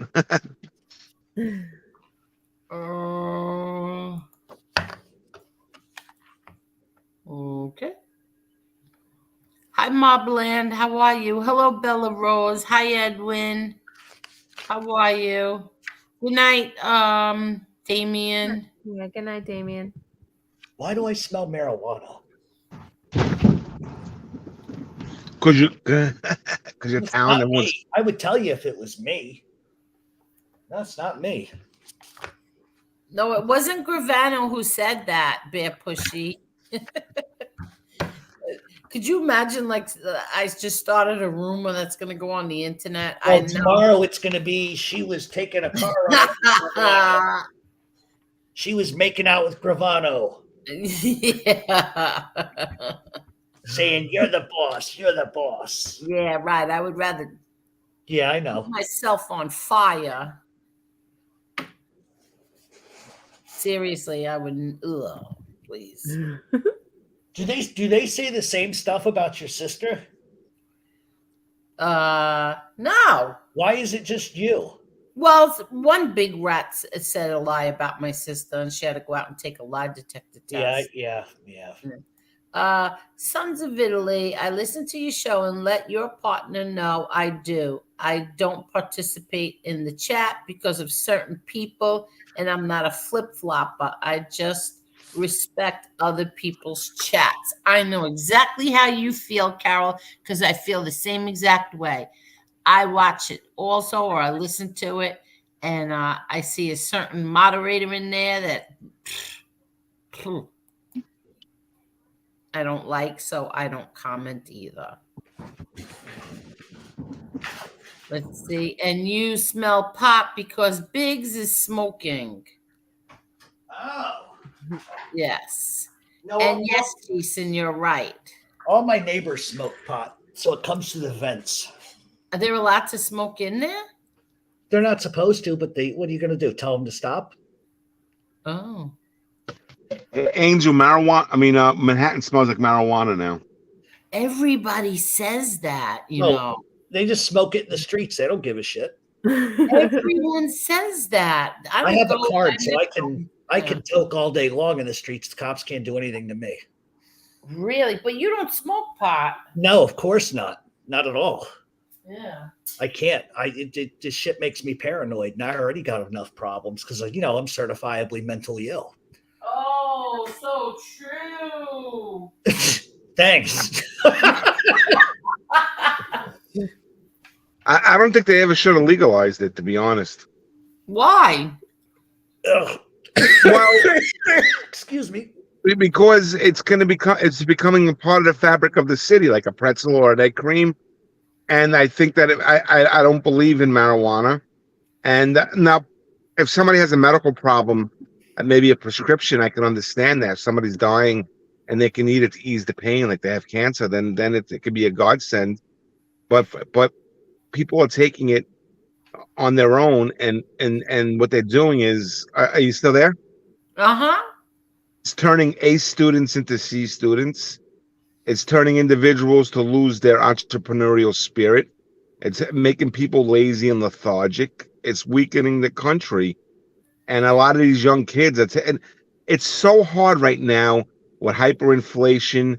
It's hard to get ahead. The prices of everything, and we don't need that extra backpack on your back of drugs. If people stay away from marijuana, it'll make them stronger and mentally more fit to build success in their life. And isn't life about working to take care of your children and your wife? I mean, and I know there's people out there, you're going to hear someone say, oh, he's a billionaire who owns an internet company and he smokes marijuana. Yeah, there are success stories, but the majority of people, it weakens them. Well, let me ask you this. DP wants to know, do you believe in alcohol, though? Of course, I was in the Marines. We have first thing I tell you in Paris Island is, as a Marine, you're never allowed to do a drug, but you have a liquor license. So don't you consider alcohol a drug? Yes, but in moderation. You shouldn't drink it all day, but I don't think it makes you stupid unless you drink it chronically. Marijuana is becoming more chronic, and people doing it during work hours and stuff like that. And is alcohol good? No, there's negative effects to it, but I don't believe it's causing the same damage in society that marijuana does. We have the lost boys of society, the kids that that they don't have a job, they can't afford it, they can't afford a wife or children, and marijuana is not helping them. Now, if someone's strong enough to do it maybe once every 2 weeks or once a week on a Friday night, that's not dangerous, but it's becoming too prominent in society, and it's weakening a lot of men, and it's not good for children because they need fathers that know how to get up in the morning and go to work. And I know personally men. Are you there? Yeah, I'm listening. I have to call them men because they're over age of 18 that turn themselves into losers because of marijuana. And that's number one. Number two, they think they're so intelligent and they're really not. It creates delusional. I think they think they're so intuitive and psychic, but they're really not. And I just don't think it's good for overall. Now, there's some people, like I said, there's success stories with marijuana. But think about it for a second. Angel, you there? Yeah. As an attorney, I can't smoke a marijuana because my mind's supposed to be a weapon, although some do. A surgeon can't smoke it. An airline pilot can't smoke it. I mean, there's certain people. Would you want to get heart surgery from a guy who smokes pot every day? No. I mean, and those are extreme because those are high stakes vocations, right? But what about, it's so hard to make it now, and it's so hard to support your family. You know, it's so. How many people can even like afford to like have their wife stay home and raise the children? You know, I've always done that my whole life. Even when I was separated, I did that. And if I smoked marijuana, I wouldn't be able to do that because I have to get up and work in the morning. And I just think it weakens men. And I just don't think it. And do I think penalties should be severe? No. But when there's a public sanction on it, people start to think they get the conditions that it's okay. I almost feel like it's some type of like conspiracy from foreign powers to weaken the country when you make marijuana legal, because it's making our men weaker. It's not making them stronger. It's making them weaker. We need a society for individuals to get up and take care of their families. And I think, and alcohol, chronically done too, is bad. But you can't go to work drunk because you'll get sent home. But people going to work full of marijuana, and they're not living up to their potential. They're not being the best that they can be. And why would someone make themselves lazy? Take caffeine and drink coffee so you have more energy to work. Why would you make yourself lazy? I don't get it. See, the thing with me is that I could never have a down head ever, ever, ever. I can't. So I don't understand how you could function on either pills or even alcohol or pot. But DP says that you're being hypocritical. Alcohol is far worse than weed. Nobody dies because of weed. Tens of thousands of people die from alcohol every year. Yeah, people die from drunk driving accidents. That is true, and they do hurt their liver. Yeah, but think of things they could have done if they weren't stoned all the time. Yeah. And I hear it. I have friends. I have clients. I know people, 30-year-old kids, they think they're winning. They're like Charlie Sheen. They're winning. Meanwhile, they have no money to even support a wife and children. And it's because of marijuana. Marijuana is stifling their achievements in life. If you smoke a pot every day, very few people, there is the exception, that they're functional and they're successsul. I know but the majority. The very rare occasion that I do it, I'm really good at Xbox.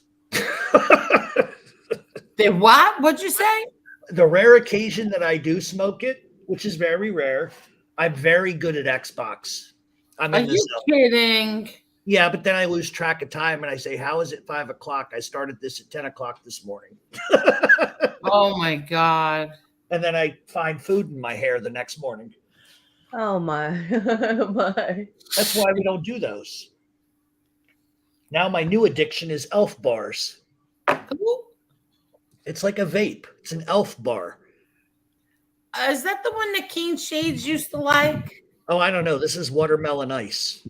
Oh, Keen Shades used to have lemon ice. Yeah, they have them in the bodega down the street. They have like 80 different kinds. And a lot of the people that I know that are suffering from chronic marijuana use think they're so intelligent. You can't even talk to them. I'm going to explain something to you. Are you there, Angel? Yeah, I hear. I've had clients that smoke chronic marijuana that ran companies, and they were like mid-sized companies, and they were doing the best they can. And then you would talk to them, and you try to like very simple legal theories, try to explain it to them on their situations. And I've had a few of them that couldn't even grasp basic concepts, and I think it was because they burnt their brains from so much marijuana use. But you know that they have different strains of marijuana now. They got the Gotti strain. Yeah, they have different strains. Like they have like different things of pot. I don't know what you call it. Let me clarify. Paranoid. If you need it for medication, in my opinion, then it's a godsend. If it's a prescription, that's one. So if it's a legitimate prescription, not a fugazi one, that's one. Secondly, if it's done recreationally, very rare, but it's not. People are doing it chronically, and then it's not so bad. But I don't think the crime should be stiff for it. I just don't think it should be so accessible, so easy to get, and then it shouldn't be if it's illegal and people could still get it, at least if there's a stigma on it, it might lower the usage. But when you can get it in every store corner in New York City, like you can now, and you know marijuana use is up because when you walk around Manhattan, it smells like marijuana. It didn't smell like that before it was legal. And yeah, I the majority of people are hurting themselves. Yeah, I think I have to agree with that. You have young kids doing it now, and it doesn't really seem. I mean, I guess I understand. I guess if you're established and you work hard, and I'm all about if you work hard, play hard, and you want to do it to relax because you're in a different. You have different life experiences, so you have a reason to be stressed out. And so, if you're established and you're doing it as a stress reliever periodically, I can see doing it. But these kids nowadays, they don't need that much of an excuse to not do nothing. Now you give them weed and then it becomes a crutch. It's like they almost need it. They have What to they have need is a lot of these young kids need a kick in the ass, not a Yeah, joint. they do. SPK, because he keeps getting disconnected. That's why. If one uses alcohol or marijuana all day, they're going to be less productive. Yeah, that's true. That's true. Drink alcohol. Yeah, if you drink alcohol all day, you're going to be a total. Yeah, that's true. And if you have any doubts, just look at Chris Track. Chris Track. I can't. Anyone who smokes all day long isn't likely to be successful, just like anyone that drinks all day long or does any drug all day long. Those are extreme cases. Nothing wrong with a joint at night. I guess, yeah, we'll see. Yeah, and see, I can see that point too, because if you've done everything you're supposed to do, kids are in bed, and you got everything is, set up for the next day. You're good to go. You're just unwinding. Yeah, again, I don't see anything wrong with that either. It's no different than having a glass of wine before bed. So, I guess No, I think in it's a big. moderation, maybe. I guess in moderation, if people knew how to do it in moderation, it I just think it's seems a big difference. A big difference, I think. Alcohol, you get a buzz, but then when you come out of it, you're back to the same. A lot of marijuana just makes you stupid. I know people don't want to hear that, but it's the truth. Do you drink on the job, Elio? Absolutely not. Of course not.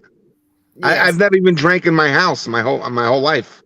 I only drink if I go out to a bar, or if I go out to a cigar lounge. Maybe I'll have a drink, but I do not drink more than once a week. Absolutely not. I do not drink on the job. That's ridiculous. I couldn't. Exactly. I didn't think that you did. No, I'm driving around and drink. That's ridiculous. He's an attorney. He's not going to drive and drink. He's not going to drink and drive.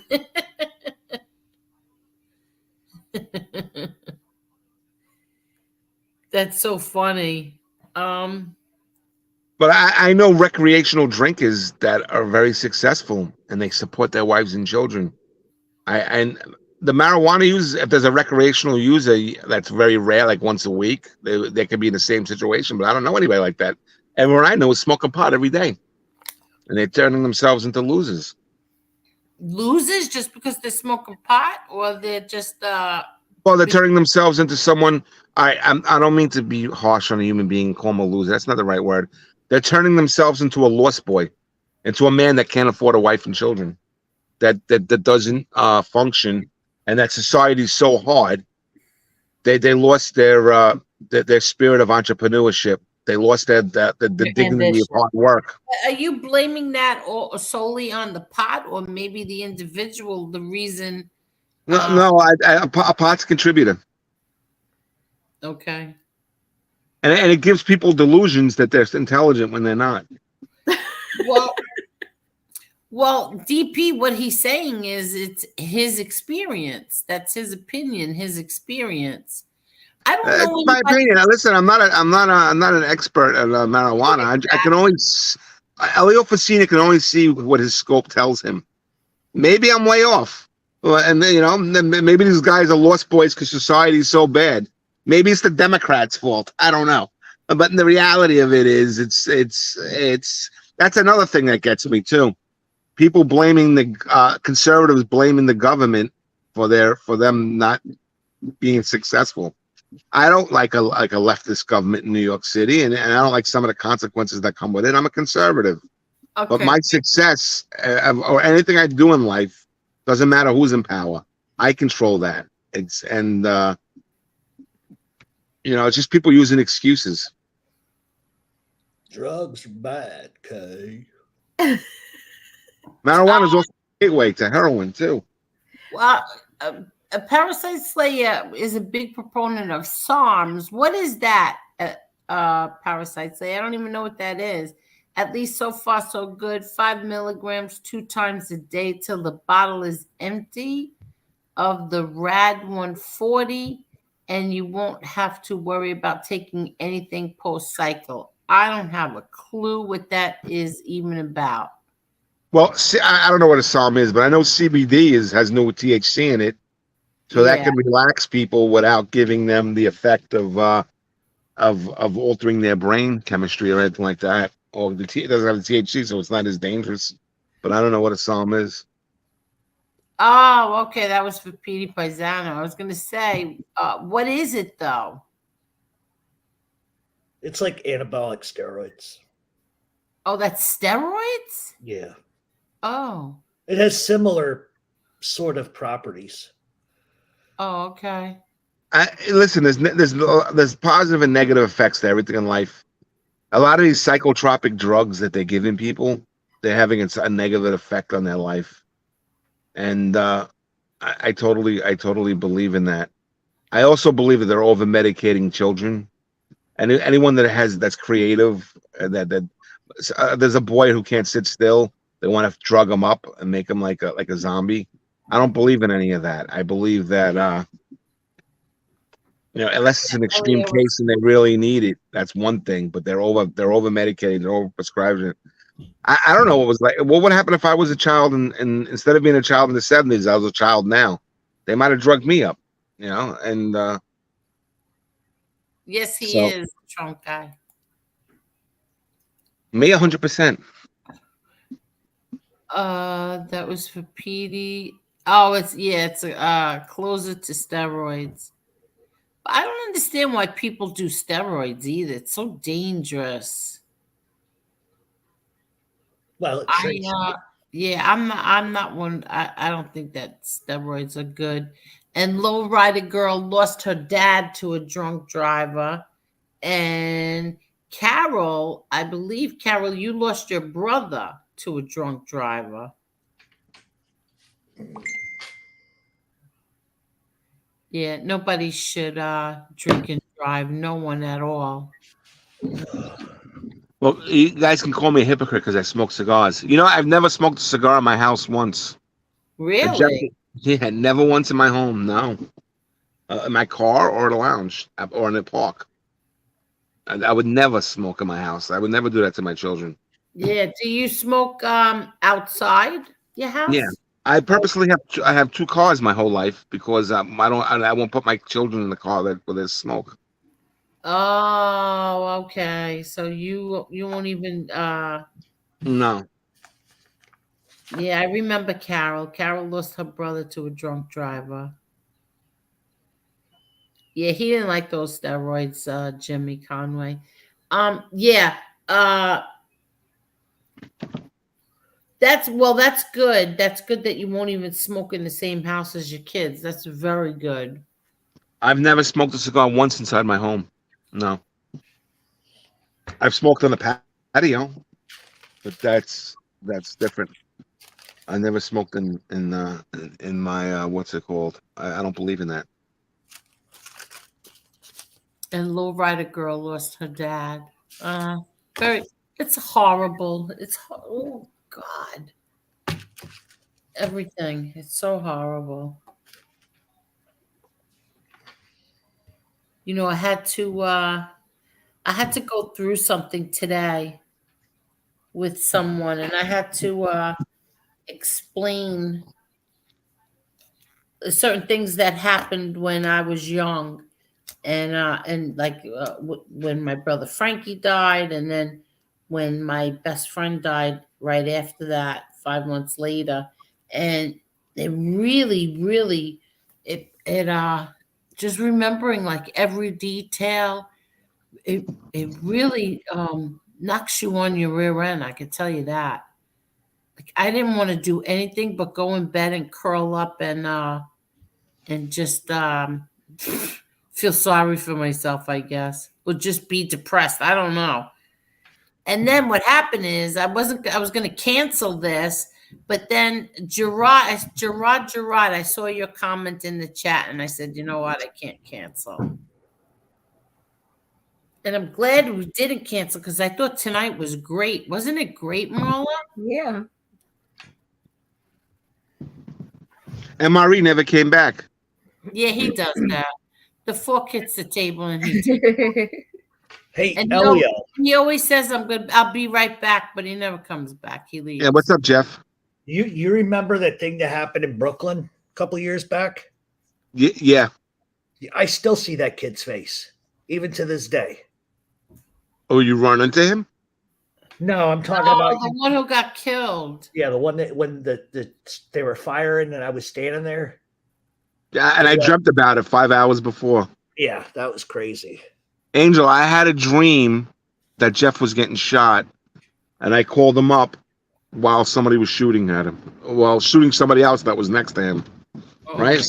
I remember. I remember Well, that. it was weird. I was standing outside of a building and I'm kind of not paying attention to stuff. And then all of a sudden, for whatever reason, I moved like 1 inch to my left. And where I was standing, the bricks started exploding. So if I hadn't have moved, that'd have been it. Oh my God. Yeah. They shot the kid 8 times. Yeah, that was horrible. But you had nothing to do with it. You didn't even know the kid. No, it was a gang beef. You know, That you was Bed-Stuy. What do you horrible. expect? Yeah, that was horrible.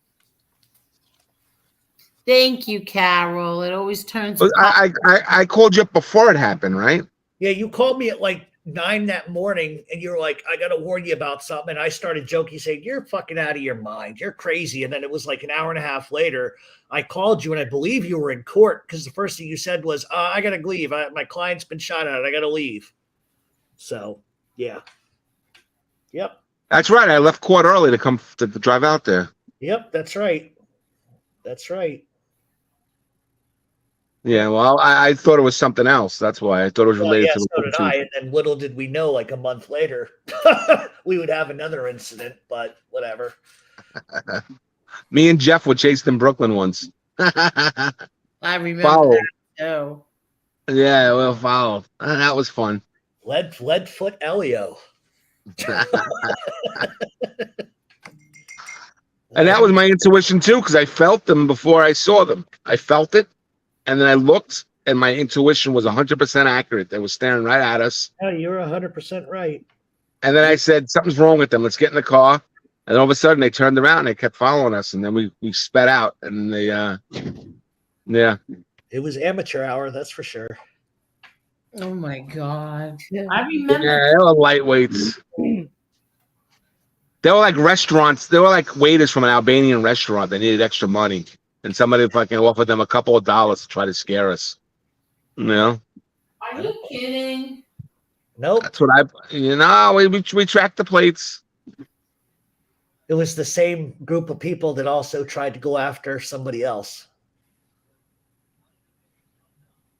Who was the somebody else? Can you say? It was the way I was told was the same people that came after you. Oh, went after that person. I know you're talking about that Irish guy from Jersey, right? Yep. Yeah, his description was the same people. Yeah, it was Albanian immigrants that worked in an Albanian restaurant that they want to make monies, and they're waiting tables, and they think they're tough, and they come into this country, and yeah. That's all right. We've been through worse. We've had And someone gave them a few dollars to go after you. Yeah. To go after me and Jeff. Yeah. Yep, 100%. Yep.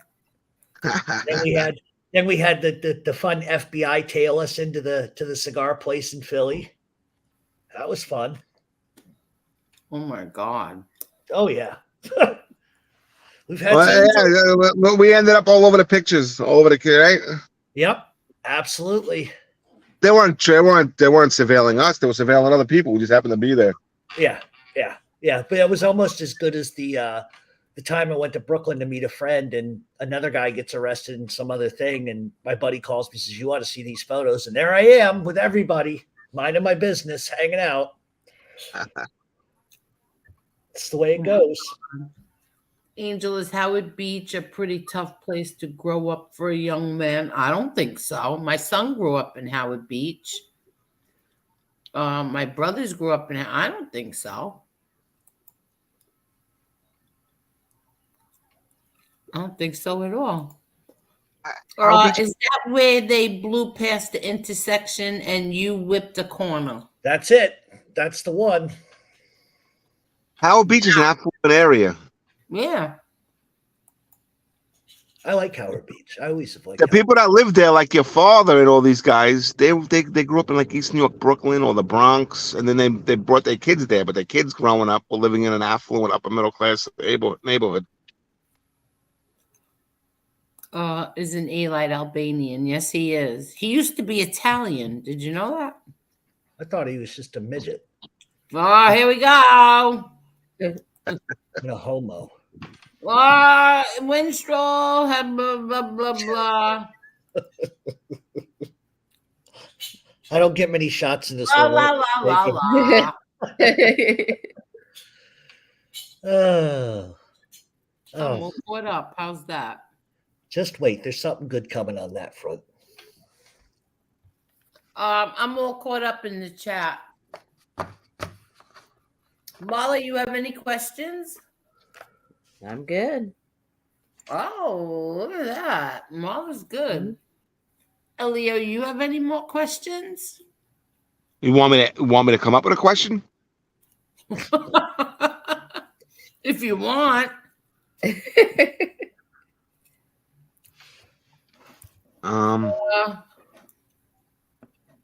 No, I don't have any questions. It's getting late. Yeah. Okay, Sonny Money says there was a complete misunderstanding in here earlier. Ms. Angel, and I am sorry, I cursed in your show. Ask Marie and he'll explain. He's a real one. I apologize. It was your show and I should know better. Sonny Money, don't worry about it. I didn't see it. Don't worry about it. Jill Spengler says, hello from Missouri. Hello, Jill. Hello, Jill from Missouri. Yeah, hello. And Chris Trock says, everyone, please hit the like button. Please hit that like button. And we still have 140 people here after over 4 hours. Well, thank you so much, everybody. I got to multitask, so I'm happy.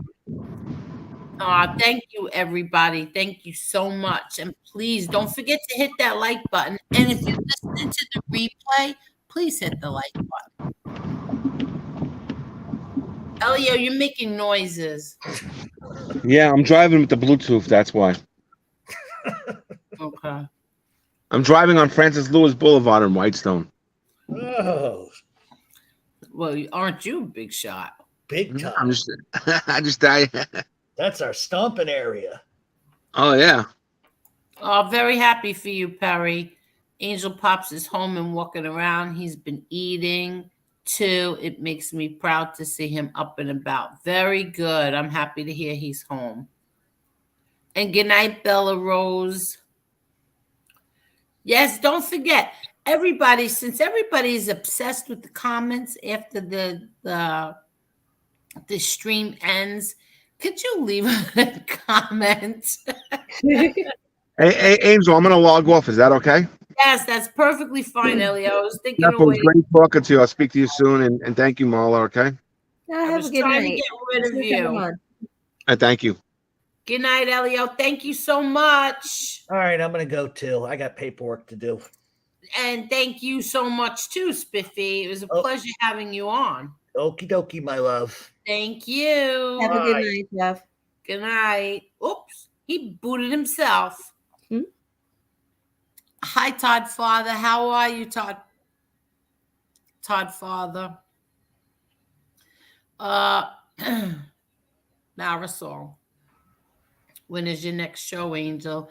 Marla and I are going to have a talk and we're going to figure this out. Because, yeah, we need 300 comments. Because you see, when I get, I'm upset, right? And I say, let's just take a break from this. And then I plan a show and then I get more upset than I was before. But then when I get on here and we start talking and then it turns out the way that it did tonight, then it makes me say, this was so good. And please don't leave us, Angel. And this was so good. And it was so, like very interesting to me and fun in some parts and aggravating in others. But it's the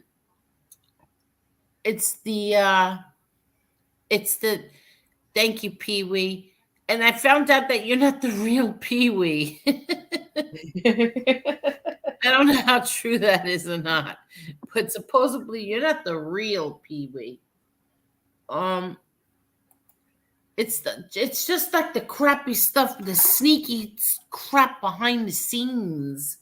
You know what I mean? It's like the backstabbing that goes on here. It's like, wow. Like, really, wow.